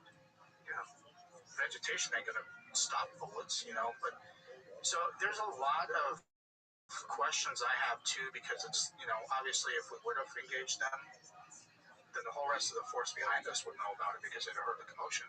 Yeah. How many containers do you estimate were put into the craft? 4, because I saw 4 trucks. 4 containers. Yeah. And there could have been more, but at that point where we saw, we could have, because we stumbled onto this thing. We were in the their operation, so to speak, because we weren't allowed to see that. Let's talk about the craft. Okay. How big was it? 300 feet is what I'm estimating, about a football field. And the reason why I say this is because we flew on CH-53 Super Stallions. I'm sure you're familiar with those. The CH-53 Super Stallion is about 100 feet long. Michael eyeballed the craft at roughly 300 feet. 3 of those massive helos could park underneath it. Separate hovering platform, no cables, no noise, except that deep transformer hum. Then the whole thing lights up at the corners and vanishes west at 4,000 to 5,000 miles an hour with zero boom and zero rotor wash. Trees didn't even move. It's a seal. They're roughly 100 feet. All right, so from nose to tail, if you lined up 3 of them, it fit 3 of them under this craft. Because I can see, especially the operation behind us, you kind of see them off in the distance, so you try to gauge, as a Marine, you're always trying to judge distance, you know what I mean? Because if you're happy to engage, but lo and behold, we ended up having a surprise right here happening with these guys. But that's how I know it's around 300 feet. And it was circular. It's like an octagon because it had like corners on it. That was like an octagon shape, but still circular. Could you see, was it one smooth piece of metal? No. It was panels. Yep. Just describe all no windows, nothing I could see like that. It just had that black bed-looking things on each corner. That's all I saw with that. And it had like an octagonal scale pattern that went through it. It honestly reminded me kind of like a design for an F-22 Raptor. Like the top of it kind of looks like that. Yeah. That's what it kind of reminded me of because it would transition those colors. So I suspect, I've had people I've talked to about this to say, well, Lockheed Martin has reverse engineered stuff that's circular right beyond they have triangular craft. They said it might have been Lockheed because Lockheed also made the F-22. Or a similar design concept. Now that I think about it, right, because at this time you're not really thinking about it, you're like, I'm more concerned with these guys and who the hell they are. So after we witnessed the last truck going on there, and we're still dealing with that. I got searched already, of course, and I'm just paying attention to what's going on and making sure my guys are good too. And all of a sudden, the trucks, we never saw them again. There was like boxes and stuff that were on that platform. And so I'm assuming they either drove off on the other side or disappeared or where they went. All of a sudden, we noticed that this platform raises off the ground by itself. It doesn't make any noise, by the way. It doesn't disturb anything. It just started gaining elevation. How high off the ground was this? The actual craft? Yes. I would say probably 20 feet. Okay. The platform rose up, and I'd say like the platform was up several feet, probably maybe 5-6 feet, because it was still from the distance, probably about half an inch. I'm envisioning the way you're describing this. I'm envisioning an octagon. Yep. Rotating clockwise with a drop ramp similar to maybe something you would see on the back of a C-130, C-17. But circular and separate. There's no cables. Was the ramp attached to the craft? Yeah. So there was just an open, like the bottom part of the craft, that was what I'm assuming, because that's where I saw it lift up and go into. It was like the bottom part. It was like the floor itself was like the platform, and they were just rolled up, right? But at the same time, the top part leveled a little bit and went down to meet with this. And as that happened, you start to see it rise up past the tree line. It's not like a super fast, just rapid. It's just like kind of slow. As that's going on, the rotation has not changed. The audible hum has not changed. But it's nothing like that. It's just constant. Okay. Each point on that octagonal shape started to illuminate colors. Like it was just one color per point. It was red, it was green, it was yellow, it was blue. It was the only colors I saw. It was rotating, right? As soon as it got to the top of the tree line, like cleared the trees, this thing shot off to the left. Known aircraft generate heat, noise, and atmospheric disturbance when accelerating. Even hypersonic vehicles produce shock waves and sonic booms. But this object displayed none of those signatures. No exhaust, no rotor wash, no pressure displacement. Which raises a critical question. What kind of propulsion leaves no trace? And to the left was the ocean, by the way. It was just going west. How far to the left was the ocean? Probably a good mile and a half, maybe. That's it? Yeah. So you're right on the coastline. Yeah. Okay. Probably, I would say maybe. It could be a mile and a half to 3 miles, I'd estimate, because I mean, that's just estimation. I don't really know. Because we landed at the airstrip, and then we took like a several-minute flight going from southwest to like northeast part, roughly. So I'd say probably a couple miles to kind of estimate. And like I said, it didn't change pitches of noise or anything, and it just completely shot off. I mean, it was just like a blur that went left. Didn't make a sonic boom like you see a fighter jet, and you see the pressure of that, the way that happens. It didn't disturb any of the trees like Rotorwash would do on a Hilo, or even Jet flying a map of Europe, leaving exhaust and blowing them. You kind of see Top Gun movies with that propulsion. Nothing. There were even coconuts that you could visibly see on these trees. None of them were disturbed. And yeah, I like aircraft. That was my thing. I wanted to be a pilot, but that didn't happen. I wanted to fly the Harrier. And I know about aircraft. I know everything that we've got. Michael knows his bird's cold. He wanted the Harrier jump jet. But walkthrough time, Harrier or F-35B. Loud as hell, jet wash rips foliage. Subsonic. Fighter jets, sonic boom and contrails every time. Hypersonic X-51 Wave Rider, Mach 5 plus but rocket boosted, no hover, still booms. NASA X-59 quiet supersonic, low thump at Mach 1.4 max, no VTOL. Yo-3 Quiet Star, silent recon prop plane, slow as molasses. Black Project VTOL concepts like Aurora fan and wing. 450 knots cruise, still noisy fans, and no 5K hour silent dash.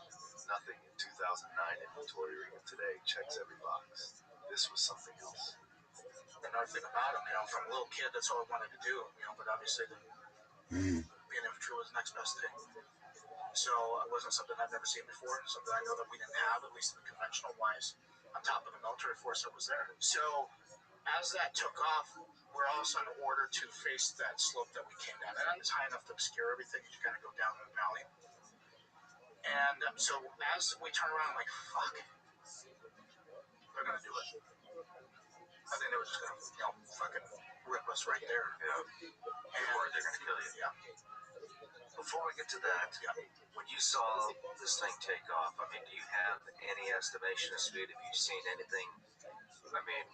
Was it faster than anything you've seen before? Was it a normal speed? No, it was faster. It was the fastest thing I've ever seen. I would say probably 4,000 to 5,000 miles an hour. It was instantaneous. Human visual tracking maxes out far below hypersonic speeds. At velocities above Mach 5, objects become nearly impossible to track with the naked eye. If this object moved at thousands of miles per hour instantly, it exceeds not just aviation limits, but biological perception limits. Meaning, what he saw wasn't just fast, it was beyond human tracking capability. It was just like it left a blur. Okay. Like a jet screaming by going as fast as it possibly could, you can still make the shape of it and still lock your eyes onto it as it's going. There's no way in hell you could lock your eyes onto this thing as it's moving. That's how fast it was. And eyesight, something moving, your eyes are naturally going to pick up that motion. And this didn't do that. It was just just left a very fast blur. And like I said, I've never seen anything like that.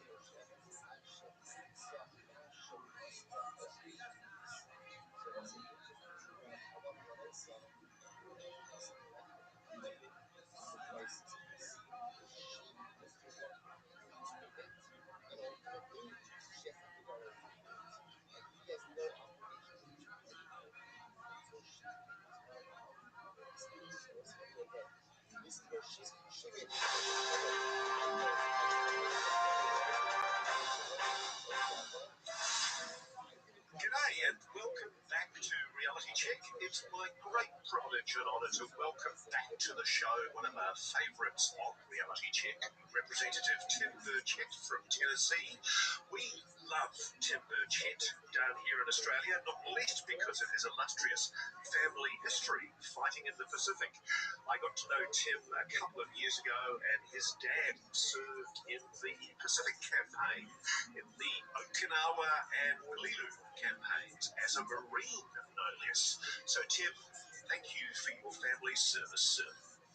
Thank you, brother. I was just born into it. I was just very fortunate to have a cool dad, and my mom actually flew an airplane in the Second World War. Her brother died fighting the Nazis, and she's this little country girl, 17, 18 years old, volunteered to do that. So both my parents distinguished services in our country. Technically, my mom was a veteran, but I love the fact that I've known that about your mum. I was going to ask, she was flying aircraft for the Army Air Corps, is that right?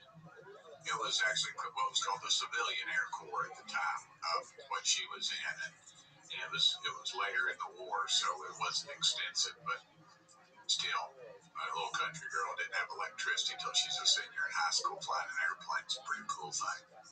Well, Tim, I don't know where you get your good looks from, but she clearly had fantastic looks. She was a beautiful woman, and obviously you're blessed with some good genetics there, sir. Yes, sir.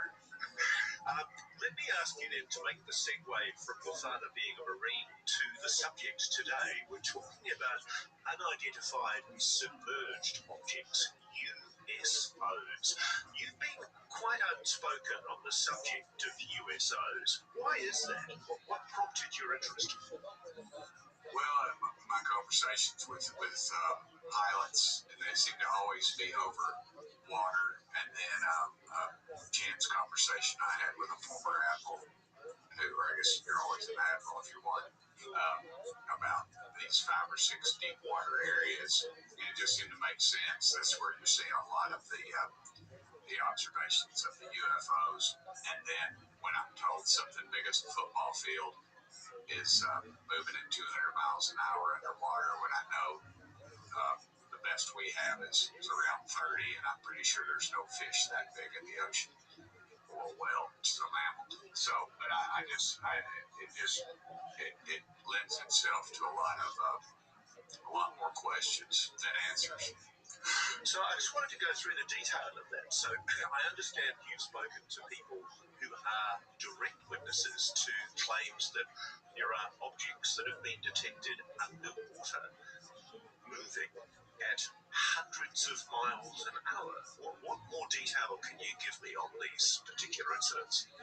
Well, of course, it's done by sonar, and the fact that we have nothing in those capabilities.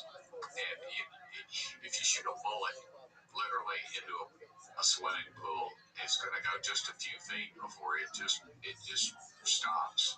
But you can shoot it through the air and go over a mile, and it just shows the amount of friction and the amount of power that would have to have. But also, it lends itself to why we keep seeing these things over water, and then things that dive into the water. And when you're talking miles deep, literally, it lends itself to the old saying about we know more about the surface of the moon than we do the surface of the ocean floor.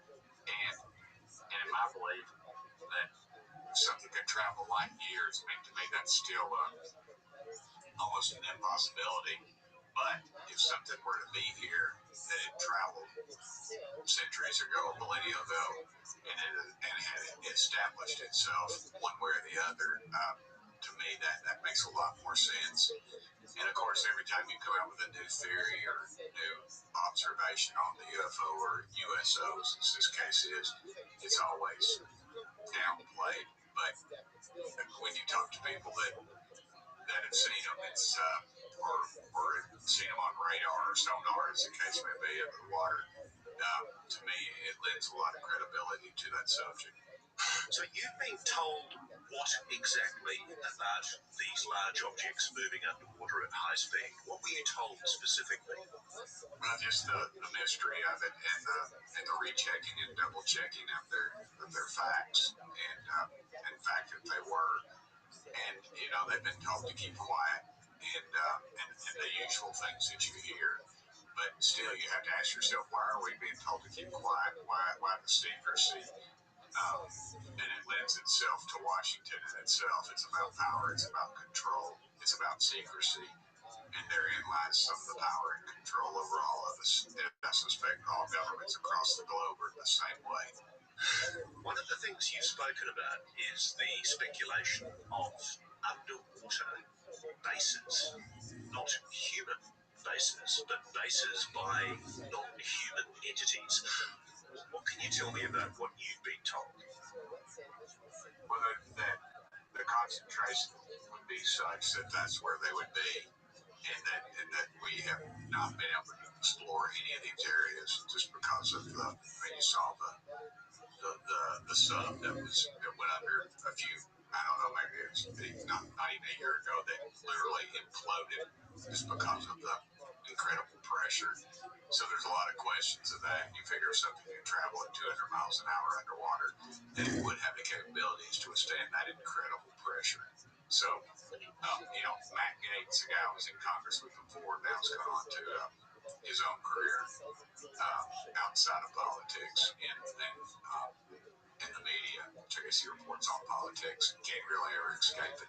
But it's he himself had several conversations dealing with that because he represented an area that had most of a lot of naval bases, a lot of our military bases. In fact, that led to his curiosity over the same thing. But if you just look at the numbers of sightings out and over the ocean, it just seems to lend itself to that.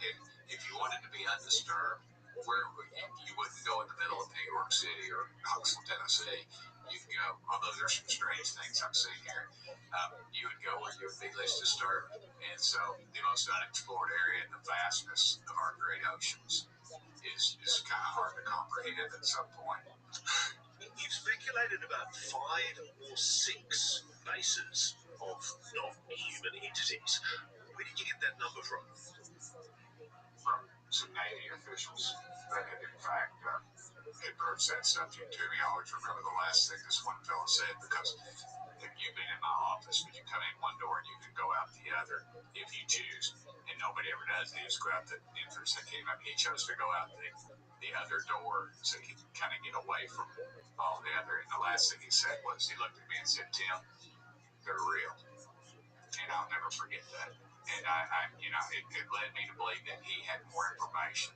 And of course, the walls have ears, as you know, and that's why a lot of people want to talk to me out on the street or come to my house here in Tennessee to hear the farm and talk to me about those things.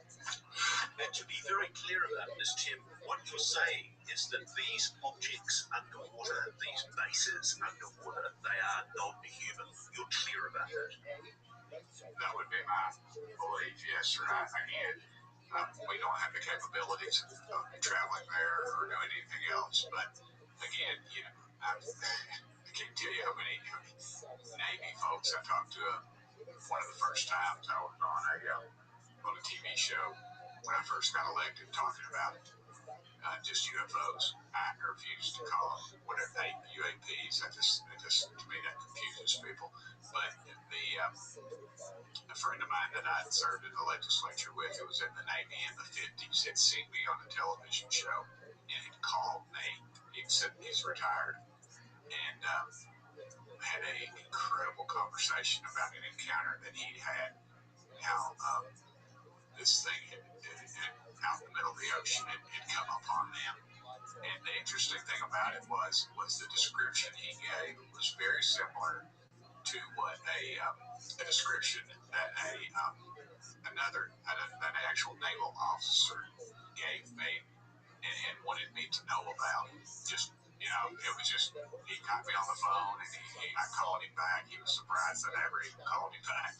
But, that's what I do a lot of. It's calling folks back. And the similarities were so, these people didn't know each other. Obviously, this guy was he was a draftee. He was drafted. No, I'm sorry, he enlisted. And then, this naval officer who served, it was 30 years apart, but it described some very particular things about this craft that was, and it was in deep water areas.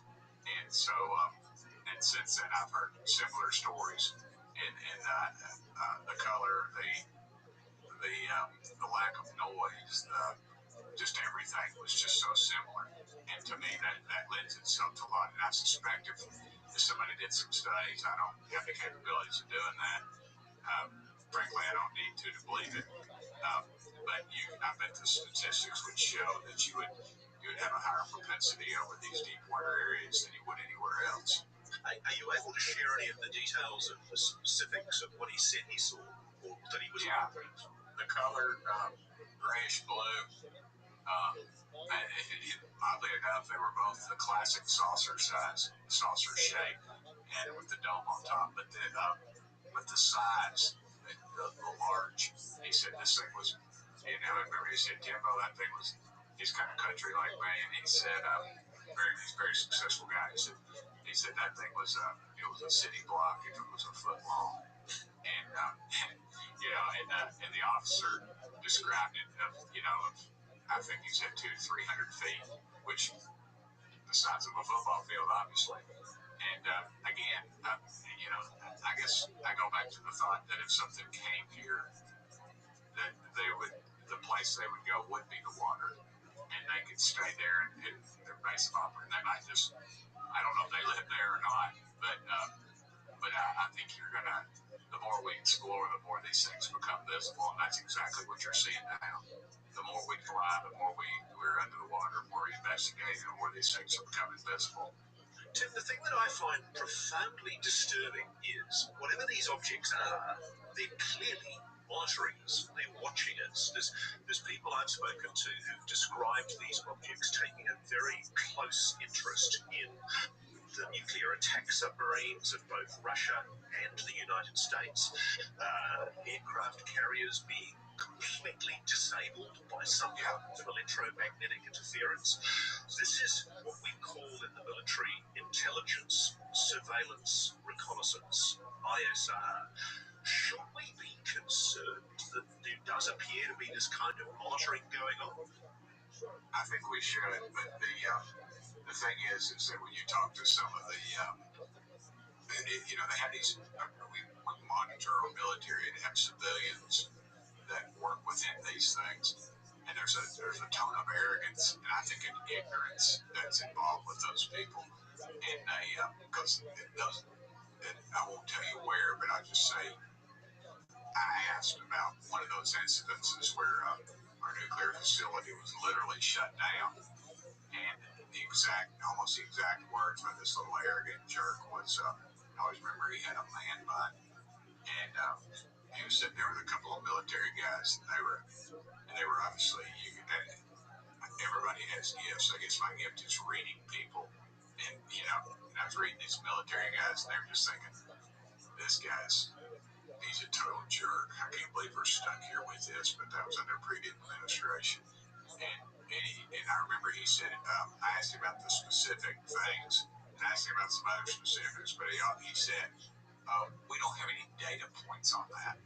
Now, what the heck does that mean? I said, well, why don't you just go Google the thing?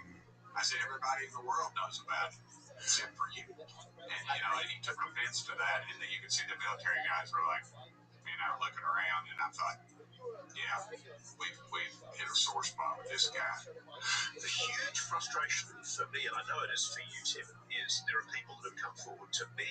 I've directed some of them to Congress. I know some of them have given evidence in confidential hearings, in skiffs, in certain committees, including the Oversight Committee. And they've told of instances where, for example, there's been quite dramatic electromagnetic interference by objects from underwater with some of the most powerful weapons in our arsenal. We're talking here about aircraft carriers being disabled. Are you aware of reports like this?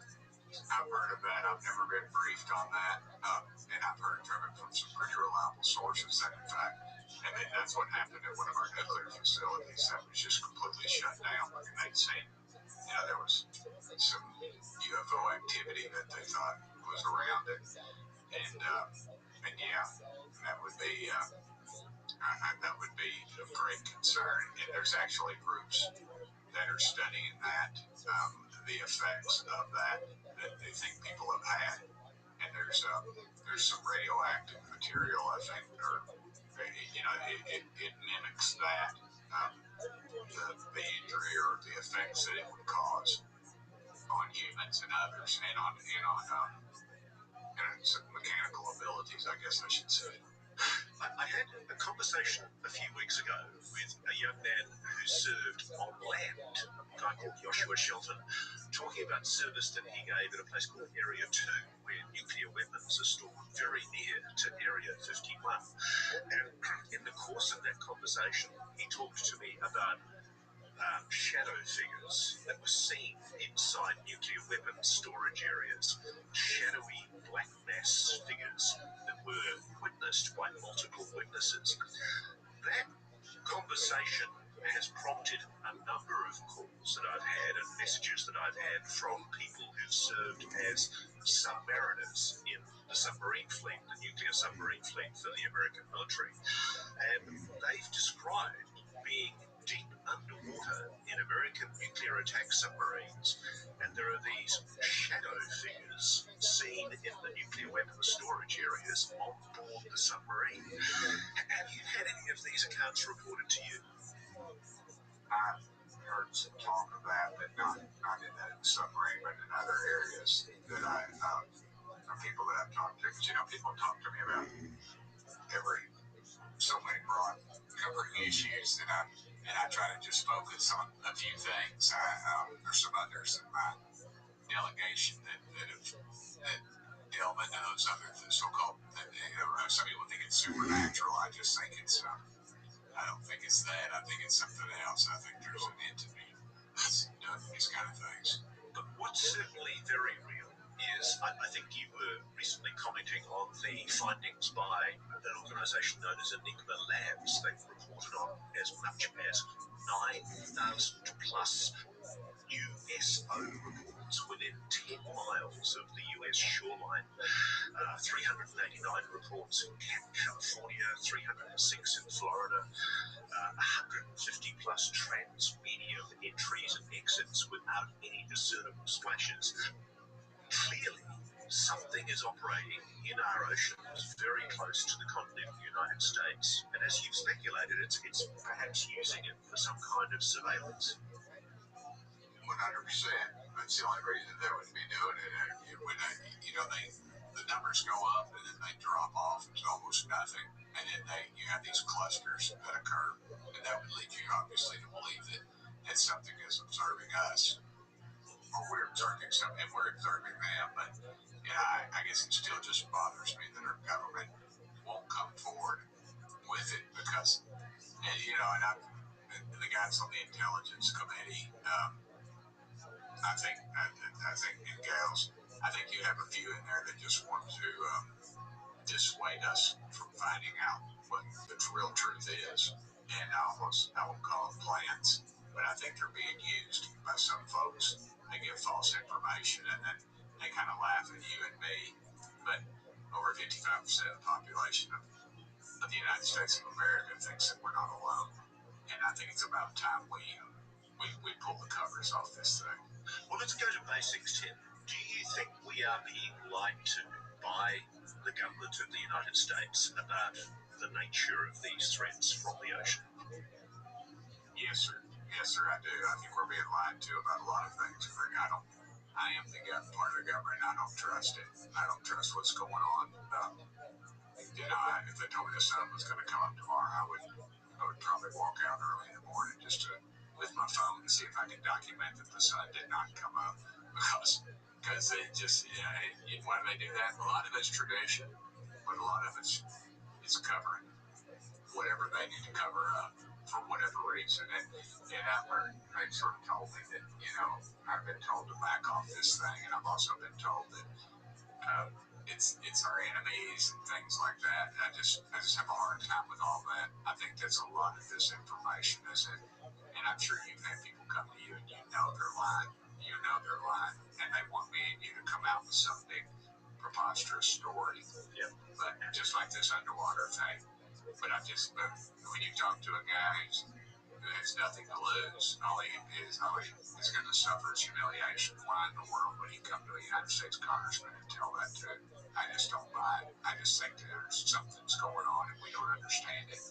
And we ought to tell the public we don't know what it is. As I've talked to some of the folks on the intelligence committee, and they just said, no, we just don't know what these things are. I must say, I don't believe them.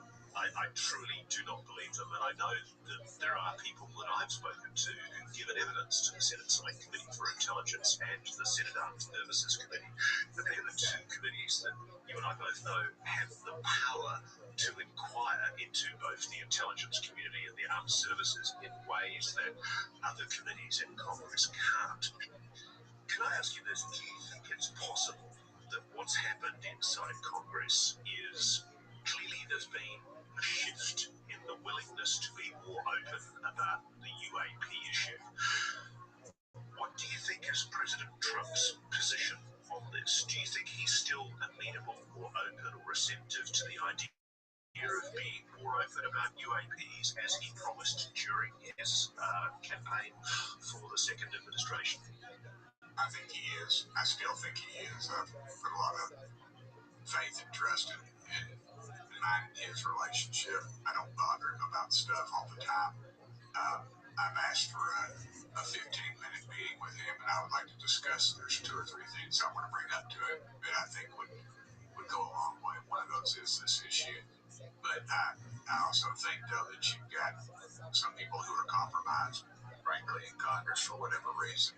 And in the same way you look at out in the world, every time I try to pass a transparency bill dealing with this, why it always gets killed by a member who has huge contributions from the big 5 that we think have this information. The big 5 defense aerospace companies. Yes, or big 5 or 6. There's 6. There's more than that, but you would know them if you heard them. And the others probably, but neither one of us put a gun to our head. We wouldn't know the names of them. But I feel like they've had this information and they're holding it, and it's been given to them in years past. The people that were responsible for it are long gone. But because of that, it's not voyable.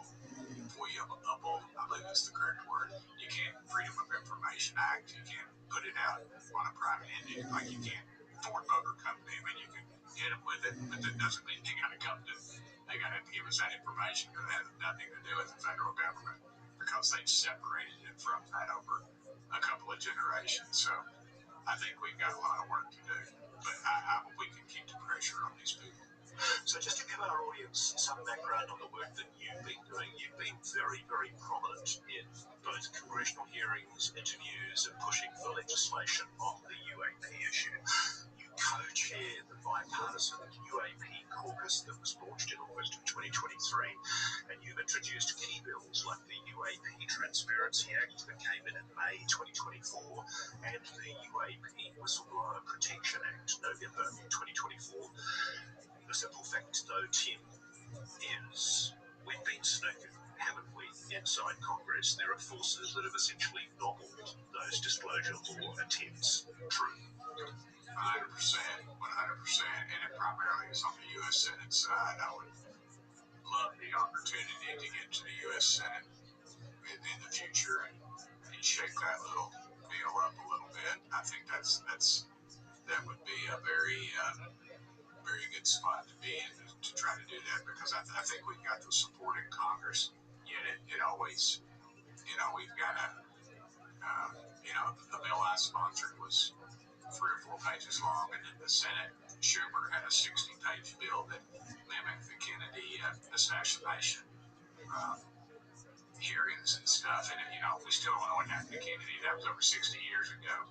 And and they're wanting to mimic that as a model piece of legislation. I was like, no, if it has to do with it, turn it loose, and don't say if it national defense, because when they throw national defense in, they can say that about anything. And who are you or I to know what it's just ridiculous. And I'm so sick of these staffers that are owned and these Congress people that are owned by the war pimps as it may be. I'm wondering what's going on. I mean, is it possible that there are people in the Gang of 8 in the Senate that have basically been briefed about the legacy UAP retrieval reverse engineering program? Do you think it's conceivable that they've accepted that this needs to be kept secret for some national security reason? I'm just trying to find a reason why anyone in the Senate would be obstructive to legislation such as what you put up that's trying to give Congress the truth about programs that have allegedly illegally been withheld from Congress's oversight. It goes back to arrogance real quick. When in my county here in Tennessee, when they put term limits into effect, I remember they interviewed this county office holder who is term limited, and they asked him about it. He said, "I just don't know if Knox County is going to be able to exist without us." I was looking at my calendar. Is this April 1st? Is this an April Fool's joke? But that is the arrogance, and then you extrapolate that or multiply that, if you will, times 1,000 when you get to the United States Senate. I mean, that's the most exclusive fraternity in the world, and it is and they get in there, and I mean, those guys, some of them are just, they forget where they came from. They think that they are, given this incredible bit of wisdom, or they're so wise to me, and most of them just like me, they just got lucky in the right place at the right time. I worked my butt off, and much to the displeasure of some very wealthy people in my state, that I've been able to overcome them and continue to stay and move up the ladder. And I'm currently in Congress, so I think the arrogance has that, and they whisper in their ear, and some of them are compromised. They're just completely compromised, and I've had that deep throat moment, and during the Nixon Watergate thing, where somebody in the hallway, was in the tunnel, actually a member that I'm pretty close to. I was anyway. He or she came up to me and said, hey man, do you really want to get into this thing? Do you think we can handle this? And I have another member, not a member, excuse me, another member of I guess the media told me that they'd heard, they were literally concerned for my well-being, and they said I needed to get bodies around me because I had kicked a hornet's nest on this thing, and so I hear that a lot, and that drives people the other way. Okay, let's devil's advocate for a moment. Let's assume the best of America. America's done some pretty good things in the last 80 years since the end of World War II. So let's think kindly of what's going on behind the scenes. Is it possible that this is something that has been decided, it has to be kept secret from Congress? Maybe there's some kind of presidential executive order or directive which basically says, I think this is too important. This is as important as the atom bomb in 1944. We need to protect this from the knowledge of the rest of the world, because these are technologies that could benefit the country in any potential confrontation, potential adversaries. Do you buy that line that it shouldn't be revealed to Congress if that's the case? I do, and I think presidents are on a need-to-know basis. That's why I like Trump, because he doesn't really care about all that protocol stuff, as you've noticed. and I would hope that he would bust this thing wide open, because the people that are out that haven't been for him are probably some of the ones that are that frankly have kept this from the American people, from the world. I noticed Vice President Vance basically talked recently about how he is inquisitive about UAPs. Secretary of State and acting National Security Advisor Marco Rubio has also indicated a strong interest in UAPs. That's two obviously very senior people in the administration. Where does President Trump stand on this issue, sir? I think when he was asked, Marco and myself are in a movie that's coming up, it's going to, I think, blow the lid off a lot of this stuff. But President Trump, when he was asked, it was sort of an off-the-cuff moment. And he said, well, sure, yeah, I'll put it out there. And so it wasn't really in a prepared statement. It wasn't like when Bill Clinton kind of made fun of all of us when he had his little statement. And then, remember when Reagan had his prepared statement at the United Nations about it. And, of course, Jimmy Carter, nuclear sub, and he was a captain, I think, on a nuclear sub, and I can't remember where he saw something. It was after that time, but he couldn't have seen the UFO. So, but I think they get pulled into the corner after they say it and say, hey, man, this is what's really going on, or they're not really telling them what's going on. And the suits come in and say, we can't let this out, and they have whatever reason. And I think it was reported somewhere that Jimmy Carter, when he was told about it, broke down and cried. And so, I don't know if that's true or not. I know, but just the vast different beliefs over this. Tucker Carlson, a good friend of mine, he thinks it's in the spiritual realm and possibly demonic. I know members of Congress that believe that. I know you're about faith. You confronted it all as a religious man with Christian beliefs by the idea of non-human intelligences. Yeah, I try to be a Christian. I'm just on the forgiving end of it, brother. But I read the Bible, and it's pretty clear in there. Ezekiel saw the wheel, first chapter of Ezekiel. Genesis 1, God created the heavens and the earth. And again, I look at those stars every night, and the light from those stars lived there for the time of Christ. I just can't imagine. And some people go out and say, well, the Bible says that, you're created. You say we're not the best we can do, but God created us in the image of Him. He created us in the image of Him, but we're not gods. And so I just feel like there's other things out there. I mean, we are one. I mean, again, it's hard for my little pea brain, publicly educated brain to grasp. But we are one grain. This earth is one grain on a billion beaches of sand on it, a billion beaches. And just the numbers, it just doesn't work. There has to be something else. And, we see these things out, and people see it, and it just, to me, it's just, there's something else out there. And to bring this back to the media subject at hand, whatever they are, they do appear to be using our oceans as a place to quietly monitor what we're up to. Yes, sir. They're there. Something's out there. Too many reports. I mean, these are some very patriotic Americans telling me this stuff. When a pilot comes up to me, just for no other reason, just to tell me that what he's seen, military pilots, one of the best in the world. He says that thing was 14 feet from my canopy, and they were out over the water. That's hard for me to say that did not happen. Well, Representative Chet, one of the things I think we can all be grateful for is you're still pushing for answers in Congress, and I hope it doesn't cause you any impairments for your future advancement in getting to the truth. Thank you, sir, for joining us on Reality Check once again. Thank you, brother. It's always a pleasure. Thank you.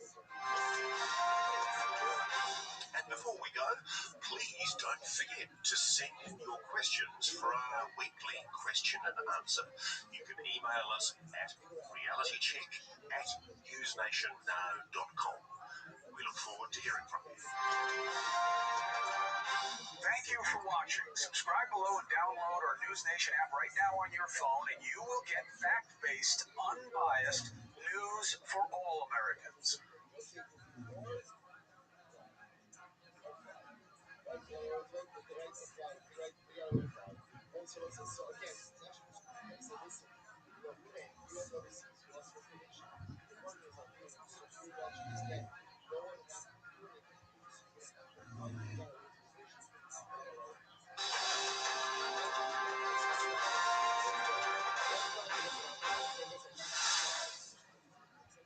Well, g'day and welcome to a special edition of Reality Check.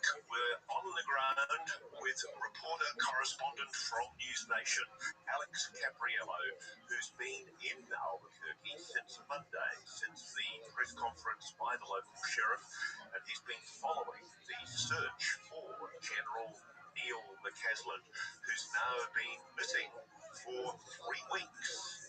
3 weeks, Alex. What do we know for sure? Welcome to Reality Check, sir. It's great to be here with you. It was really fascinating to be able to sit in on that press conference and ask the tough questions that's on the top of everyone's minds directly to the sheriff as well as the lieutenant who's in charge of this investigation. We learned some new things, and also they backtracked on some of the things that they thought they knew. For example, up to that point, we had been saying that they believed that he had been out in a green shirt that he normally wore and hiking boots. But during this press conference, they clarified that actually they found those hiking boots and they found that green shirt within one of his residences. So that was a new development. All of a sudden, we didn't have a very crystal clear idea of what the general was wearing at the time he disappeared. On top of that, it was also the first time we heard the words mental fog, which they say was a symptom that the general had been experiencing for several months leading up to his disappearance. Up to that point, we hadn't ever heard that. We had heard that the general was mentally sharp, that there was no cognitive impairments. So to now all of a sudden have this new understanding that maybe he wasn't of sound mind completely, but still the sharpest and smartest man in the room was a new revelation.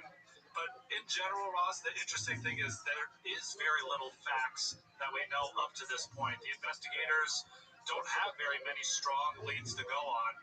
either one way that he left on his own volition or the other way, which is that he was taken against his own will. So I think at this point they're really hoping that people come forward and share information or maybe have a video from their own surveillance of the general at least heading in a specific direction, so that way it gives them something further to move forward with. Alex, I noticed the police, the local sheriff, asserted that there's no evidence of foul play. Yet, in and of itself, the disappearance of a major general from a home in Albuquerque with absolutely no one seeing where he's gone, taking his .38 revolver with him by all accounts, that in and of itself is pretty suspicious, isn't it? That's the exact question that I asked Ross. I said, look, are all of these facts that you have put together enough to raise the hairs on your arm as an investigator? And the lieutenant admittedly, said, true. Nothing about this is abnormal. He said that's the reason why we're seeing such a large footprint from investigators trying to get involved. Meaning it's not just the local sheriff, the FBI is also involved in this. And he thinks that, in and of itself, all of these red flags does make it suspicious, but at the very same time, they can't say that foul play is involved. They can't rule out foul play, but they can't say that there is foul play. They have to follow the facts that they have, which isn't that many, but they have to follow those facts in this investigation. Alex, I noticed that there was a request from the sheriff at that press conference for anyone who had a security camera to provide their vision to the police to see if there's any video of the general leaving the house or walking around the area.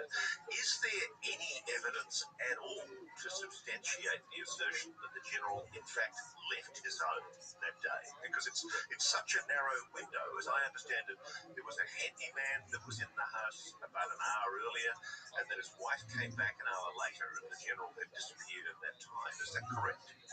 Yeah, that's right. So he was last seen talking to a repairman 10 a.m. Friday, February 27th. At 11 a.m., his wife left for a doctor's appointment. She returned at 12 noon, and he was not there. He was completely gone. So that timeline is critical, and that's where they're hoping that people can look at their Ring doorbell cameras or their at-home surveillance cameras, or looking at footage that they might have on buildings and businesses and lampposts, looking in that specific window for anything. Because as of right now, they don't have any video surveillance, any video footage that shows the general leaving or heading in a specific direction. And they've tried. They've been canvassing the homes in the neighborhood, 700 homes, I'm told, where they're having really in-depth, one-on-one interviews with the people who live there and asking them to comb through their footage. But as of this time, nothing really exists that shows the general leaving that area. So to be clear, there is no evidence that he actually left his home. Is there any evidence from his wife that he was planning to go for a walk or a trail run? No, and in fact, that's also another red flag is, there are things that the general would do when he would go hiking. For example, he would wear his hiking boots. He would take his phone with him. He would wear what they're calling a wearable device. I interpret that to mean, an Apple iPhone or an Apple Watch, something that records your steps and your direction and your hiking patterns. None of those actually occurred, right? He left his phone at home. He left his wearable device at home. He left his prescription glasses at home. Also, he didn't tell his wife that he was going anywhere or that he was going on a hike. So none of that really makes sense. None of it adds up. And then on top of that, the fact that his .38 revolver is missing from the house, assuming that he took that with him, that's also unusual. He didn't go on hikes with his gun. This was something that we asked too, because we know that there is some big game out here or potentially a threat when out hiking. But his wife told investigators that he never took his gun with him hiking. He would only really use that for overnight camping trips that last multiple days. And whereabouts are you at the moment, Alex? How close are you to the McCaslin family home? So I'm about a little over a mile east of where the McCaslin family lives. I'm around the area where they found that gray United States Air Force sweatshirt, which was also something that they keyed in on earlier. They were able to take pictures of it and show it to the wife, and the wife said, that does not belong to my husband. So while that was an interesting development, it doesn't necessarily connect to the general. Now, as you can see right here behind me, these are the Sandia Mountains. This specifically is the trailhead where the general liked to go hiking. So a lot of the search and rescue efforts that have been made so far from volunteer groups, from the sheriff's departments, from other, people and volunteers that come out here, A lot of the search and rescue has been done right here in these foothills of the Sandia Mountains, and specifically this trailhead. They know, based on his digital footprint, meaning his cell phone data and his Apple Watch data, that he liked to hike this specific area. Also, not to mention, they spoke to so many people that go hiking with the general. So they're really concentrating their efforts to try to find and locate him or his body in this area, but they've had no luck at all.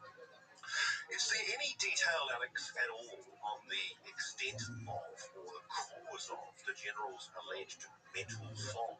Because I have to be honest with you and say I've spoken to people who know the general who've been quite concerned at the representations that have been made that he was in some way mentally incapacitated. But they're not buying it. They say that as far as they were aware, there was no evidence of the general suffering any mental incapacity. What do we know about that? Did the sheriffs provide any more details? No, I was a little alarmed at that too, just because this had been a 2-week-long investigation, and it was the first time we had ever heard about a mental fog. Where did that term come from, and why out of nowhere are you telling it to us now? When I pressed the sheriff's department about that, they essentially said that this was something that the general had been experiencing for several months before the disappearance. They said it led him to actually drop out of various groups that he belonged to. I interpreted that to be, social clubs or maybe nonprofits or things that he generally participated in. But they also did not really expand much more on that, other than saying he had been experiencing it for several months and that it impaired his ability to participate in these groups. But that was also the basis of the silver alert that they sent out after he disappeared. It was because he is considered a senior citizen and because he had reportedly been feeling these mental foggy symptoms that they were able to make that silver alert and push it out to the public. I guess the horrible thought is, the horrible possibility is, he left his phone, his watch at home. He seems to have taken his .38 revolver with him. Was the awful possibility that this might be a suicide, the general leaving his home and slipping out into the mountains where he could never be found, was that floated with the sheriff? Was it something that was actively discussed in the press conference? Yeah, I asked point blank whether or not there was any other behavioral symptoms that the general was feeling other than this mental fogginess. Specifically, I asked about the possibility of depression or suicidal thoughts, and the sheriff and the lieutenant said that this was not something that his wife had reported him saying out loud or maybe was concerned about. Obviously, we know that depression can be hidden. People don't always let on exactly what they're feeling inside. And so I think that is a theory that people are considering for the general's ultimate outcome. There's, like I mentioned, a ton of hidden areas in this forest where if someone did not want to be found, they could probably do that and hide themselves.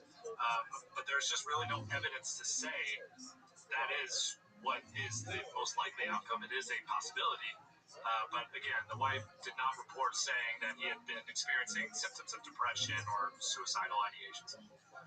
Is the house positioned in such a way that if, God forbid, he was abducted, it would be possible to do such a kidnapping or an abduction without being seen from the road? Not exactly, no. I would say that he and his family live in a very large neighborhood. There's lots of homes all around. He doesn't live, quote, very close to the main sort of highway that comes in and out of the neighborhood. You have to make one turn off the highway and then another turn into the neighborhood to get to his street. So he's not far, but he's not exactly in a position, or the home is not exactly in a position where you can quickly snatch somebody in and make a getaway. It strikes me that there are houses in the neighborhood that do have surveillance cameras. I can see them with my own eyes. There's also Ring doorbells that I've seen. But it's also similar to Arizona in the Nancy Guthrie case, where this is the desert. It gets very, very dark at night. There aren't street lamps everywhere. The houses are a bit further away than the roads in which you travel to get to them. So, even motion sensors may not be picked up unless you're immediately close to that camera. So there are ways, and there are justifications. I can see why there is not surveillance video. It still strikes me as odd that nobody has anything to share from his disappearance. But it's not necessarily just a slam dunk case for a kidnapping or an abductor to get away scot-free without being seen. No, Alex, I don't know how former major generals with one of the most secret facilities in the United States would ordinarily be treated security-wise, but his wife's made the point in a statement that she issued that he didn't have a security clearance, an active security clearance, since 2013. But no end of people have assured me that what the general has in his head is highly national security sensitive. The man has more top secrets in his head than most officers, senior officers in the U.S. Air Force. He presided over the U.S. Air Force research laboratories for many years, and probably most important of all, at one stage he oversaw all special access programs within the Pentagon, all of the deepest, darkest secrets in the Pentagon. Was there much questioning in the press conference about the possible connection, totally speculative at this stage, of course, between the general's past background in high detail national security projects and the possibility that he might have been met with foul play?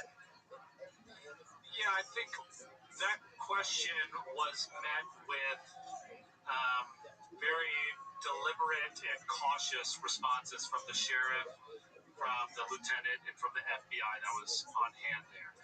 They essentially said, we recognize that this is a very important figure who has extensive knowledge that millions of Americans won't even ever be able to touch. We won't ever be able to sit in the same rooms or talk to the same people as the general has over his very distinguished military career. And that's the reason why we're dedicating resources, and the federal government, like the FBI, is involved in trying to locate this man. But at the same time, with the ongoing theories and discussion, particularly online, about this being more sinister, having nefarious intentions in an abduction or a kidnapping, they essentially said we don't have the evidence that points to that. And so we can't really move forward with that line of thinking as the basis of our investigation. If something were to come up, or if somebody out there were to present evidence that shows that foul play has occurred, then we would take those steps as an investigative agency to follow those leads. But until that happens, I have to follow the facts. That being said, the lieutenant recognized that there's a lot of people online that are digging into some of these investigative theories about potentially his connections or his knowledge about UFO and UAP. Might be a reason in which he might be highly sought after and taken against his will. And the lieutenant, in a way, thanked the people at home for going down those rabbit holes, so to speak. He says, I don't have the evidence to follow those leads, so I'm glad that somebody out there is doing that, because just because a theory may seem crazy doesn't mean it's not true. I thought that was a great quote, and it sounds like the lieutenant's really got his head screwed on, and he's keeping his mind open to possibilities. Just in that vein, I noticed there has been speculation that there might be a link between General McCaslin's disappearance and the disappearance of another female scientist that was linked to General McCaslin, Monica Jacinto Razor. Right. Yeah, this was something that we got tipped off to too, and then began to investigate as well. And there are a lot of similarities and possible question marks that rise when you look at both of these missing person cases. So Monica Reza was somebody who went missing about 9 months ago, last summer, in the Los Angeles forest. The conditions of her disappearance are rather odd, because she was hiking with a friend. That friend was about 30 feet in front of her on the trail. According to that friend, he had turned around, made eye contact with Monica. She smiled and waved and indicated that she was okay, and he continued on the hike. Moments later, he turned around, and Monica had essentially disappeared. She was nowhere to be seen. So he, rightfully so, alerted the authorities, and a full search and rescue effort was made to try to find her. Her body was never found. To this day, she's never been found. Her body's never been found. Very suspicious, because they were on a very popular trail in the Los Angeles forest. Just very weird.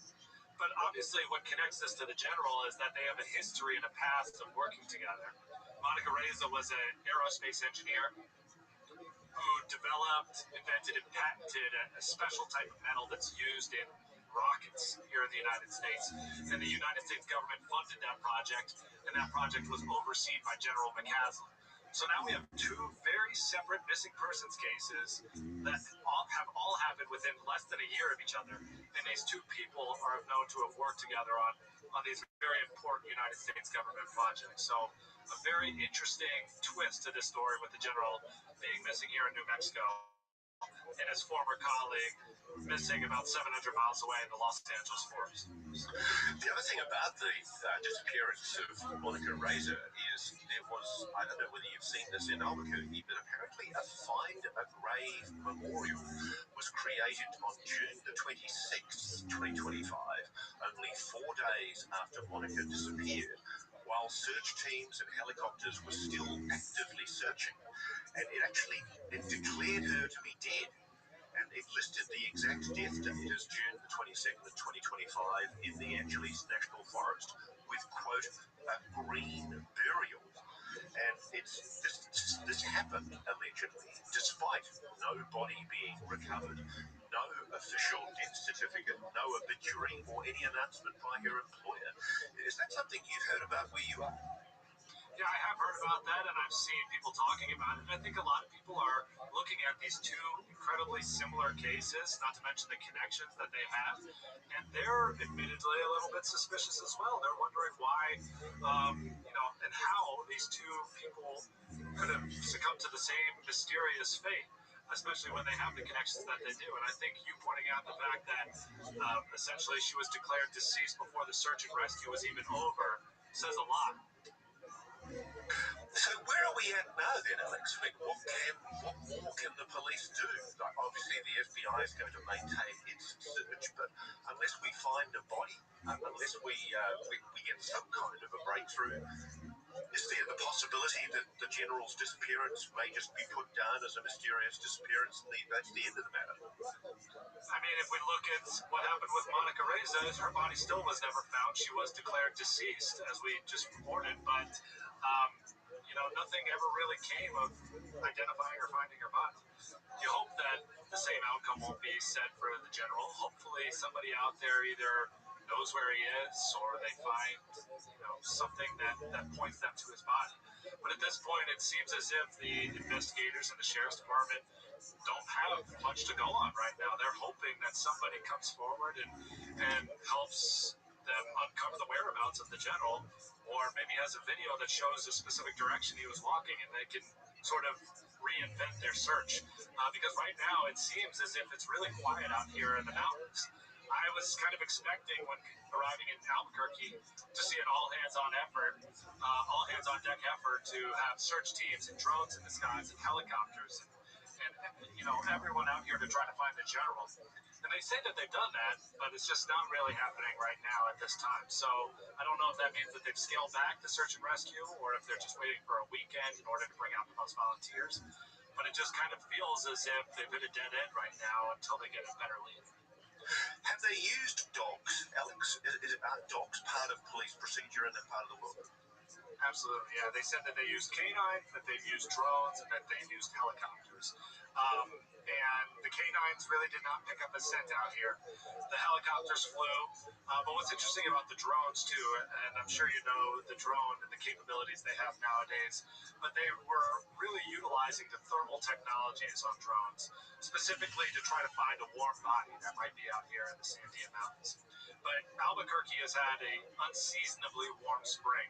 And so the thermal technologies on the drones, they say, have been rendered useless. The entire mountainside here is essentially lighting up because it's just been so warm that even a warm body doesn't even trigger, the thermal technologies on the drone. So they're having a lot of difficulties every which way. They don't have their canines picking up a scent. Their drones aren't working in the way that they want to. They're really not seeing anything in the aerial video surveillance that they've been able to pull together. So it just feels sort of as if maybe they're waiting for a new lead to break. Now, at this stage, we know the wife has issued a statement. Susan Wilkerson, McCaslin, has issued a statement, but has she given any kind of interview or press conference? No, I've not seen her go public other than the one post that she made on Facebook. She sort of outlined what she thinks and what happened. And I guess it's better to say what she doesn't think, which was she was shutting down any sort of theories that he was kidnapped or abducted. based on his knowledge from his time in the military and leading these UFO and UAP programs. She says that she doesn't believe that anyone would want the general or would kidnap the general based on what she called very dated secrets from before his retirement 13 years ago. And that may be true. I mean, maybe some of the things maybe things have changed a lot in more than a decade, nearly a decade and a half since he retired. But to your point, what you said just a few minutes ago, there's a wealth of knowledge that he undoubtedly has in his head that would be very valuable to the right person, I would imagine. Was it at all discussed that the general has, in fact, been involved previously in attempts to disclose UAP secrets?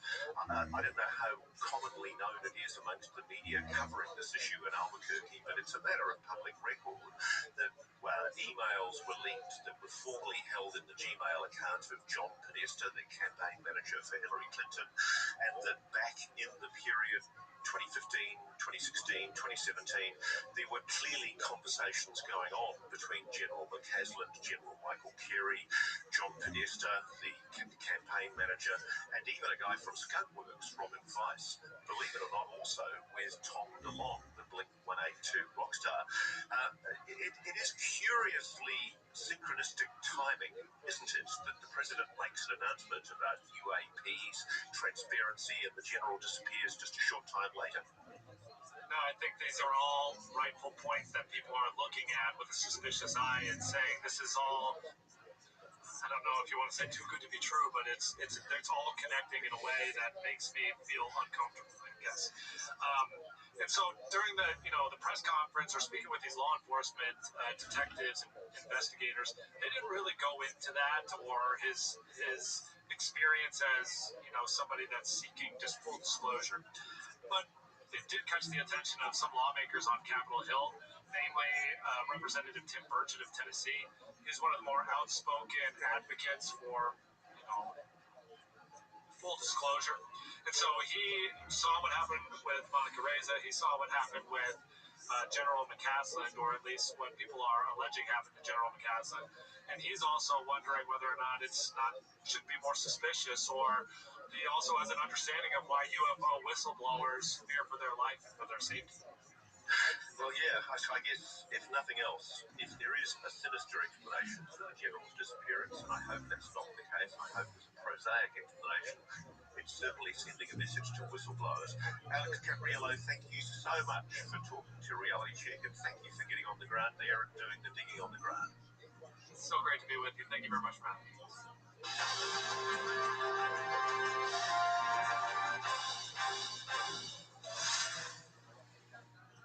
Thank you for watching. Subscribe below and download our News Nation app right now on your phone, and you will get fact-based, unbiased news for all Americans.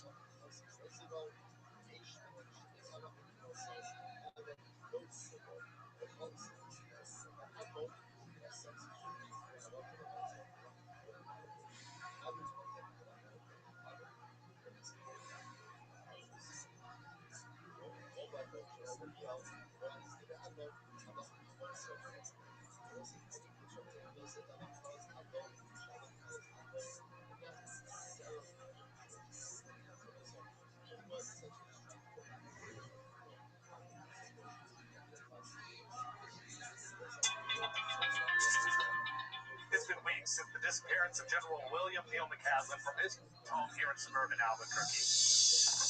Just because it's crazy, doesn't mean it's not true, but we have so much into the realities. It's very frustrating. Someone like me who's trained in searches comes down here. I don't really know what they've gone over with a fine-tooth comb and what areas they have not gone to at all. It's kind of lonely being out here. I feel like I'm the only one out here looking.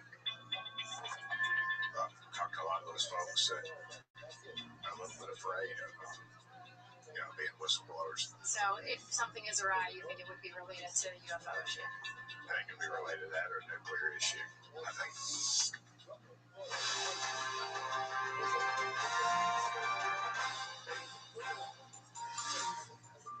It's been weeks since the disappearance of General William Neal McCaslin from his home here in suburban Albuquerque, leaving investigators completely stumped. His wife says he was sharp as a tack, the smartest man in the room, not confused, depressed, or suicidal. The critical window that investigators are examining is the morning of Friday, February 27th. He was last seen talking to a repairman at 10 a.m. His wife left for a doctor's appointment at 11, and then he was gone by noon. Despite canvassing around 700 homes in this neighborhood, investigators don't have a single piece of video evidence showing him leaving the area. It's almost as if he just disappeared into thin air. Because he's such an avid outdoorsman, the search and rescue efforts have really been focused near the Sandia Mountains. But there's a number of red flags which throws off that view. Take, for example, the fact that he left behind his phone and his prescription glasses, but decided to take his .38 revolver. His wife says he never left the home without his phone, and he definitely never went hiking with his gun. Adding to the difficulty of this desperate search for answers is the rugged and rough terrain of the New Mexican landscape. The desert can be unforgiving at this time of year, sweltering to the 90s during the day and dropping 50 degrees to near freezing temperatures at night. It's also been an unseasonably warm spring in Albuquerque, so thermal technologies on drones have been rendered useless. The high elevation is also a factor here, but McCaslin's wife says he's an experienced outdoorsman who knows this area well. But at the root of mass speculation online is General McCaslin's experience as a high-ranking member of the United States Air Force with access to top-secret information and classified briefings. In fact, during his final 2 years of service, he commanded the Wright-Patterson Air Force Base, believed to be the home and the hiding place of evidence of extraterrestrial life. In fact, the Russians even hacked his emails back in 2016. But his wife has tried to shut down theories that he was abducted based on his knowledge of UFOs, saying no one would want to kidnap him for very dated secrets from 13 years ago. Authorities, including the FBI, really just don't have much to go on, which is why they're hoping everyone keeps their eyes open with the hopes that someone comes forward with knowledge of the general's whereabouts. In the meantime, they're thankful for everyone at home who are digging into the theories that maybe his knowledge about UFOs and UAPs contributed to a possible abduction or kidnapping, saying just because a theory may seem crazy doesn't mean it's not true. Thank you, Representative. General McCaslin's disappearance. What do you make of it? Well, suspect, of course. I know a lot of folks are pointing at the UFO things because him being at Wright-Patterson over some top secret stuff is involved in some of the nuclear stuff too. I know his wife said he didn't have anything to do with any UFO research, but generally those folks don't talk about it. When they do that, they're at a pretty high level of security. I was even told a few weeks back that the president was on a need-to-know basis, so I think that'll alarm a lot of people, but I just hope they find him. I don't know. He took his .38 with a holster in it, and I think his wallet. It just seems to me very odd that what was going on. He also, I believe they found a U.S. Air Force shirt out near the house, or I'm not sure. I heard conflicting reports that it was his or it wasn't his. But, when you're trying to disappear, you're going to change your appearance. You're going to take off what you got and put something else on. So nobody really knows. So what you're saying is either maybe he was taken or that he went of his own volition and just wanted to get off the grid? Possibly. I've talked to a lot of those folks that are a little bit afraid of, being whistleblowers and things like that. Not that he was a whistleblower, but he was involved with I believe with the fellow from Blink 182, the rock band that he spent a lot of time researching the UFO UAP issue with a lot of the folks that I know. So it's all suspected. And the fact the FBI got involved with it too is something I think that bears mentioning. There's also obviously some seriousness there. They think there's some sort of federal tie-in there. Is there anything that you, in your capacity as a congressman, can do regarding this? We can push for disclosure. We've been pushing for it, but as of yet, the federal government does not trust the American people with what they have. So if something is awry, you think it would be related to the UFO issue? I think it would be related to that or a nuclear issue. I think his wife said that he did not suffer from Alzheimer's or anything like that. So there's a question there, of course. Great. Thank you so much, sir. So you came all the way down to Colorado to help try to find the general, right? Tell me a little bit about what you heard, what you read, and why you decided to do that. Well, I had the week off of work. I was hiking in northern New Mexico and Carson National Forest. I thought I could do something better with my time, so I came down. I'm a former backcountry ranger. I've trained in search techniques, and so I wanted to come down, see if I could lend a hand. I've been out here 3 days, 1 day to go. Really, really rugged terrain, and obviously no luck so far. Yeah, tell me about that. What's your experience? You strike me as an outdoorsman. What are you seeing in terms of the terrain, topography, and maybe some of the challenges?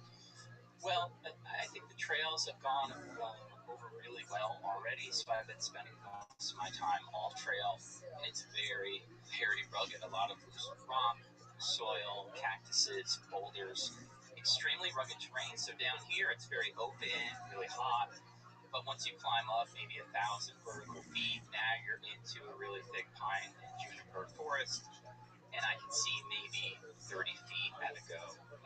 I'm doing about maybe 1 mile an hour, so I'm out here 10 hours a day, maybe 6-7 miles tops. You're saying 30 feet in terms of like visibility? Yeah, so as you rise up, the trees are getting thicker, a lot more vegetation, and it's so difficult to see maybe 20 feet, so I'm thinking I cover about 40 feet total, looking left and right as I'm climbing and descending. What about the temperatures? What do we know about the New Mexican desert and the way that it fluctuates? Right, so in New Mexico, it's too cold at night and too hot during the day. So the coldest it's been is 21 degrees when I showed up here in the morning. It's maybe only 65 or 70 degrees, but it's blazing hot sun, and I have the sunburn to prove it. Tell me in terms of what you've seen for search and rescue missions. Does it seem as if you're alone out there, or have you seen others that are doing the same? I'm really surprised I haven't seen anyone. So I got here 3 days ago now. I'm under the impression that a lot of the searchers are volunteers, so they're going to be out here on a weekend. But I was out here all day Sunday, didn't see anyone. I haven't seen any aircraft, haven't seen any drones, haven't seen any searchers. And I'm covering some pretty remote terrain where I'm really not even seeing footprints. So when the county sheriff says it's an active search, I don't really know what that means. Perhaps they're searching in other areas, but I haven't seen anybody. Yeah, you said that you actually listened to the press conference from the sheriff. What stood out to you, and what are you listening for as somebody who's invested yourself and your time into this? I'm trying to figure out exactly where they've searched, and it's very frustrating. Someone like me who's trained in searches comes down here. I don't really know what they've gone over with a fine-tooth comb and what areas they have not gone to at all. I actually emailed the department yesterday asking for a search map, and unfortunately got no response. When you heard that the general went missing, what sort of thoughts came into your head, or like how are you seeing this story unfold? Does it seem suspicious to you? It's certainly odd. I thought they were initially going to come up with something through a ring camera, and they canvassed the neighborhood. I think they went to 700 houses, and they didn't find anything. So right from the beginning, I'm like, well, how did he leave his neighborhood if nobody saw him? So when I showed up 3 days ago, I actually started at his house, drove over to his neighborhood, and then kind of tried to get in the mindset, if I'm going to hike up here by myself, how would I get here? It's the lack of information, not necessarily that the sheriff's department is withholding anything, but there's just so little to go on. It's very odd. No, it strikes me too. I mean, in 2026, between 700 homes to not have a single surveillance video, ring doorbell camera, anything, even from a street lamp surveillance that belongs to the city, to not have a single piece of video. Right. And of course, this is a very active place for runners, mountain bikers, etc. They're hoping they're going to get something from somebody's GoPro. Nothing with that either. And it's kind of, I must admit, it's kind of lonely being out here. I feel like I'm the only one out here looking. A lot of people are wondering whether or not his military connections or the research projects that he oversaw have anything to do with what's happened now to him, his disappearance. We know that he oversaw very highly classified, confidential intel and briefings. Where do you stand on sort of that possibility or that theory? Right, and I know Ross has commented on this. I would have to see some evidence. Obviously, he knows a lot, whether it's about UAPs or advanced tech, I'm not really sure. but he knows a lot of stuff, and I'm sure there's somebody out there who would like to know that information as well. Yeah, to that point, the police say that there's no evidence of foul play and they have to follow the facts, right? What do you think about that? That they have basically said, I can't go down the wormholes that some people are suggesting because that's just not what our evidence shows. Right. I listened to the press conference that I think you were at with the sheriff and a lieutenant, and I really liked the lieutenant. Very well spoken, and wasn't really dismissive of any theories. He just says, if there's some facts, evidence, and reasoning behind it, I can look into it. But until then, we really have to be choosy about what we look into. Do you have any thoughts about just all these missing persons cases that are happening recently? We have Nancy Guthrie happening in Arizona, and now General McCaslin here, not far in New Mexico. I mean, I don't know if it's fair to connect them, but I mean, these are two very high-profile missing persons cases with local investigators having very little clues to go off. Sure. That still the sample is small. We have two. The McCaslin case, again, it's just so interesting because maybe I know about as much as you do. I'm always tuning into the news. I listen to the presser, and there's not a lot of information that has come about in the last 2 weeks. It's like stagnant. Yeah, we hope it doesn't go cold. We also hope the general is found one way or another. Anything else you want to say? No, thanks for the opportunity. Really appreciate it. Thank you very much. I appreciate that. We're talking about the missing general, which didn't overly surprise you, given everything, the history of New Mexico, right? Tell me a little bit about sort of what you thought at first when I told you about what happened with the general. Well, the fact that it's a major story and I haven't even heard of it is a little shocking. But that you guys came from Chicago, but I'm watching the news pretty frequently and I haven't heard anything. So not super surprised though. It seems like cover-ups might be a thing out here. Yeah, a little bit. We were talking about just all the weird stuff, the Oppenheimer, the nuclear threats, the Air Force Base, and all of that. This is just part of New Mexico's history, kind of. Yeah, so I had done a college paper recently, and I was just doing some research, and it turns out that in 1957, and you can fact check me on this, because I did this research like a week or a month or two ago, but in 1957, apparently there was a commercial airliner that was transporting a nuclear weapon, and they had removed all the parts so it wouldn't detonate, but it actually dropped from the plane and spread nuclear waste all over, like south of Kirtland, the Air Force Base, and apparently they sealed those files for like 30 years, so no one even knew about it. But that's all online. You can look it up, but who would look it up? Because 30 years later, it's not like they posted it and it went in the news. So I recently found that out, and I was talking to my friends who've been here for much longer, and they were like, "I never heard that." So nothing really shocks me out here. Yeah. It feels like more and more often people are believing what used to be conspiracy theories, and it just seems more realistic nowadays. Yeah. Well, I mean, I don't think anyone has much faith in our government anymore, and even with the Epstein files, they've been able to completely conceal everything, and we know about it. So imagine what they can conceal that we don't know about. So That's also out here.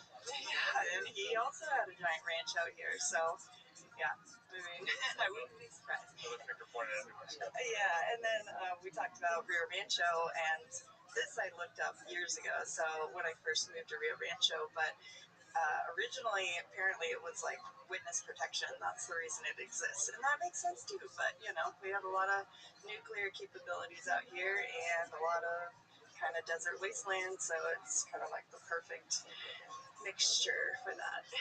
Yeah, the thing about this general, too, is that he oversaw some really important projects when it comes to UFO and UAP programs. Roswell's not all that far when you're thinking about that, too.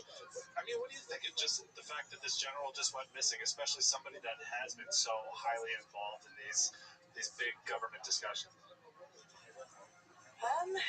Also not shocking, but a little scary. But even what happened to, now I can't think of her name, but the news reporter's mom is kind of like crazy. Nancy Guthrie. Yeah, Nancy Guthrie, because like at least didn't happen in this country. It used to not, like ransom and kidnapping is pretty prevalent, like in South America and normal, but like starting to become like, wow, is this now happening here? Because there are a lot of people with power and money, and they're going after the wrong ones. But I mean, yeah, I hear nothing about this. So let's jump out of the conspiracy discussion and just talk about what you're about to do, right? This hike.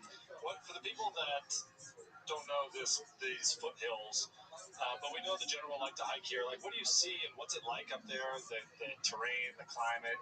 What can you describe about what you're about to do?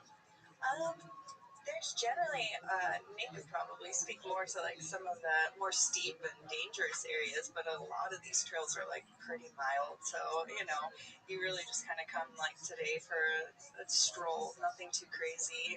There's not really miles before it gets like a serious incline. Yeah, and like anyone with any form of experience, I'm from Florida. I wear flip-flops. I mean, and I'm not intimidated by this, so I don't see there being anything that an experienced hiker would, run into.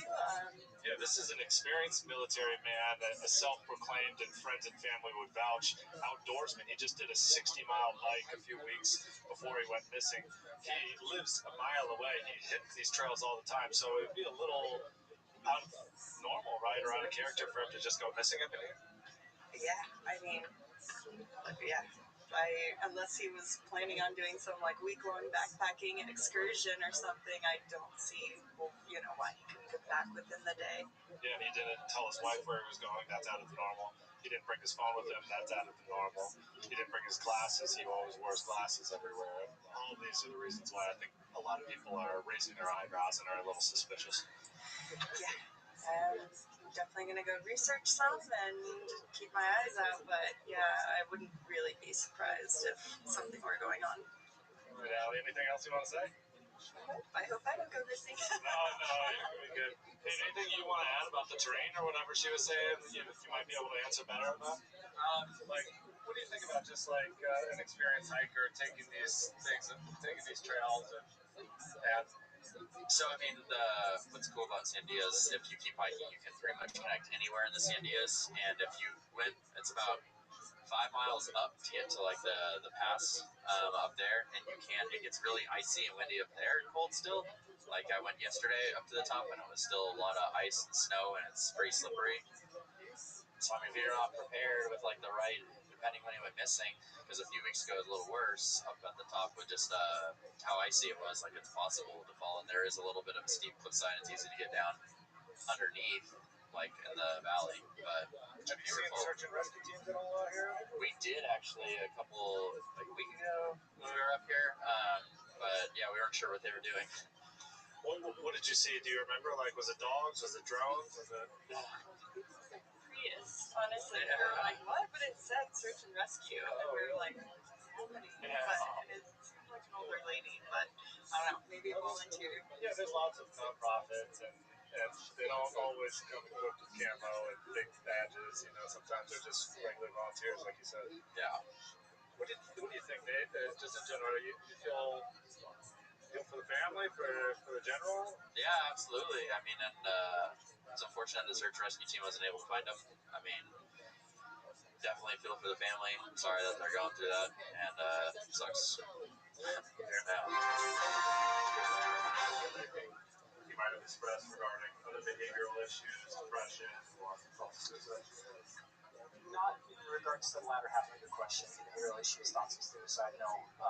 The mental fog is pretty much what it is. That was his statement about what he was experiencing. That was cited as reasons for stepping down from some different groups that he was working with. I'll clarify with this. There's no indication, and we're not putting forward that Mr. McCaslin was disoriented, confused. Arguably, he would still be the most intelligent person in the room that any of us would be in. Highly intelligent, highly capable. That information was given to us early on, and out of an abundance of caution, we escalated to a silver alert to try to garner as much public attention as possible. possible to try to help locate him as soon as possible. How recent was the mental fog statement? Was it immediately preceding, or is it months ago? It's been within the prior few months. Everybody's asking why a silver alert on Mr. McCausland. With New Mexico state statute, a silver alert does not require a formal diagnosis of any mental deterioration. The reason being also is because Mr. McCausland is over 50 years of age. He did state that he was experiencing a mental fog, and because of this information that we received, we decided to do a silver alert. Mr. To account for tips that are also going into the Federal Bureau of Investigation. Let me be straight. We've had a lot of tips, and we will go through every tips, but there are some tips with some outlandish theories, conspiracy theories. We're looking at everything, but we are trying as a law enforcement agency, entity, we look into facts to make sure that we can retrace before Mr. McCausland went missing, and to also make sure that we're looking for any clues, for anything that was nefarious, for anything that was violent, or if he was just lost. Any of those tips. Some of the tips coming in, I don't want to say that they're wasting our time, because we would never say that, but they tedious to go through, and we're getting a lot of the rabbit hole tips. We're looking for things on that day and things that have possibly happened to Mr. McCausland. From here, I will have Lieutenant Kyle Woods come up front. Yes, ma'am. Are you able to share the areas you searched, and if so, why you chose certain areas like the San Diego Mountains? Yeah. Mr. McCausland had wearable devices. He was an avid outdoorsman, and we were able to access those devices, see the history of where he commonly went. The Elena Gallegos area into the Domingo Baca Canyon was a commonly visited place.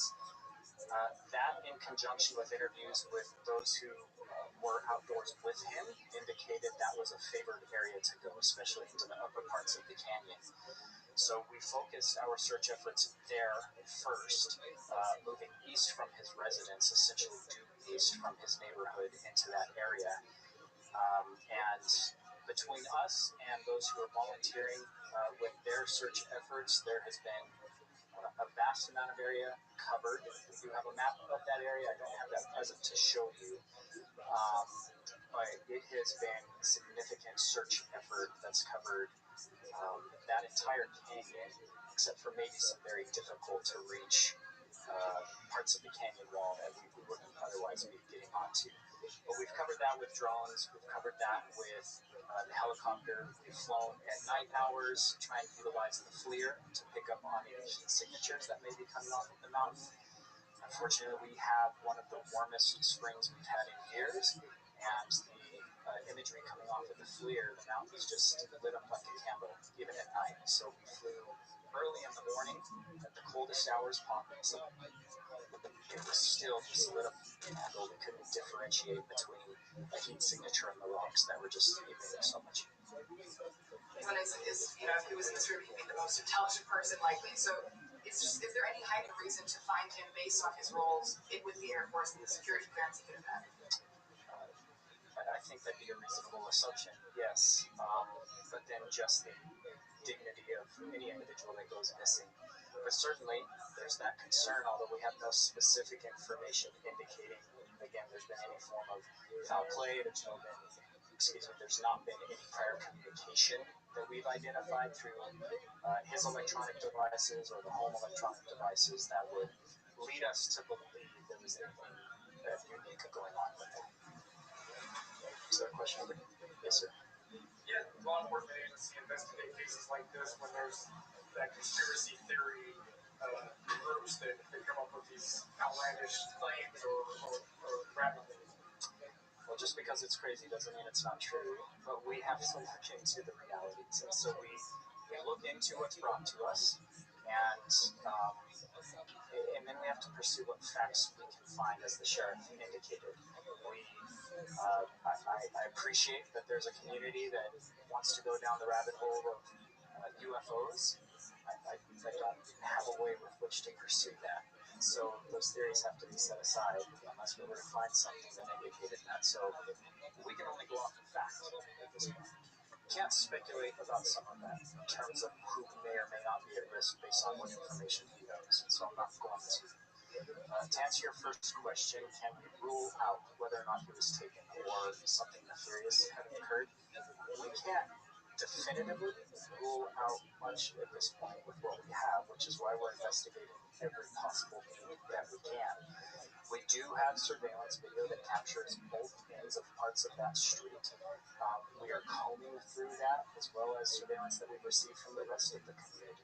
We are combing through that. We've done in-depth interviews, not just knock on the door, have you seen this individual, but very in-depth interviews with everyone in the immediate area, and we have absolutely nothing that would suggest anything nefarious has occurred or did occur in that time frame for what we were looking at. So to answer your question, we haven't ruled anything out, but we have nothing pointing us to it either. This is what though?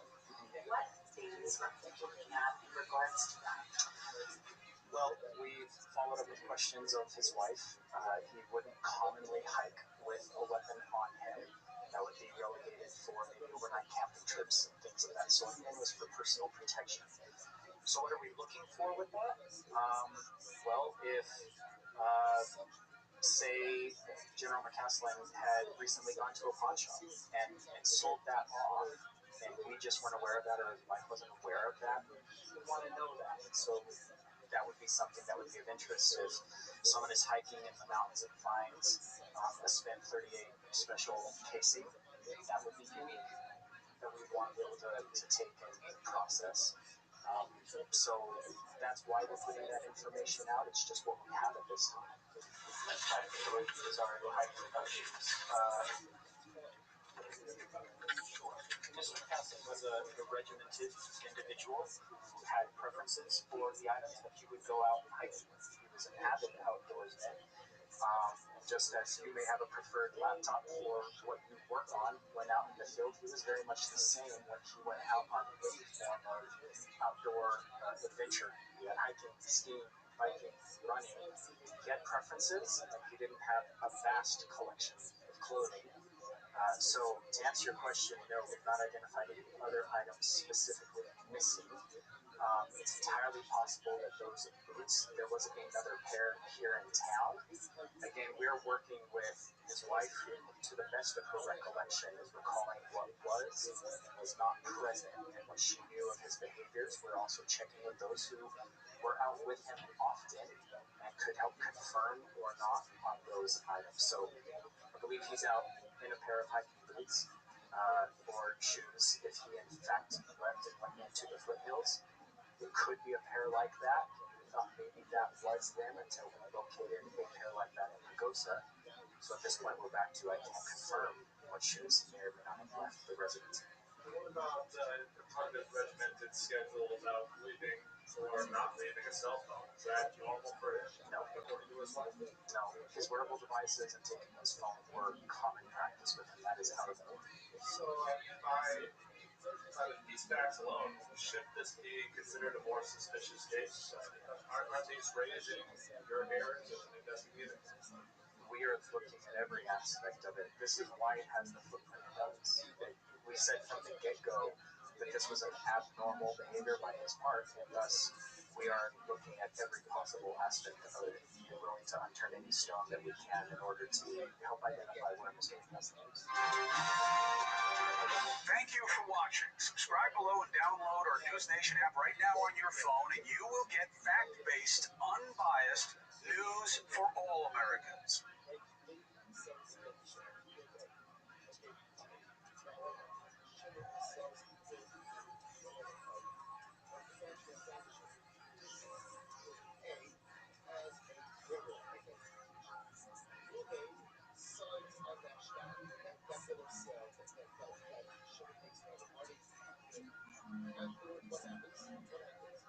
A 68-year-old retired Air Force officer has been missing since February 27th in Albuquerque, New Mexico. Silver has been issued, and that's typically reserved for older missing people, sometimes with health-related issues. Now, to be clear, this isn't just any missing senior citizen, no. This is Major General William Neal McCaslin, former commander of the Air Force Research Laboratory. The organization responsible for advanced military technology and science. He also worked on space systems and special programs at the Pentagon, projects that were so classified that many inside the government never even got to see them. Here's where the story really gets strange. The base that he once led, Wright-Patterson Air Force Base, is historically linked to Project Blue Book. This is the reported U.S. military's official investigation into UFO sightings. Castle once oversaw a $2 billion budget in some of America's biggest secrets. So when somebody like that disappears, people start asking questions, particularly since McCaslin had disappeared right after the president announced that he was directing the release of UFO and extraterrestrial material. So you can see why there are those online who are fully into theory mode right now, right? The FBI and multiple other agencies are now involved in the search. I want to bring in somebody who's been following the story closer than anyone, believes that McCastle's disappearance has very important implications. Rothschild is an investigative journalist who hosts News Nation's very popular reality check podcast that covers the stories that the mainstream media is too afraid to touch. Thank you so much for coming on the show. You called this a grave national security crisis. Why? Good evening, Jesse. Well, Major General McCaslin, as you rightly noted, was an extremely senior commander of the Air Force Research Laboratories, which does a lot of the materials, aerospace, weapons research for the U.S. Air Force and indeed the entire U.S. Defense Department. He was in that role until 2013. I'm told that he was very, very highly cleared, very highly respected. And of course, as you noted, Air Force Research Laboratories, right, PAF, is the location where the rumored UAP materials from the 1947 Roswell incident were taken. It's long been rumored to be a repository of top secret materials that were recovered from alleged non-human craft. And of course, McCaslin has been named previously in leaked emails that associated him with the plan back during the Clinton-Trump election campaign, where John Podesta, Hillary Clinton's campaign manager, was involved in conversations with General McCaslin and another general from the U.S. Air Force about what was clearly an intention to declassify and release UFO secrets to the American public. He has a wealth of information, storied career. The circumstances surrounding his disappearance are bizarre, to say the least. No clear direction of travel, no identified clothing. That's what makes this so odd. Before we even get into the allegation of, let's say, someone took him, can we just cut right through it? I mean, the idea that he disappears right after the announcement that there's going to be a release of these UFO files, these UAP files, extraterrestrial files. I know a lot of people trying to make a connection. Is there anything you're seeing besides it just being a very strange coincidence? It's an alarming synchronicity. I think we can put it at that, Jesse. We do know that General McCaslin was well respected by people who were pushing for UAP disclosure, including very senior people in Hillary Clinton's campaign back in 2016. We know he was planning to disclose UAP secrets in what was expected to be a Clinton presidency. And it's really interesting that this follows so closely. Here it follows so closely on the heels of President Trump's announcement that he was intending to declassify UFO files. A promise, by the way, which the president hasn't followed up on yet. Well, Iran, I mean, that took center stage. Let me ask you this. Speaking of which, just got to throw it out here. If he was, let's say, kidnapped, if he was taken, who would want to take him? What would be some countries you would be looking at and say, wow, they got a hold of this guy. He's a wealth of information. He has the secrets. He could be useful to what we're building or developing. Well, we're 10 days now into his disappearance, and I've walked those tracks around his home in Albuquerque. I actually tried to meet him by leaving a letter in his letterbox once and hoping I'd bump into him while he was on the trails, because I heard he was a runner. It's not a place where you would just disappear, even if you are medically incapacitated. So there are people now talking about the possibility of foul play. The obvious suspects are potential foreign adversary powers, China, Russia. The general has a lot of the most sensitive secrets of the United States locked up in his head. Before he became the commander of the Air Force Research Laboratories, he was the director of special programs inside the program. In fact, the Pentagon handling some of the most sensitive secrets at the very top of the Department of Defense. This is a man who's cleared for some of the biggest secrets in the United States military and intelligence community.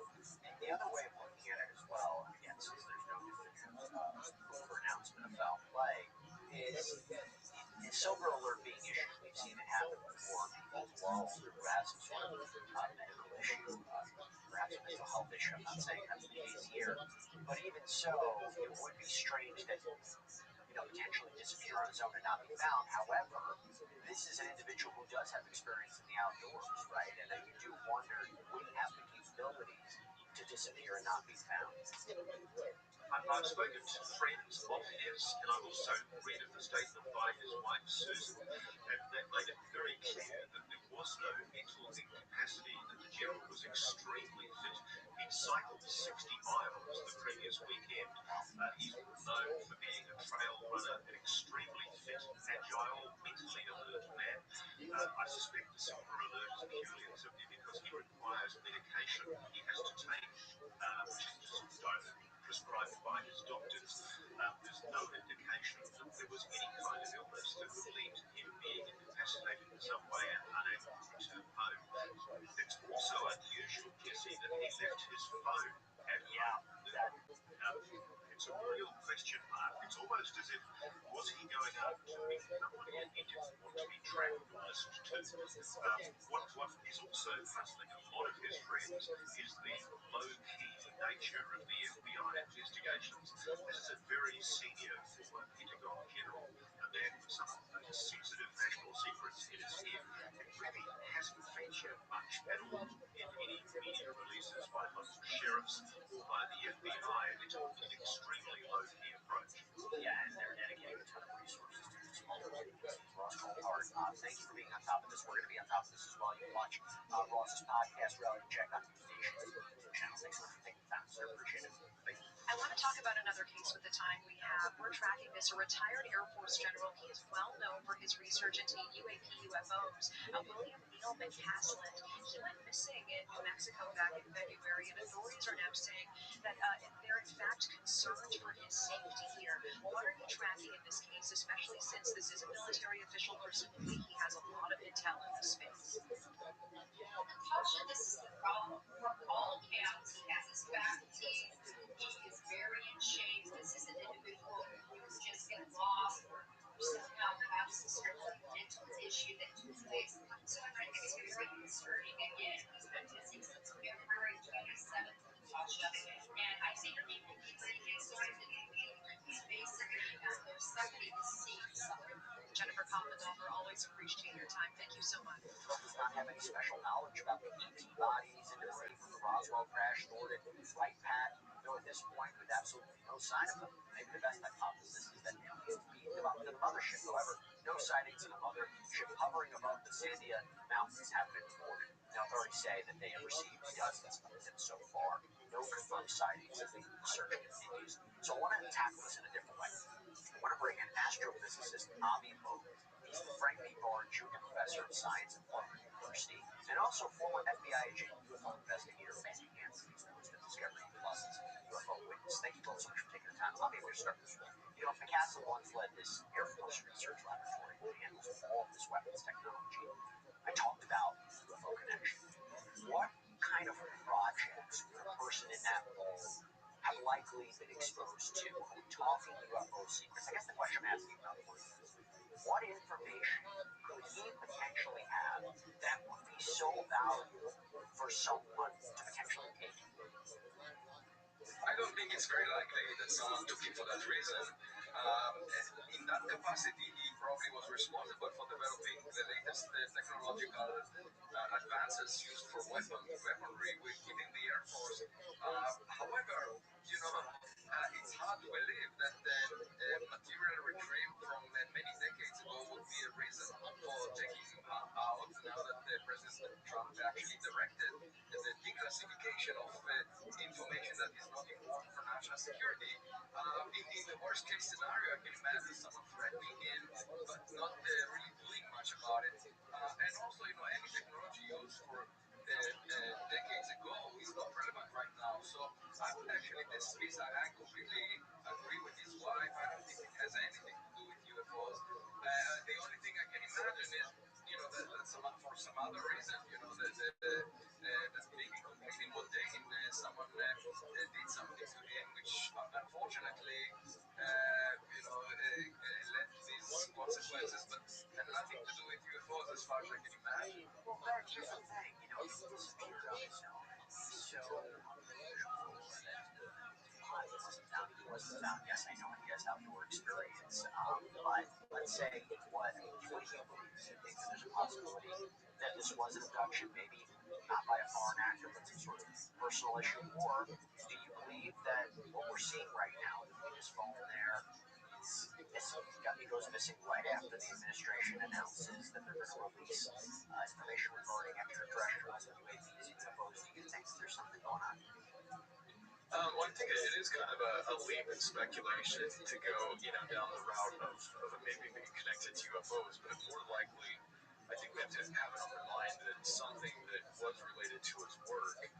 The question comes up as to why have so many agencies that are out there looking for him, and my response to that is, when I was in the agency, we had to take a special form anytime we wanted to travel for the weekend and tell what route we're taking, where we're staying, because when you have a top secret clearance like that actually working on things, you're playing offense and defense. Now, he's been retired for a while, but those things that he came across in the programs he was running could be valuable still, I believe, to people. Either him, heaven forbid, meeting up and sharing things he shouldn't, but then also him being a target. But I agree, I don't know that we have anything connecting it to UFOs at this moment, but it is very interesting. Well, you seem to suggest, and correct me if I'm wrong, that whatever information you have might be outdated, similar to what his wife is saying, but I don't know. He might not know things that could still be. I had Ross Coulthard on the other day, a grave national security risk. National security is a different matter, yes. I do think that there are secrets that obviously will not be released because we have technologies that other nations don't. And just see the superiority of our forces right now with Iran. I mean, there must be a lot of technological advances that most people are not aware of. But from that to the subject of UFOs, that's a stretch. And in that context, I do believe that now the political sentiment is shifting thanks to President Trump, and therefore we should focus on what will be released, how much of it, and what value it carries, but not. I don't think there is any conspiracy behind the scenes going against President Trump in a way that is so aggressive as to abduct the person. Joining us now, former FBI Special Agent and former Navy SEAL Jonathan Gilliam. Here we are, another very bizarre missing case. This one was this UFO type. Welcome to you and thank you. I want to share a comment from News Nation's investigative journalist Ross Coulthard, who has been watching this case closely. He believes it's odd that McCaslin went out without his phone. Here's part of that. It's a real question mark. It's almost as if, was he going out to meet somebody and he didn't want to be tracked or listened to? What is also puzzling a lot of his friends is the low-key nature of the FBI investigations. This is a very senior former Pentagon general, a man with some of the most sensitive national secrets in his head. It really hasn't featured much at all in any media releases by local sheriffs or by the FBI. It's an extremely low-key approach. Jonathan, now that the FBI is involved here, what stands out to you investigatively about trying to find this guy? I think there's a couple of things that to look at closely, which I'm sure the FBI is. One of the interviews they just played there a second ago, where there was somebody saying that there's no reason to look at the FBI community, or excuse me, the UFO community. I mean, look, as an investigator, you look at every community, you look at every person, every possibility, and that's what FBI agents are going to do. They're going to come in there. The law enforcement low-key investigation, as you saw, you were on the ground down in Tucson.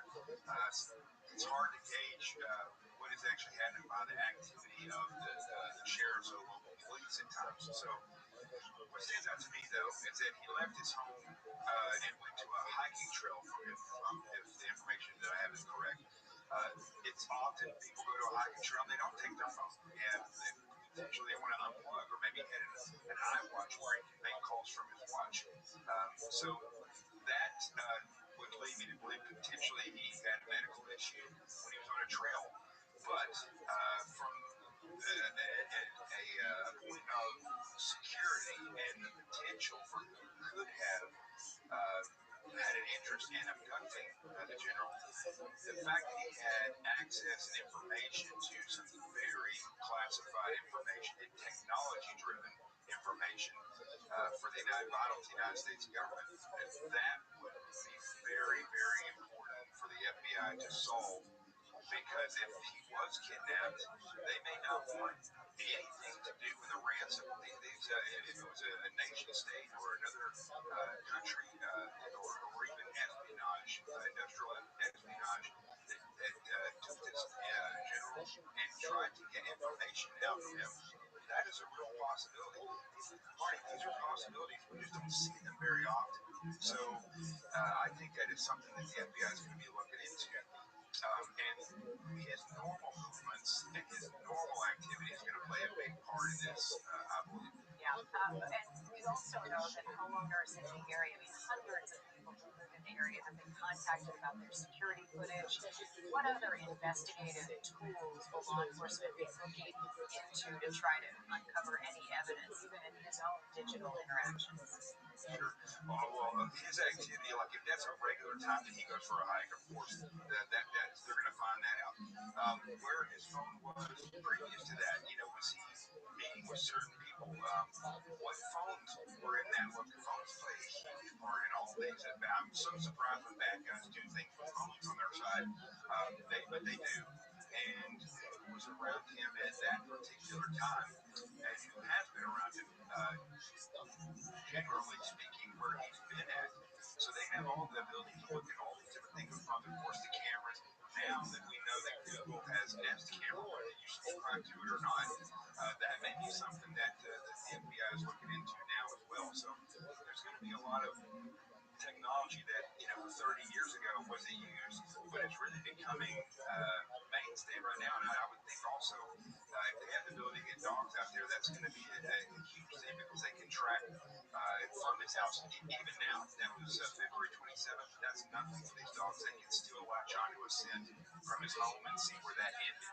And that is something that they should have done already if they haven't. But I would suspect that that's what they'll do. Yeah, I know they're getting assistance from his base where he worked there as well.